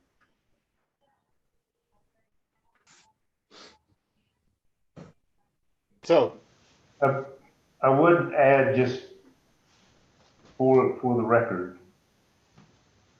if a decision is made to open in whatever capacity, we're probably looking at a couple weeks or so, maybe not that long, but I would hope for that much leeway. By the time we can get people interviewed, people hired, people drug tested, all of that stuff. So even when the decision's made, we're pretty much at ground zero when it comes to staff and everything. So it's going to take a little while. Is it worth, and may I ask, Bo, if we could, I guess this would be a Jared thing, at least so we have a scenario we can look at the actual costs involved of being open for lap swim for a limited number of people with signups, what that would cost, so that we can talk about that next Wednesday. Sure. Again, do you want a variety of scenarios, or do you want an all day, just open in the mornings? Yeah, I'll trust the experts, and that would be Jared in this case because he's dealt with this thing for a while. But create a scenario where bathrooms are closed, where there is no concession, and where there are some definite rules that we would have to figure out how they get enforced. But there's no drop off of kids. It's not a babysitting service. This is to allow people to exercise in a safe place, which is our pool, with a limited number of people. That is a safe thing to do. That's not an unsafe thing. That's not me being careless. It's just a matter of whether or not it makes sense from a financial standpoint and it can be managed. So if we had some actual numbers, we could look at that. Yeah, understood. Can we do that, Boyd? Yes, sir. Anything else? I mean, again, someone could still make a motion right now if you wanted to make a motion to close the pool for the summer, and we could vote on it right now, and it might be the end of it. I'm not ready for that, and I don't mind forecasting my vote because I agree with what I think it was Cheryl who said. We can watch and see, or maybe Susanna who said, watch and see what's happening with the numbers as well, because it's not the end of the world as we know it. Life is getting better, and some wonderfully promising news, coming out about vaccines. And I don't know if you guys saw, I don't know if they're saying it totally officially yet, but it looks like, remember the early scares that people who had been infected might be able to infect again? The news from this week was nope, it's not the case. I mean, so it's getting better, and that's great. I'll pause if anyone wants to make a motion. It appears we have none. The Rainbow Lake Trailhead parking lot, I will make a motion and we can have a discussion if we get a second, that we open the parking lot. Well, no motion yet, Carol, because this whole thing is a discussion. Yeah, we can discuss without a motion. The idea is open the parking lot, put up a sign that says pretty specifically on-street parking for Rainbow Lake prohibited. That way, it gives the enforcement, police officers, if they need to, if they see what's happening is a bunch of people are driving up to Signal, the road along Signal Road or James, saying, no, the parking lot is full. On-street parking access for this is not available. And that would limit the number of people accessing that to the parking lot, and people who live here who walk, or somebody who drives over to someone's house and is their friend and parks in their driveway. It just would slow down the onslaught. And we can try it. If it doesn't work, we close it again. And second, I think the parking lots on Palisades probably should be opened again, because we have enough relief valves all over the place where hopefully we don't get a crush of folks because we were the only ones open. Again, we can try it, and if it doesn't work, we know how to close them. And we can close them in an emergency situation even. Police officers can do that. So throw that out there to start the discussion. I think the North Palisades thing is workable at this point. It's calmed down quite a bit. So I see no reason not to allow parking at the two overlooks. Any thoughts on Rainbow? I think as long as we just keep an eye on it. My biggest concern with Rainbow is that it attracts a lot of folks from out of town. And, normal circumstances, that's a good thing. But, we try it and see what happens. I agree with all that. Yeah, That's not exactly my thoughts on it all.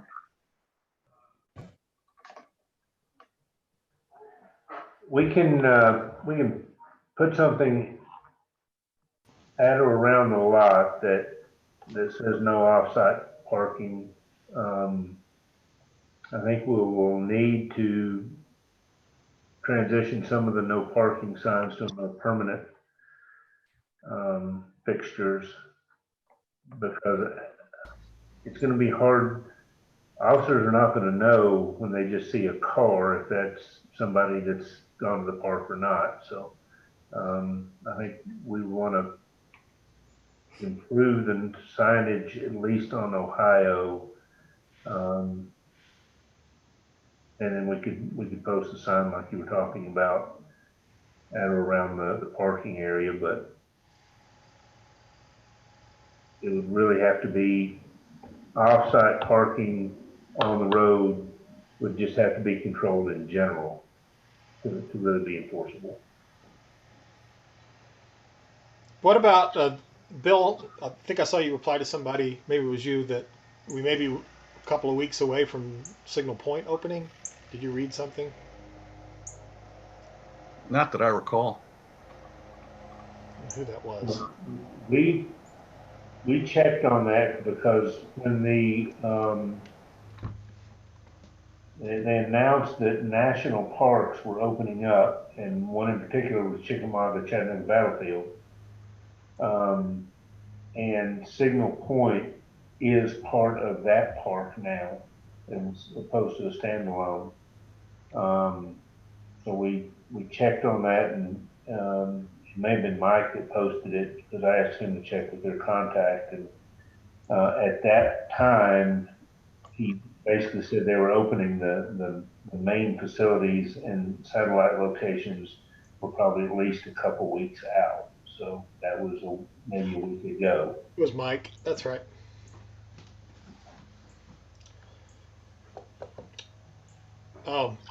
Should we consider no parking signs on Signal Road? Signal Point Road? Signal Point Road. There are some, but I think we want to look and see if we want to supplement those with additional.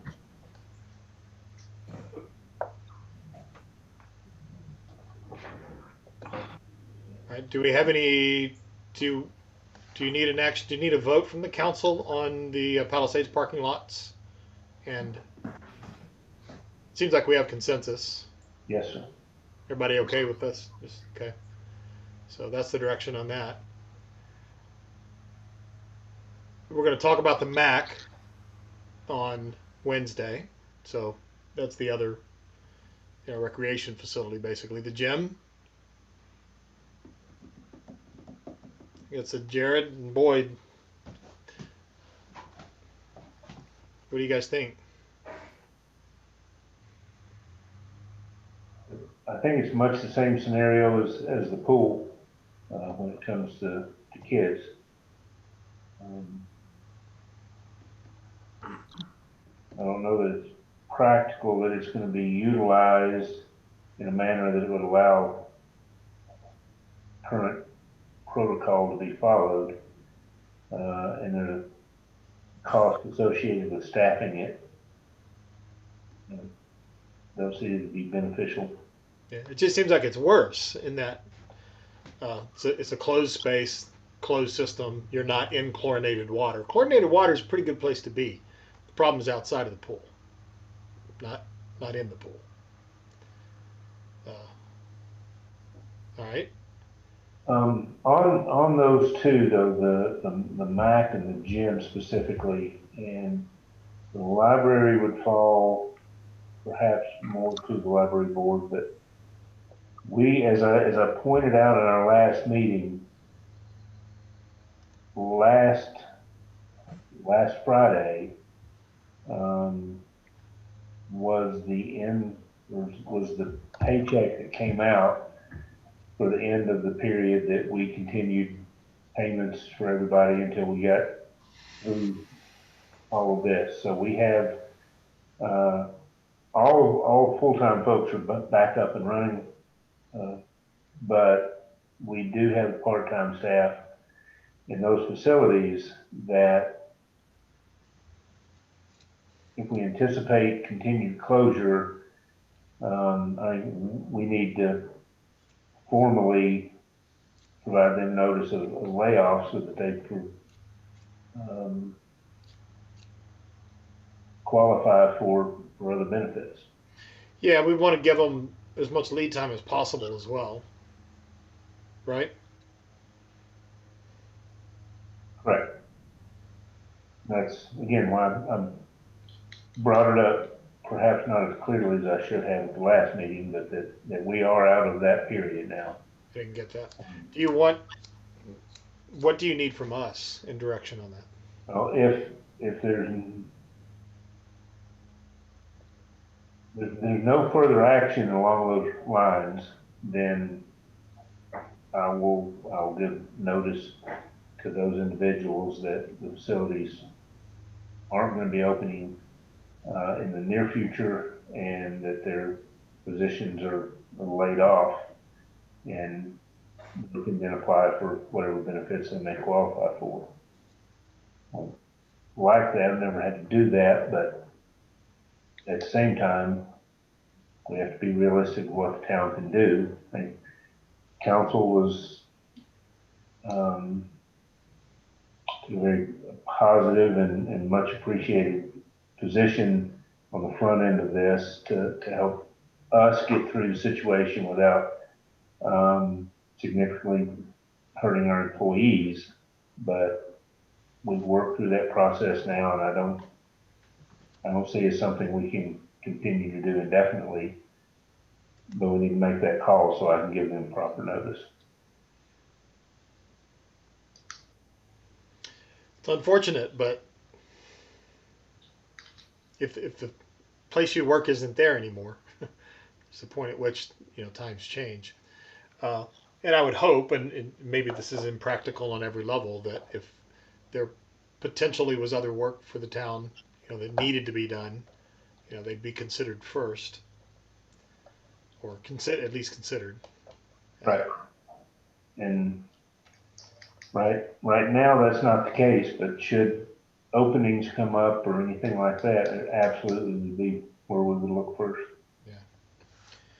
Anybody else have thoughts on that subject? Do you need a vote? No, sir. Absent action to the contrary, I just want to verify where we are. So I will move forward accordingly. For our meeting next Wednesday, this is on the same subject, do we want to meet in person? No.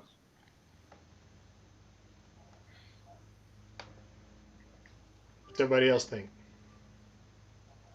I think if one person doesn't want to, we should just do Zoom until everybody's comfortable with it. Or if everybody wanted to, I guess Bill could drop in. They allow us to do that under this order, don't they, Boyd? Yes, you can have a combination meeting. Yeah, my concern, Bill, is citizens. My concern for it and against it, they're both citizens, because we could separate properly. But you don't know how many people who want to show up. The number of people who want to show up to talk about the pool might be a lot. Oh, I'm one of those people with underlying conditions like diabetes in particular. Yeah. So I'm not going to be there regardless. I'll gladly join by Zoom. But that, I think, puts you at a disadvantage. And we don't want to do that. I'm fine with it.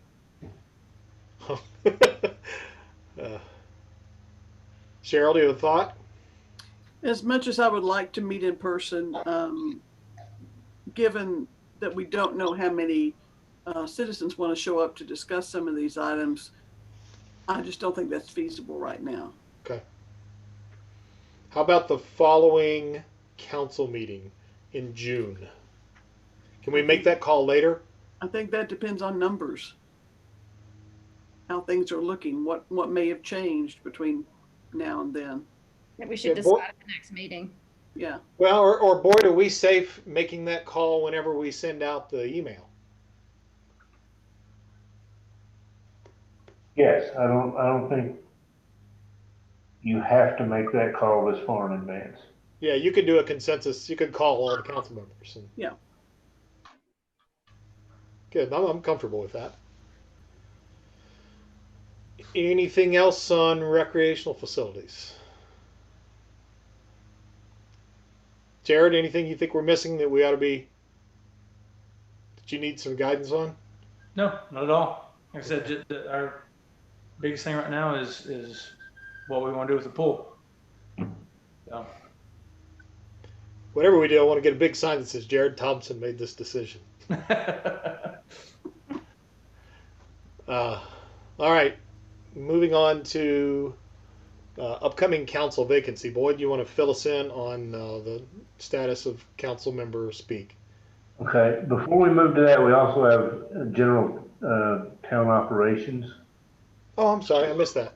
No, and really just want to know if there's any council direction on anything they want changed at this point. Recycle has gotten much better as we anticipated after that first week when everybody had 2 months worth of recycle to get rid of. It's gone much better this week. general town operations are going very well. We really have, it's interesting how much business you can conduct without anybody walking in the door. We figured out how to get everything done and doing things online over the phone. And again, with staff all being here now, we're even more responsive and being able to do it quicker. So, but certainly looked at council's guidance on that, but just wanted to, as we do with some of these others, make sure we touch base on it. And we have an opportunity to see if there's anything you want changed. I have nothing to add. Anybody else? Nope.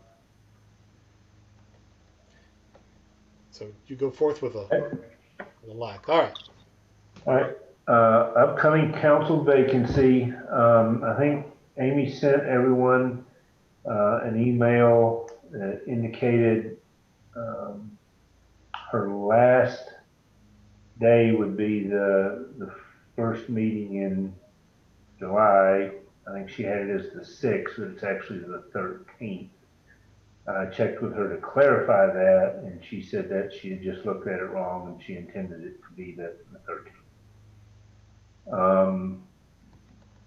Also in that email, I think she suggested or requested that the position not be filled ahead of the election, so as to not provide an advantage for anyone.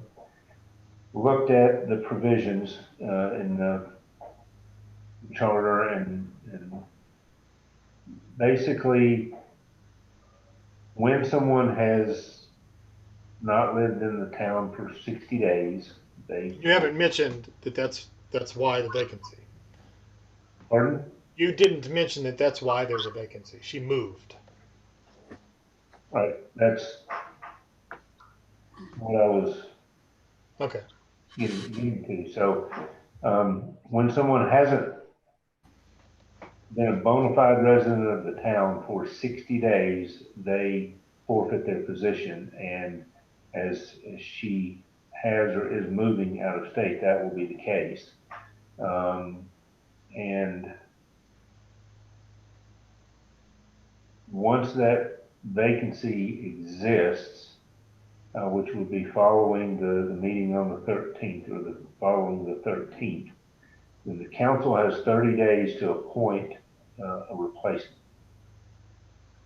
If they fail to do that, then from that point, there can be a special election, except that that election cannot happen sooner than it's either 70 or 75 days.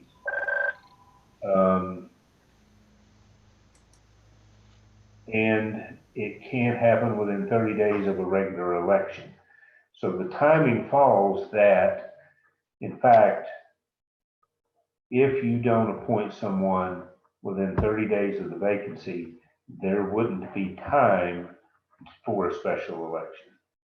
So there's not that requirement necessarily.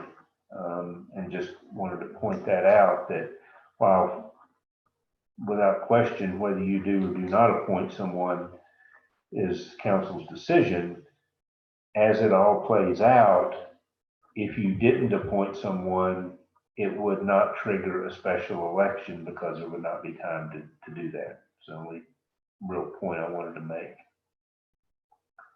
But beyond that, it would be a matter of council determining how they want to proceed.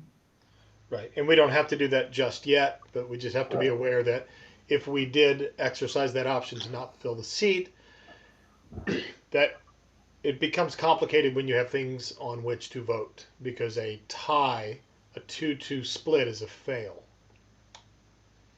And it can make it a little harder to get things done. So we'll have to consider whether or not that's the best thing to do.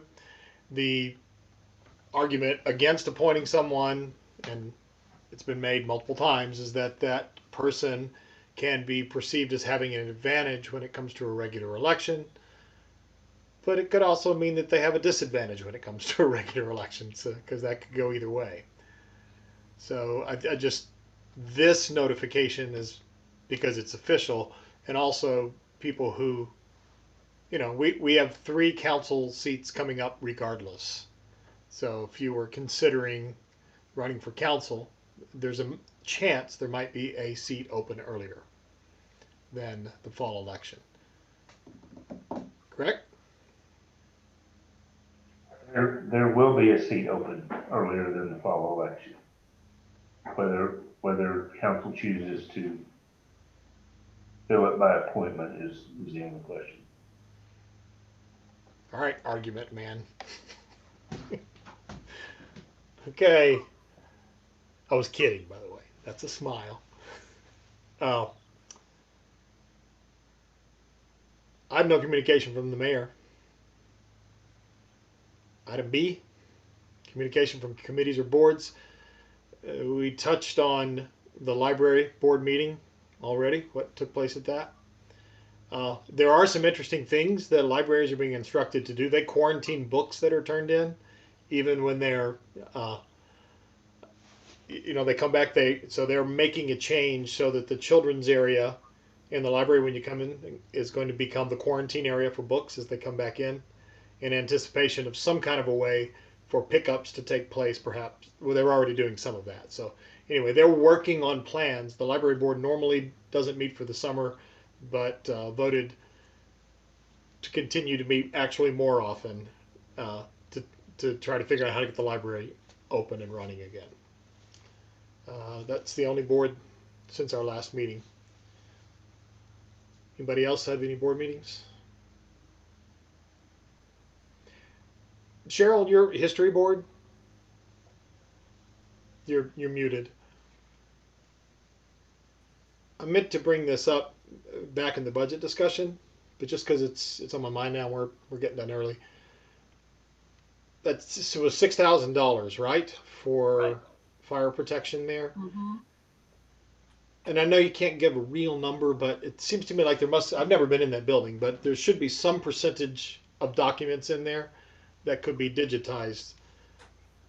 We're working on that, actually. There are plans afoot. Yes. Okay. I don't know if the hope is to start scanning, starting with the most important documents, and of course storing them on the cloud. That will be a long process and will entail a computer being installed there with scanner and everything else. But yeah, we're talking about that. Yeah. I mean, and you've probably looked at it, but there are also services where you can box it up and send it all off. Yeah. That did not meet with a lot of smiles around the table. There was a lot of fear in letting go of said documents. So I think we may just end up doing it in-house. Okay. I used one of those one time. It worked really well, just so you know, because I needed to get 30 years of magazines archived. Yeah. And sent it to India. And they scanned it, and even it actually was a very helpful service because not only did they scan it, but they separated images, OCR text, and gave you separate things. So you got this searchable, all those documents became searchable, which you can do manually, but it's a lot of hours. Right.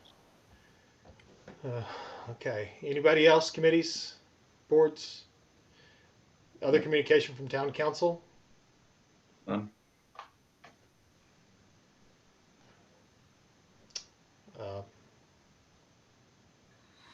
Our tentative agenda for June 8th, can we move that item to the next meeting? Yes, sir. All right, entertain a motion to adjourn. So move. Second. Let's go ahead and vote because we are actually closing out a budget meeting on that, Carol, if you don't mind.